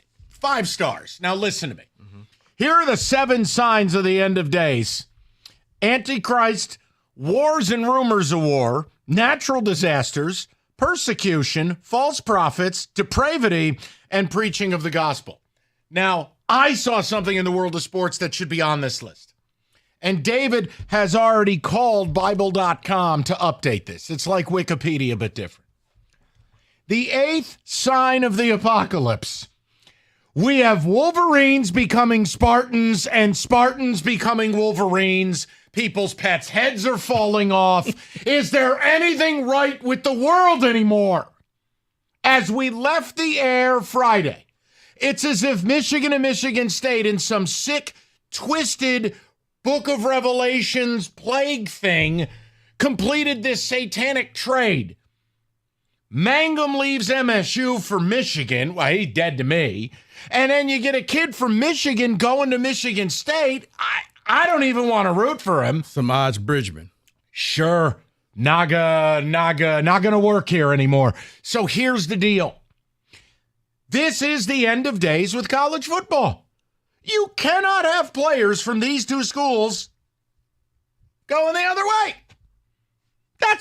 Hold on, let me pull up this whole list again. Oh man, that's an antichrist. We got a bunch of antichrists floating around college football. And I wanted to talk to the people about this. This is not right.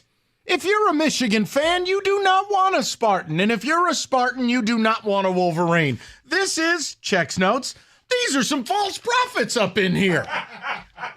That's probably closer. This is the end of days. Check my notes, this is depravity and things. This is the end of days in college football. Argue it. Revelation says so. See, Rico and Matthew, when they asked Jesus, what are the signs of the end times? They went down the list and added Mangum going to Michigan and Bob Bridgmahan going to State. End of times. End of times.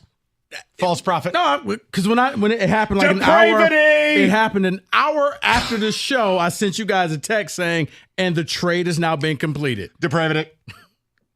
I don't know how. False prophet. Don't know how. Matter of fact, you can listen to the latest episode of the 5 Star Zone. I actually talked about this situation Antichrist. Right here. It is why the sport, we are at the end of days. You know what, Mike? And I said that. I can't sit here and defend it when people like you are like, you know what? This isn't the college sports that I grew up watching. This is the end of times. Because there are certain things, it's like, okay, you can leave, you can transfer, you can go wherever you want to go. I see a new heaven and earth, and it ain't this. This is a problem. Right. I want to hear from people. This ain't that New Jerusalem right now. Sure. The point I'm making, I don't care what side of the rivalry you're on. I don't care that it's May 20th. I need you to talk to me about this. I do not support this. I don't want this kid from Michigan, and I don't think you want this kid from State. This is the end of days of college football as we know it. Because what it does is it renders, if you think about rivalries being the good word, this has rendered the good word useless. You can't cross these lines. You can't go play for them. And them can be anybody. If you're a Bulldog, you don't go play for the Crimson Tide and vice versa. You cannot, as a Spartan, transfer to Michigan, and you cannot, as a Wolverine, transfer to Michigan State. It was like, I did some research. Like a guy went from Bama to Auburn, and it was like, no, it's one of those things, man, you could go any place in the world, and you chose to go there. It's just like when you find out, your buddies, him and his wife got divorced, and then you start dating him. Like, of all the women out there, this is the one that you want. Certain things just have to be off limits. Certain things just have to be like, no, not going to go down that road. But it's gone, Mike. And yeah, as I said on the pod, for people like you, I can't defend this. I can't. What am I going to say? Because this is nothing like what you. Because if anything, you've grown over decades to hate the other team, to hate the colors, to hate everything about them. You may respect a couple of their players, but you don't like them. You don't. And it's just like now, be careful because the guy that you hate could end up being your starting running back next year. Man, where are my college football people? What the hell are we doing here? Now, I'll bet you if I asked you what your favorite cookie would be, we'd have full phone. Man, do better. Do better. If you're a Wolverine, you should have an opinion on this. What the hell do you want a Rudy Poo Spartan on your team for? And if you're a Spartan, you damn well know you don't want this kid from U of M. This is the last stage of college football dying. These kids don't care. No, and the unfortunate part is I think this is only the beginning. You're going to see this more and more. This won't be an isolated incident. You're going to see a lot of players who just will jump ship and say, well, you know what? I'm going to go play there, even though it's the arch rival. Makes no sense to me. But they don't have the same level of passion that your average fan has, because to them, it's a paycheck, it's a business. And if they're going to pay me more and I see better opportunities there, I'll just go and don the hated rivals colors. They got some good one-liners in this reading. I'll tell you, I am the Alpha and the Omega, the beginning and the end. Yeah, that's a good one. Good for you. Did you write that? I did not. Okay. It also talks about later on about reprobates, and that's what these individuals are. They're reprobates. They were not. they didn't take advantage of their opportunities that were offered them. They weren't. Depravity. Ridiculous. It is depravity. You're right. This is ruining college sports. You cannot have this. Yeah. 248-539-9797. Instead of the 1,000 years, we're just going to call it 1,000 days. I'm still shocked. We bet the over 4.5 on you on FanDuel. Oh, wow. Come on. I thought you would have knocked a few of them right out. Bam, bam, bam, bam. Yeah, my mind was elsewhere because you're like, I got something for you, so I'm focusing elsewhere, and this is like, okay. False prophet. Well, whatever. Keep me in the dark. This is what you get. Just go. We're over time. All right. Specs at LTU. You want a career in radio, TV, you're a graphic design artist, you want to go into the broadcast industry, Specs at LTU can be your extension and bridge to the future of your career in broadcasting. Here's what you need to do. You need to be curious. You got to go to the website, ltu.edu/specs to learn more. And then you're going to find out about the broadcast media arts, digital media arts, and graphics communications taught through Specs at LTU right here in Southfield on the campus of Lawrence Tech by instructors who work in the business like yours truly. And with the hands-on approach and expert faculty, you're going to learn the practical skills you need to succeed in today's media industry. So what are you waiting for? Be curious. Visit the website, ltu.edu/specs to learn more. Then make magic by enrolling in Specs at LTU certificate program. Do that today.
Summer driving season is upon us. That's a combination of tons of traffic, all our roads under construction all at once, and a ton of accidents. That's summertime in Michigan. We have a ton of accidents, and if you are injured in one, injury attorney David Feminini and his team are ready to help you right now. It's simple. He doesn't take a fee until he wins your case. You could speak to David personally right now by calling 855-65-CRASH, or you can go to that website anytime. GetDavid.GetPaid.com.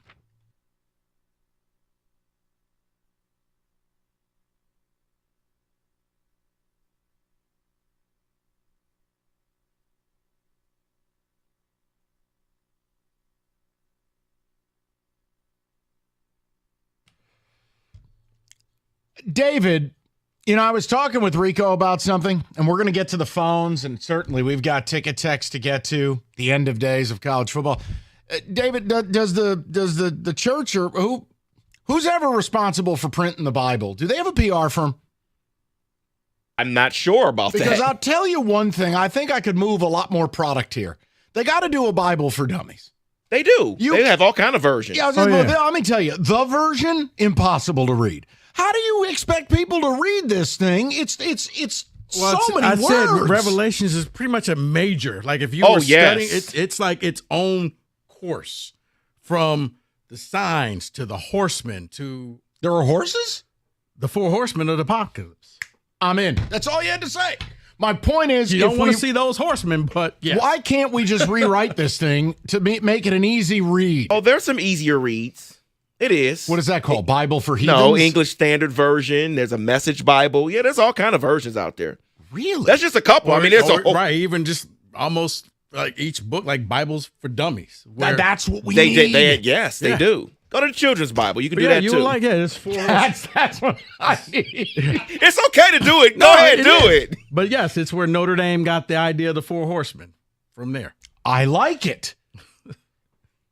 Rest in peace, college football. All right, David, ticket text coming in, and then we'll go to the phones. What do people have to say about this? Collegiate Alliance has to be at an all-time low. Seal the transfer portal shut right now. I get what they did with the seal. This is absolutely terrible, from Mark. Another person says, I have no, quote-unquote, no U of M portal players allowed policy. Absolutely disgusting. That is from Steve, who's a Michigan State fan. It's depravity. Yes, false profiteering and things. You are correct, Rico. The kids are chasing the money regardless of the rivalry. Shameful, Patrick and McComb. And again, before you call and tell me they're doing what's best for them, if you are good enough to play for Michigan, you are good enough to play for a lot of places. Right. Please, you can go anywhere. You can't go there. It's like travel guidelines. You can go lots of places. North Korea's not one. It is one of those things that the players now do not have the same investment in a school or a university the way it used to be. Because it was funny, because even after everything happened, a lot of the former state players were just like, there was no way in the world to this day I would ever wear those colors. Because it means something. It doesn't mean anything to current players. It's just where you are this year. Then how can it mean anything to us? Else. It doesn't, Mike. And I said, I can't sit here and defend it when things like this happen for people like you who are like, it's ruining sports. Yes, it is. End of days. There's blood in the streets and bugs in the sky. It's plagues. It's Wolverines and Spartans trading places and pets' heads falling off. So, David, could one of the horsemen be the portal? Another one is NIL. Yeah. What would the other two be? Well, the last one is just death. So I got to figure out what the third one is. The death of the sport. That's the fourth. Yeah. Mel Tucker in a hotel room. That's just idiocy. No, that represents the end of your monies. End of your common sense. End of a lot of things. End of everything. All right, Josh will lead it off. Josh, what's going on, buddy? So I remember when that Bourne kid transferred from Michigan to Ohio State, and I lost my mind. He was a traitor. I think his dad played for Michigan. Sounds right. And I lost my mind. But as a Michigan fan, and you guys are going to hate on this, I don't care if a guy goes to State. To me, he's a loser. And if a guy wants to come from State to Michigan, he's smart. But a kid goes to Ohio State, It drives me crazy. No, I'm not so mad that's at my that. Michigan arrogance, I guess. No, I guess. Josh, it's I not. don't. But I mean, but if Josh, listening to what you're saying, I don't want to put words in your mouth, but it sounds like you don't respect the player anyway because of where he came from. Right? No, if the guy who came from State to Michigan, wave him in. I make him great. I don't care. I think that's awesome. And to me, it's smart. Come join the dark side. Okay, Josh, that's why I asked the question. For me, look, you understand my perspective on it. I don't hate your guts. I'm saying I don't like your school. You don't like mine. But from a Spartan's perspective, you are our Ohio State. And I don't want anyone from your place. You do understand it, even though you don't agree with it. You at least get it, right? I do. In fact, if I were you, I'd assume he's a retread loser. I don't know who the kid is. He didn't play. He didn't play. He redshirted. And the kid from State, Josh, all I could tell you is every time I watched him play, he's like 40 pounds lighter than the receivers he's tackling. I mean, Mangum is he's good, but he's frail. He's very light. But hey, maybe. What do you guys think of Mangum going to Michigan? What is like? Is it? Do you feel how I felt when Bourne left? Because I was pissed. I was embarrassed. Absolute traitor, turncoat, coward, loser. Hate him. Well, yeah. Period. It was funny because somebody was like, "Well, what's going to be his legacy?" And I'm like, "Unfortunately, that's his legacy. He's going to be the guy that Benedict left MSU Arnold to go to Michigan." Yeah, no, Josh, 100%. It's a Boren-esque move. And again, I do not want to hear, well, he did what's no, because here's the reality. I'd be willing to make a lunch bet with anyone in this room. He's a backup at Michigan. He won't start for them. Why? You have to be physical at Michigan. And if you're going to play the safety spot for them, you better be ready. And you know what he's not good at? Tackling anyone. Now, you need a meaningless fourth quarter interception when you're down 17? He's got you.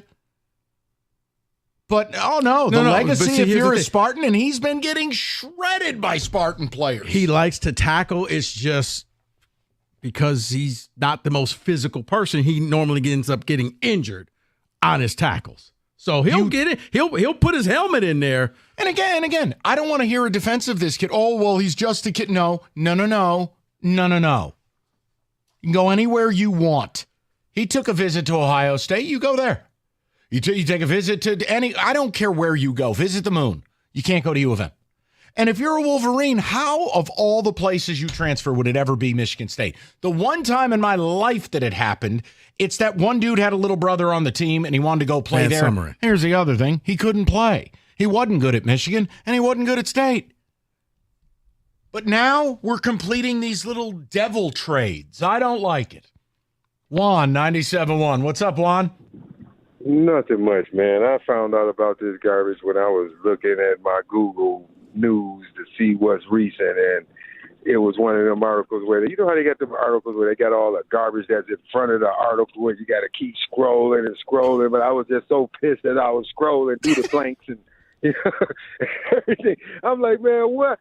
First off, who okayed this? Like, doesn't the staff have to have the same integrity as the students? I mean, come on. How are you going to grab somebody from the opposite school, period, on any end? And then lastly, what sport does the kid from Michigan that went to Michigan State play? Football. Oh, my God. It was a one-for-one trade. He was a redshirt freshman last year, linebacker. He was highly recruited, and he didn't play. He played in a couple games, but he was able to redshirt.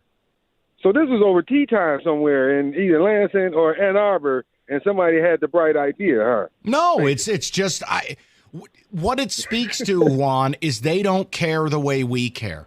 And I'm telling you, that's the only reason college football ever thrived is the care factor. But see, Juan, and if I don't know if I'm a Michigan coach, I'm thinking, okay, you know what? I could take one of the state's better defenders and put them in our rotation. I'll hurt them. And you know what? We got insurance in case any of our guys go down. Okay, sure. I just wouldn't even want them. No. My point is, I blame the kid. I don't blame Michigan. Michigan's got every right to take whatever player they want. I know as a fan, I wouldn't want a Michigan State player. By the way, why the hell would you want anybody off a team you gassed 48-0? You straight up Put on the Laramie Tunsil gas mask. You may as well have gotten high on the field, and you could have scored 7. You blasted us off the field. You murdered us. The funny thing is, Mike, all gas, no brakes, 48-0, and they tried to make it worse. I thought you were going to bring up something else when it came to this. What? I'm shocked that you didn't. Oh, and I'll tell you about it next. I knew it. On his game today, people. But seriously, it was all gas, no brake. It was. They just drove right through our house, defecated on the living room floor. Surprised there was no 2-point conversion at the end of it. And I wouldn't have been mad. We were a disgrace. And you want a player of that? Ask yourself why the receivers are so damn open. What, he didn't play a role in that? Okay, Rico, stop talking. NBA playoffs. They're rocking and rolling, 150 in bonus bets with any winning. $5 wager, 150 to use on SGPs, live bets. How about futures? Maybe you like the T-Wolves, giving you some Pistons vibes at plus 250. Whatever you want, FanDuel's got it. FanDuel.com/ticket to get started. That's FanDuel, the official sports betting partner of the NBA. 21 and up, present in Michigan. First online real money wager only. $10 first deposit required. Bonus issued. Non-withdrawable bonus bets that expire 7 days after receipt. Gambling problem? Please call 1-800-GAMBLER.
Brought to you by National Benefit Plans. Pro Football Focus released their list of the top 25 players under 25 in the NFL. Penei Sewell topped that list. They had the following to say about him. Quote, although Sewell has already played 3 seasons in the league, he's only 23 years old and will not turn 24 until October. His 3,300 regular season snaps over the past 3 seasons ranks second among all players, and he's on his way to becoming the best offensive lineman in the league, end quote.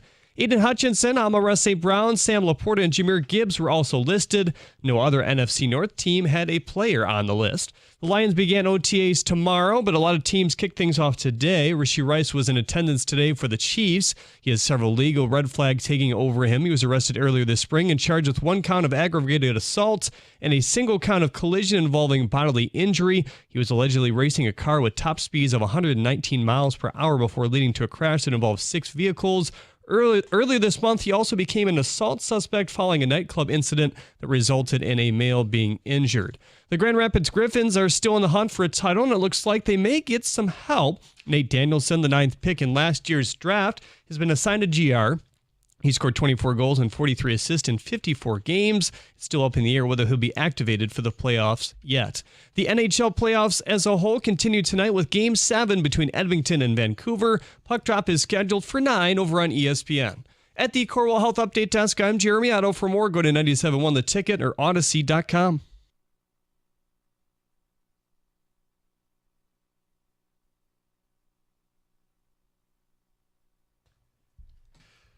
All right, David, some ticket text, and we'll go right to the phones. But Friday after we left, oh, yeah, you got your whole radio tease. Excuse me. Let me go over to Doug first. No, Mike, I'm so shocked because this falls into your wheelhouse. What's that?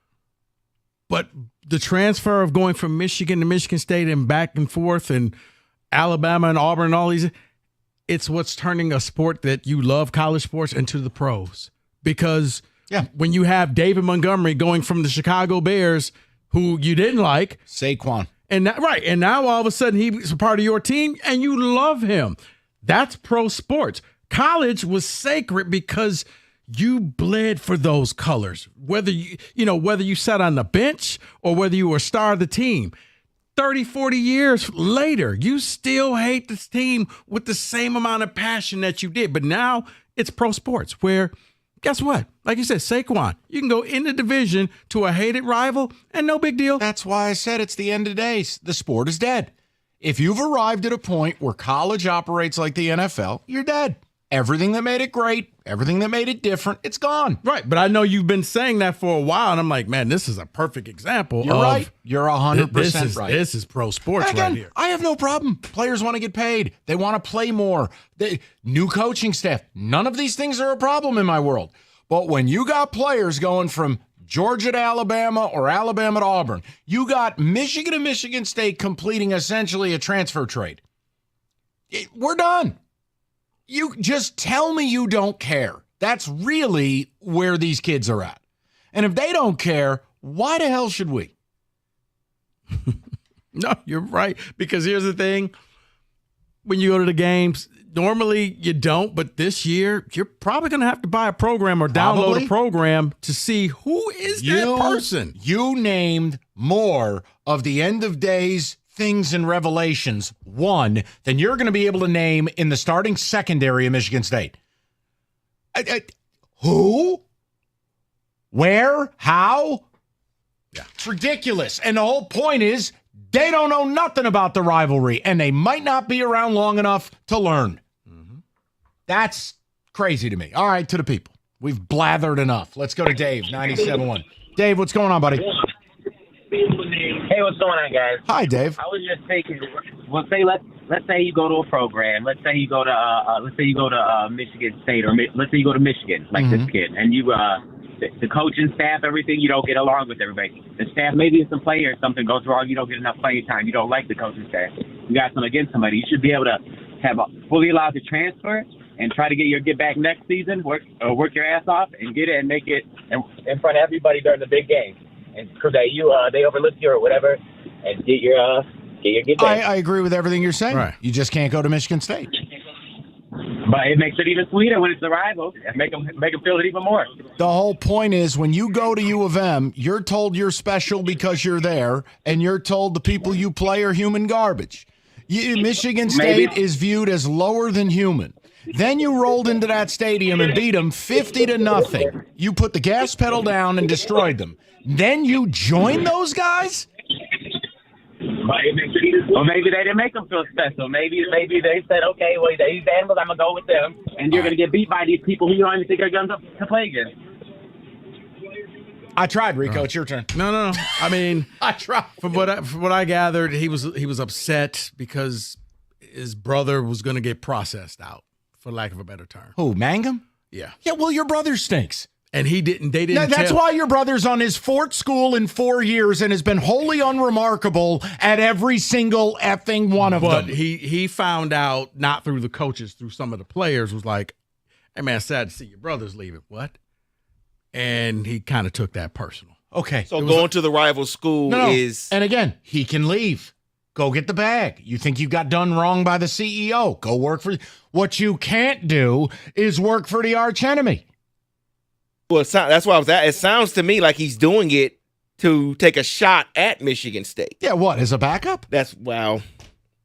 But see, here's in the his thing. mind, I mean, I wonder how much will Michigan fans really respect him. I mean, unless he comes up and gets like the game-saving interception in the national title game, in your world, he'll probably be, that's that State guy. Correct. He's a loser to me. Wow. I don't want him on my squad. He's not even that good. That's harsh words, David. Why? This is the end of times, right? It's no less harsh than us taking this U of M cheater. Don't want him. Were you one of those guys on the sidelines doing that whole little flash dance routine? Hey, it's a run. I don't want your ass. Get the hell out of here. And that's why I couldn't do it if I'm a player. Because if I'm in that locker room, they're laughing in the corner of the locker room. I'm going to think they're probably laughing at me because I was on that team or because I was doing this to them whatever it is, right? Always in the back of your mind, you'll be wondering. Yeah. Have you ever been accepted or you're the stepchild? Are you the biological son? I know Michigan people are very into that. That was legitimate. David, give me a couple of ticket texts. What do you got for me? Yeah, transferring to the rival team is crazy work. I couldn't do it at all. This debacle has put the final coffin in the nail in the coffin. I know the final nail in the coffin for me in college football rivalry. Mark, an MSU fan. Someone else says, I'm ready to seal the portal like Iron Man did with the nuke in the Avengers. Good luck with that reference, Mike. Hold on. Timeout. Now, wait a minute. I watched, it's not End of Days. What's the one? Endgame. Okay, I watched that. End of Days. Just work with me. There were two you had me watch that featured Robert Downey Jr.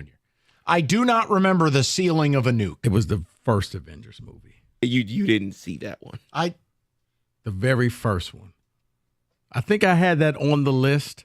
He went immediately to the end for Infinity War. Oh, no, because he had me start with these awful, like that Captain America is such a nerd. I hated that. But he's an integral part of, you had to know Captain America's story. He's very whiny. 248. He's all about truth and justice. He is a self-righteous Richard, and I don't like him. Is it wrong I was happy when he was getting his ass kicked? Him and that stupid shield? You hate Captain America. I like Iron Man. And I kind of like Thanos a little bit. I can see both. He went a little too far, but I liked where his head was up. I was about to say Iron Man always just ticked off everybody. What was Thanos' big thing? There's just too many people. I subscribe to it. Right. Too many population control. We just kind of trim up, the excess. Better traffic patterns or better real estate prices. Or he could have just wished for double and been able to feed everybody, and rather than kill off half the people. Option B ended up okay. He just took it too far, and then he was barbecuing alone on the planet Nebula. That was his retirement.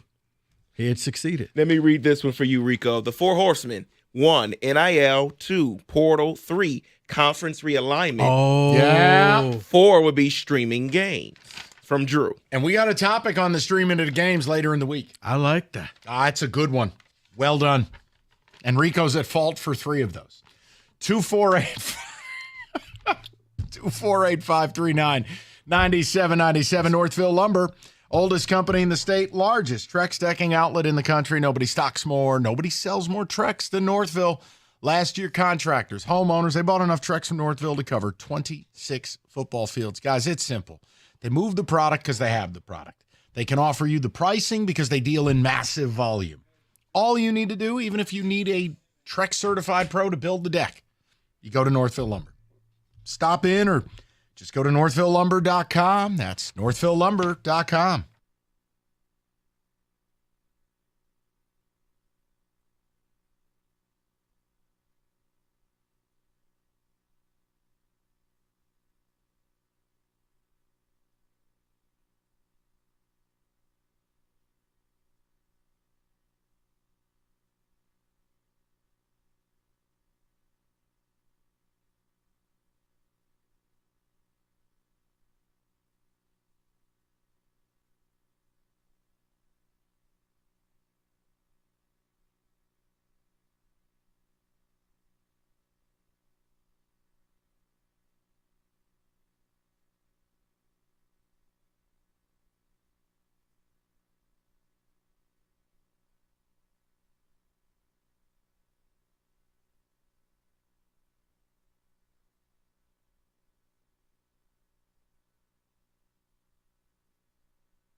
Brought to you by Michigan Hair Restoration. The Tigers take on the Royals tonight at 7:40. Reese Olson starts on the mound, and A.J. Hinch has submitted the rest of the lineup card as well. Riley Green will lead off and play left field. He's hitting just 200 over the last 12 with 2 walks and 13 strikeouts. Mark Cannabat second at DH. Wenzel Perez, the team-leading batting average of .301, will hit third once again. Carpenter, Urshela, Torkelson in the middle. Colt Keith, Javier Baez, and Jake Rogers will round it out. Once again, first pitch at 7:40. You can hear it right here on 97.1 that hit the ticket. Mike Mahoville, the director of Insight and Analytics at Fox, joined Joe Klatt's show today and explained that Fox, CBS, and NBC actually do a draft to figure out which college football matchups they will carry.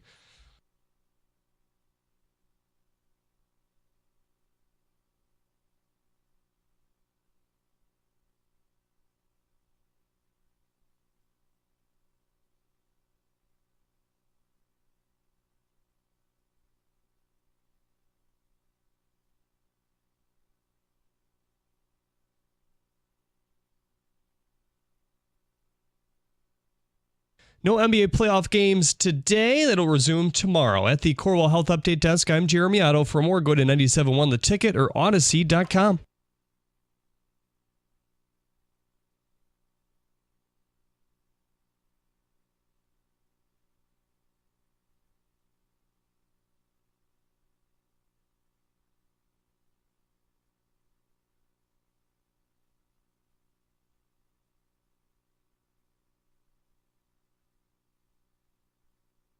All right, 5 o'clock, Odyssey.com Rewind. You missed anything. We opened up with Tiger Talk. We will close with it.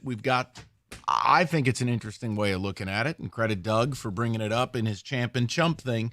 If you want Game 7 redux and how it relates to us in Detroit, if you want the end of days of college football where Wolverines become Spartans and Spartans become Wolverines, it's all there for you. I want to bring it up. Doug chumped people who get upset when Javy does well or root against Javy Baez. In essence, and not in a mean way, because I don't think Doug's got a mean bone in his body, he chumped Rico and I, and really chumped a lot of you, the audience. I don't feel like I'm wrong in my approach. Rico, you can speak for yourself. I never wanted him here. I've enjoyed 0% of his time here, and I want him to dead cat bounce. And being the worst player in baseball gets us closer every day to him not being here. Now, when you go out this weekend in Arizona and you go 8 for 13 with 7 RBIs, that was like I spited him. I resented it. What would it take me to not feel that way? And this is not about being right or wrong. I'm only communicating what would it take for me to put down my sword and go, all right, we're Team Javy. Carry the team this summer. Literally, put the best in 3 months of your career, put this team on its back, get us 8, 9, 10 games over 500, and let's have a pennant chase. And at that point, I'll put down my sword. But man, don't give me some weekend against the worst pitching staff in baseball and think I need to what? Be happy about it? No. I want Scott Harris and Chris Ilitch to have to act, to have to show us something, right? Mm-hmm. So I'd like to know from you guys. We'll put ourselves out there. I'll put myself out there. And Rico, if you want to join me, you join me. But do we deserve the Chump Award from Doug Karsh because we are anti-Javy? Or, are the real champs the people who just go, I root for the team, and if Javy's a part of the team. See, for me, back when they were, looking at the shortstop and everybody wanted Carlos Correa and they did not get him, I thought, okay, you know what? Maybe you can get Javy Baez on a discounted price. You said, no, you don't want this guy. As a matter of fact, if this was pre-chair drop, but you probably would have hit me with the chair if you could have, because you were like, no, I'm telling you, he's never going to look the way he did in Chicago. And you just, no.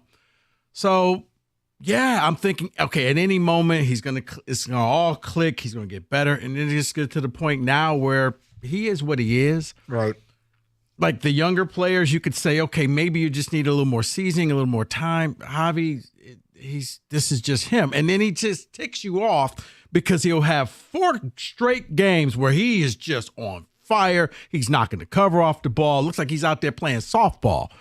And then you go back to just 2 months, 3 months of doing nothing. So, no, for me, it's to the point where I told you, coming out of spring training, if I was Ilitch, I'd have just let him go. Like, dude, you had one hit in spring training. You know how hard you have to do to just get one hit in spring training? You know what bothers me, though? Like, I think about this, right? Like, one of the best surprises this season has been Wenzel Perez. Perez is an infielder by trade. They're teaching him the outfield. Perez came up as a shortstop. And even if he's an unremarkable one, Javy Baez has a negative defensive run saved grade. Like, if you told me tomorrow, like, if you could teach Perez the outfield, why couldn't we reintegrate him to the infield? Wenzel Perez, I probably won't take him that long because he's been playing it a lot longer. Right. They made the call this spring to just, we're going to make you an outfielder. But the reality is he's still learning the outfield. They're making Young a third baseman. He's really a second baseman. This happens all the time in this sport. I make a point, when I'm rooting against Javy Baez, it's because I don't want to look at him. Mm-hmm. I don't want to hear his name. I don't want to talk about him. I don't want him here. And if you ask me right now, well, the Perez would be a below average to average shortstop. Fine. Because you know what Perez is doing right now? A, he's hitting third, and B, he is one of the only young players who's showing you that explosive arrival on the scene. Mm-hmm. Oh, Colt Keith raised his average 40 points the last 10 days. He was hitting 100. Easier to do. And for Javy, yeah, I think a lot of it does boil down to how much money he makes, and you're not getting the production for the money that the Tigers are paying. Granted, not my money, but watching him go out there just day after day, week after week. I hate it. Dude. But are we bad fans because we can't just be happy when Javy plays well? Or do you share our viewpoint on it? That the Javy thing's done, that there will be no happy ending, that he won't all of a sudden be someone that he's really never been. And frankly, the odds of him carrying this team through the summer and turning into a bit of a champion of the city and we're going to, guys, I don't see it. If it happens, I'm happy to lay down my sword. You know I want this team to win. You know I don't want this team to be bad. This is not fun. I don't celebrate being 500. I want to win the division. Now, if they can get hot, get within 3 games, my interest goes up a little bit. But it's very hard to sit here and go, well, he went 8 for 13 this weekend. Hooray. No, if that bought him another month in this lineup or another month where there's not a high-level meeting of Chris Ilitch and Scott Harris and A.J. Hinch in a mahogany walled office to make a hard choice, no, then that's a bad thing for me. I'd be much more excited if you told me Wenzel Perez would be one of the 5 worst shortstops in baseball, but I'm getting that bat. I'd play Perez at short every day. Here, guess what? What's old is new. We're teaching you how to play short again. Yeah, I think for me, if all of a sudden let's just say over the next 7 games with Kansas City and Toronto, he kept that going. And you go 6-1, and I get that. Now I gotta be like, you know what? Okay, maybe he's finally had that come to Jesus moment. And how about this? If it's June 15th, you've had a hot month of baseball. Maybe at that point, and the team is 6-7 games over, you go, you know what? We can pause the talk. But Rico, I'm like you. I just feel like it's a relationship that doesn't work. Right. All you do is fight. You had one nice dinner date. Well, tomorrow you're fighting again. Mm-hmm. That's Javy. No, it's not. You had a nice dinner date, and then you fought in the car on the way home. There you go. Even better. Rico wins. No, because here's the thing. If he has that hot month, call me crazy. I'm just going to put some feelers out there. Hey, maybe he can help your team. Oh, he's hot right now. I'm going to try. All I need is one GM to say, you know what? There you go. If you picked up 75% of his salary, you might get the whole sentence out of your mouth. Go ahead, David. But guys, we all know this isn't going to happen. That's why I don't believe you're chumps. I don't believe I'm a chump. I don't believe Kenny's a chump. Because Baez does this to us every 6 weeks or so. He'll do this again, a 3-game stretch. What, show up to work and actually perform? Exactly. What a blessing. Right before the All-Star break, he'll probably have another 3-game series where he'll look like this. It doesn't happen consistently enough. He is who he is. Sorry, we're not chumps for being upset that he did this, because we want it every series or every other series or something more consistently. Right. And you know what? Once again, it's not our money, but yeah, to me, you got to do this for the rest of the season just to justify being here all this time. For me to say, okay, you know what? You've now caught on, and they're doing everything they can just to keep you in the lineup. Okay, well, we're going to bat you 6th. Okay, right. Now 7th, now 8th. It's like, what are we doing here? What would it take, if you're like us, what would it take for you to change your opinion on Javy? I've stated my case. I'd like to hear yours. Maybe that's a way to approach this. And it's not the champ and chump routine. I don't think I'm wrong for feeling this way about this player. It's no different than when Josh Smith was a Piston. Get the hell out of here. No, I'm not going to be all pumped up. Josh goes out for 24 points. Buy his ass out of here. Mm-hmm. That's where I'm at with Javy. But what would it take to change? Yeah, for me, it'd be a couple months of really high-level ball. 2016 playoff push, Javy Baez. It would take that. And then if the team is successful within that, all aboard. I don't – see, this is the thing that kills me, Rico. It's like this is, Christ, my 23rd year of radio, 20 in this town.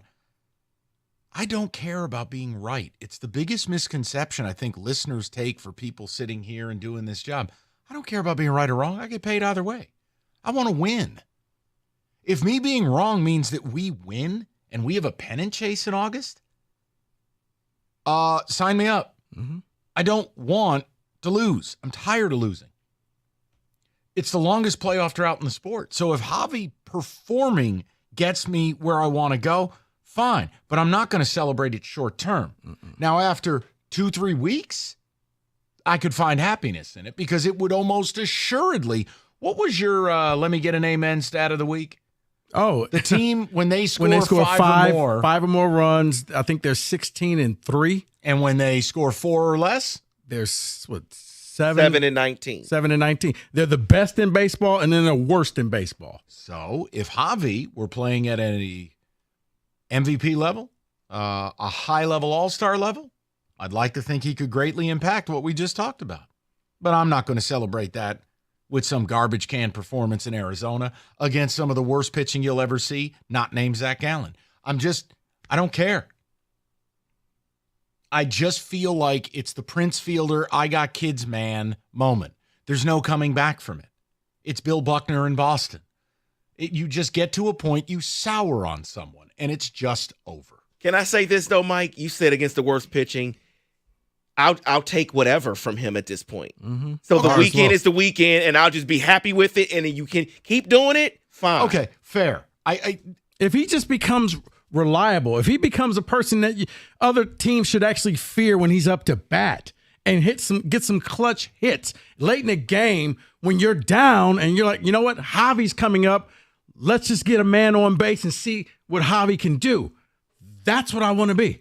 That's how I'm like, okay, we got something here. It took a while, but we're here. 248-539-9797. We'll get some phone calls in the mix next. Distracted driving's an epidemic. You're on the road right now, driving home from work. You're probably seeing it when you look out your damn window. You need life insurance. It is an absolute must. You got to call Mike Papura, National Benefit Plans. Mike will help you find a life insurance plan that not only covers your family's needs, but is affordable. And what makes Mike and National Benefit Plans different? It's simple. For starters, he'll shop over 70 different life insurance carriers nationwide, guarantee you the best possible rate. And with over 30 years in the game, he's going to bring the experience you need to getting you in the best plan possible at the best price. Don't wait. Call Mike Papura now, 877-734-2200, or on the web at nbphealth.com. Remember, National Benefit Plans wants to be your health and life insurance agency for a lifetime.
All right, we'll get to the phones. David with the ticket text. Just 30 seconds on something. I every time you feel like we've hit bottom as a society, a new headline pops up and says, no, wait, there's more. There's another dimension.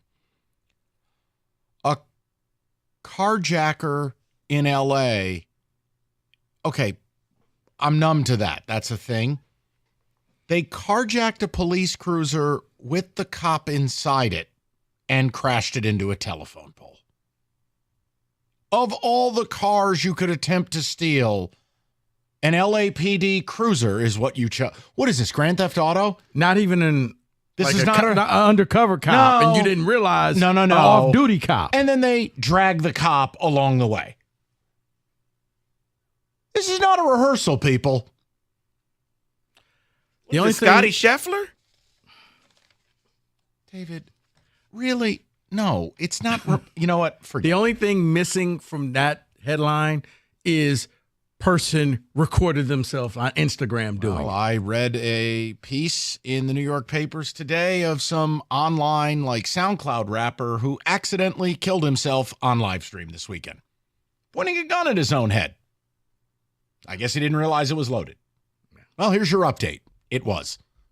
Like, we are just society. Right, but it's like, I'm gonna Lost. not only will I steal the cop car with the cop in it, but let me record it for the ground. Right. Because it doesn't count unless it gets recorded. What a world. All right, ticket text on a more relevant topic, Baez. Go ahead. Baez had a hot weekend offensively, but did anyone see that he had the worst weekend defensively? So you're not wrong. It's why I've said if you can teach young third base and you can teach Wenceel Perez the outfield when he's primarily been an infielder and moonlighted at short in his prior past, you want my answer to how I'll fix it?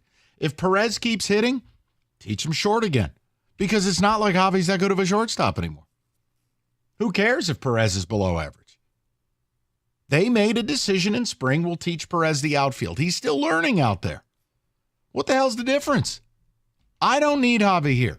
So when Doug chumps people like us, and he didn't do it in a mean way, this is not some attack. I'm not mad about it. I'm just saying I can defend my position of why I'm not happy when Javy goes out and goes 8 for 13 with 7 RBIs, because I don't want him here.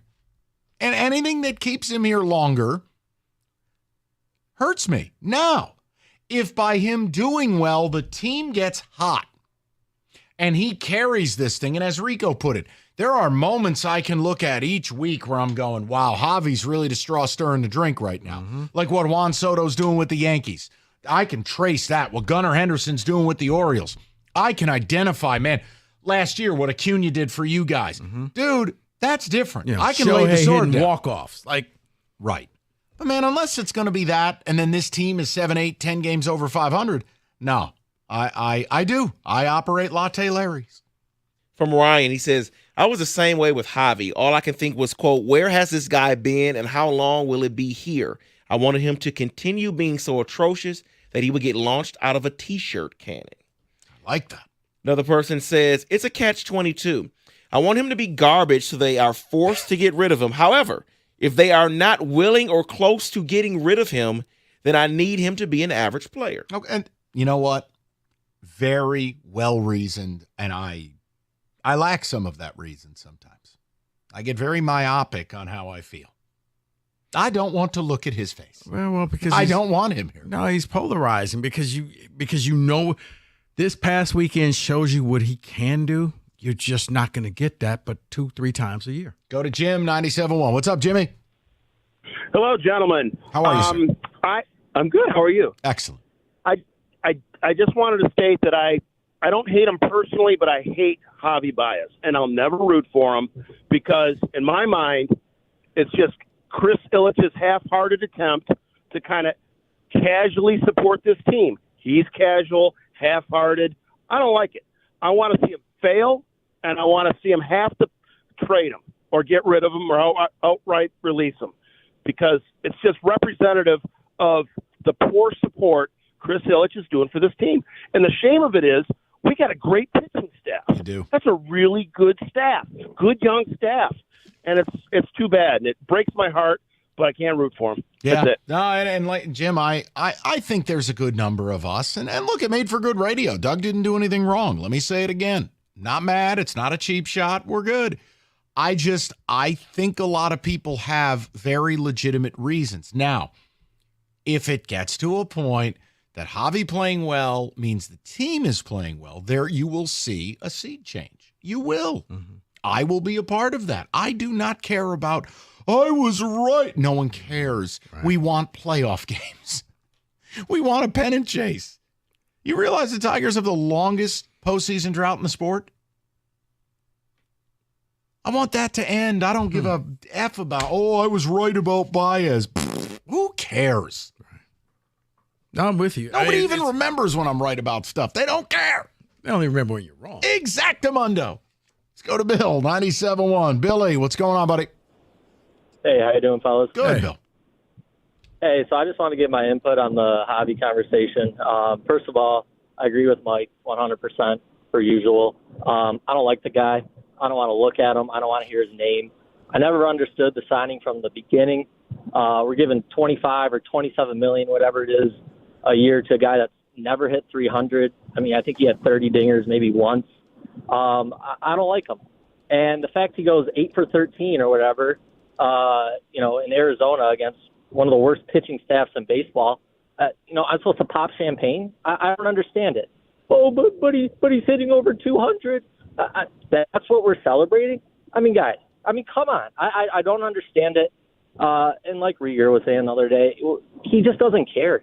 You could just tell by when you're watching his at-bats and the way he carries himself, he doesn't want to be here, right? So if me wanting to see, a Wenceel Perez, for example, be our everyday shortstop, a young talent, guy that wants to be here, guy that plays hard, over Javy, if that makes me a chump, then so be it. And no, and again, it depends on the viewpoint. You'll change just like me if this team starts to win, and he's a big reason why. But my issue too. I mean, Bill, look, you got an owner who's got a net worth roughly depending. And again, let's take it easy with the guesstimations online, but it's roughly the better part of $3 billion. Okay, He's one of the 6-7 richest guys in the sport. Really, truly.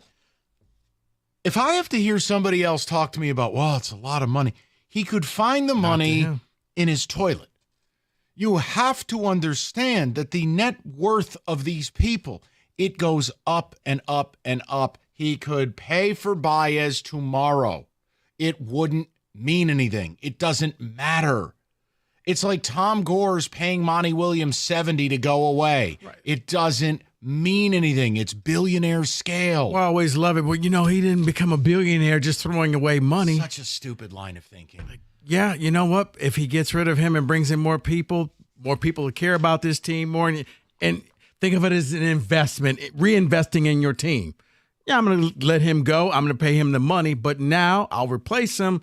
Team gets better. Right. Now, if he's good and team winning, this all takes care of itself. But in the event that the Arizona weekend is a mirage, Rico, I'm with you. A businessman does business. Guys, how do I get 2 million people through my gates again? Like my dad did. How do we do that? Well, Javy should probably not play. Okay, what's my opportunity cost? Check, write it. That's it. Right. But that's just, I don't personally feel that that's how they're conducting business. No. I'm with you. Seems like. 248-539-9797. Companies out there advertising BOGO offers on AC and furnaces. Look, nothing is truly for free. If you want a fair deal, you call Mastercraft Heating, Cooling, Plumbing, Electrical. They got you covered 24/7. Locally owned for over 40 years, and they back their work with a 5-year warranty. Mastercraft, your one-stop shop for heating, AC, plumbing, and electrical, and they will beat any price. If you bundle a new high-efficiency AC and furnace, you're going to save up to $2,000. Plus, get fast installation and great same-day service. Just visit mastercraftheating.com.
Brought to you by Hamilton Chevrolet. MSU is still looking for answers after a Connor Stallions lookalike was spotted on the Central Michigan sideline last season. That was following the sign-stealing allegation by Michigan football as well. In an interview with the Lansing Journal last week, MSU AD Alan Haller said, quote, "I'm interested in the outcome of the investigation, and it could impact our relationship with Central Michigan," end quote. Haller also revealing that Michigan State's season may start on a Saturday, with the exception of 17 and 20. Every opener since 2011 has been played on a Friday. Haller says the schools don't have as much flexibility with the new TV deal in place, but he mentioned he's still working on it. The Tigers are beginning a 3-game series with the Royals tonight on the road. On the Free Days of the Roar podcast, Evan Petzold weighs in on the series.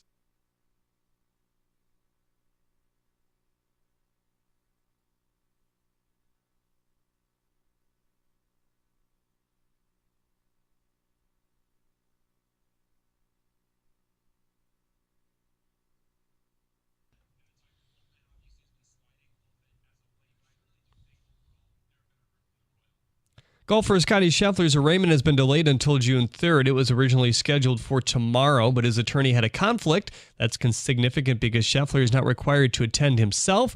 Romines told ESPN that Scheffler will plead not guilty. At the Corwell Health Sports Desk, I'm Jeremy Otto. For more, go to 97.1 The Ticket or Odyssey.com.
We've talked about Northville Lumber for a long time. Oldest company in the state, largest Trex decking outlet in the country. Nobody stocks more, nobody sells more Trex than Northville, period. They move the product because they have it. They can offer it to you at the lowest prices possible, some as low as $1.59, because they operate in volume. And whether you're a builder or just a do-it-yourselfer, they have got you covered. So take advantage. It is deck season. I know it's raining outside, but no, seriously, it is deck season. They'll intro you to a Trex Certified Pro so you can enjoy your outdoor living space. Just call Northville Lumber today or go to northvillelumber.com. That's northvillelumber.com.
If you've ever wondered behind the scenes what it's like here, currently Rieger is holding Rico hostage and essentially hosting a show out in the bullpen area. It doesn't even matter, David. You can read some ticket texts.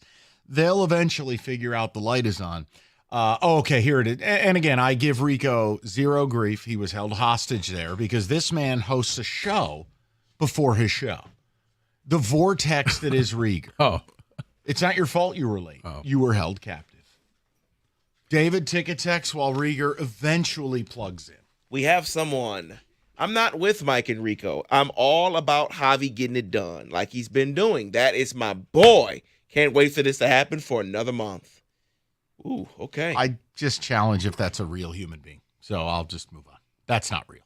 You all are champs. Don't forget Baez also tagged up to turn 2 with 2 outs. His head is not in the game. AC from Monroe. We were attempting to keep it positive today. He did do that. That was hilarious. Oh, my gosh. Someone says, Doug is wrong. I agree with you guys. Javy has to go, and I'm not happy that he has one good weekend. Let's bring in someone who's absolutely obsessed with Tiger baseball. Hi, my name is Craig Monroe. Yeah. And, hey, what's up, guys? I love the first topic. I do. And I watched Javy this weekend. And listen, I'm happy for the guy, I guess. But are you really? I mean, I guess. No. But It's it doesn't yes change or no. It doesn't change how I feel. Then why would you be happy for him? I'm sure it sucks to suck. He's making $25 million. Want to get give it a try? You want to hear it's funny? Wojo and I were on, I want to say Friday, and I simply said, like, Javy doesn't care. Like, he's just fine being rich Javy. He's got his ring. He's got his contract. And then, of course, he went out at Chase Fields. So you think there's any chance Scott Harris can call the Diamondbacks and just say, you want this guy for your playoff push? You'd have to pick up 80% of his salary. Seriously. It would be the scene in Moneyball where fake Billy Beane is talking to fake David Justice, basically saying, that's what the Yankees think of you. Yeah. And then David Dabrowski gets the Coke machine. Right. They're paying me $4.5 million for you to play against them. So, yeah, no, listen. I mean, great that they won 2 of 3, but come on. This is I think Costa said it best, a lukewarm baseball team. That's what they are. Yeah, I mean, and they're not going to do anything. I will really re-engage if and when they can get 6, 8, 9 games over 500. Like, otherwise, what are we really doing? Because here's the thing: while you're sitting there meandering, Cleveland is pushing their lead out. Oh yeah. Well, Kansas City's 10 games over 500. I mean, it's funny. Isn't it funny though? Isn't it funny? Like, they stunk. They win the World Series. They suck again voluntarily. They rebuild, and now once again they're better than the Tigers. It's amazing. All while Detroit has done nothing for damn near a decade. I know. It's good times. No, look, and again, it's a long season. A month from now, it is. Maybe it feels different. A month ago, Minnesota was the hottest team on earth. No, you're right. Now Minnesota's lost, 6, 7 in a row? Yes. The Tigers have to earn. Look, here's the other problem. A vast majority of the Metro isn't watching this team on TV because they're not on TV. Well, it's funny you mention that because I have a topic that I wanted to. They say it's hard to watch what you can't see. Well, today's on FS1, so most people can watch. What a blessing. Oh, that's right. You can watch Game 7. You can watch Michael Waka. What? Welcome to 2015. Anyway. It's Connor McDavid night. I don't disagree. Although, listen, I don't want Ken Holland to go to the Final Four. Oh, no, I do. You want him to go to the Western Conference Final? Why? Because then I have a radio topic where I can ask people, will it break your soul if Kenny Holland hoists a cup? Yes, it will. 248. No offense. I love your shows. I listen all the time. I'm a P1, my friends. But I don't want that to happen. I can't have Kenny Holland going to the Final Four. It's the makeup for all the stuff that you give to the Leafs fans. Here's the deal. Here's the beautiful thing. Vancouver knocks him off today, and then Vancouver gets knocked out in the Western Conference Finals. And once again, no Canadian teams win a cup. I want Edmonton in the final. Because Edmonton, those people have nothing else. They live in Siberia. Is it still 20 degrees? I don't care. Like right now? I want a Stanley Cup final. Shout out Dwayne Rollison. I want Edmonton back in the final because it's the only city, Rico. If you enter the hockey game, it's standard issue you wear a jersey. There's not a fan in Edmonton that doesn't wear a jersey. Fair. I've never seen anything You ever hear like one of their radio shows? I've listened to Edmonton radio. I do. It's amazing. You're tuning into Bubba and the Iceman afternoons. You should hear how deep derrick. they go in. They're talking fourth line pairings. They're talking. I mean, it's unreal. They're talking about power play metrics. Go. You can. Just you don't want to hear this stuff? Wait, I can't tease my show. I got a great topic. Quickly. Okay, it's a Tiger related topic that I think half the fans are totally into it, and half the fans would vomit. We'll get to that. That's radio. There it is. We'll talk to everybody tomorrow at 2, 97.1.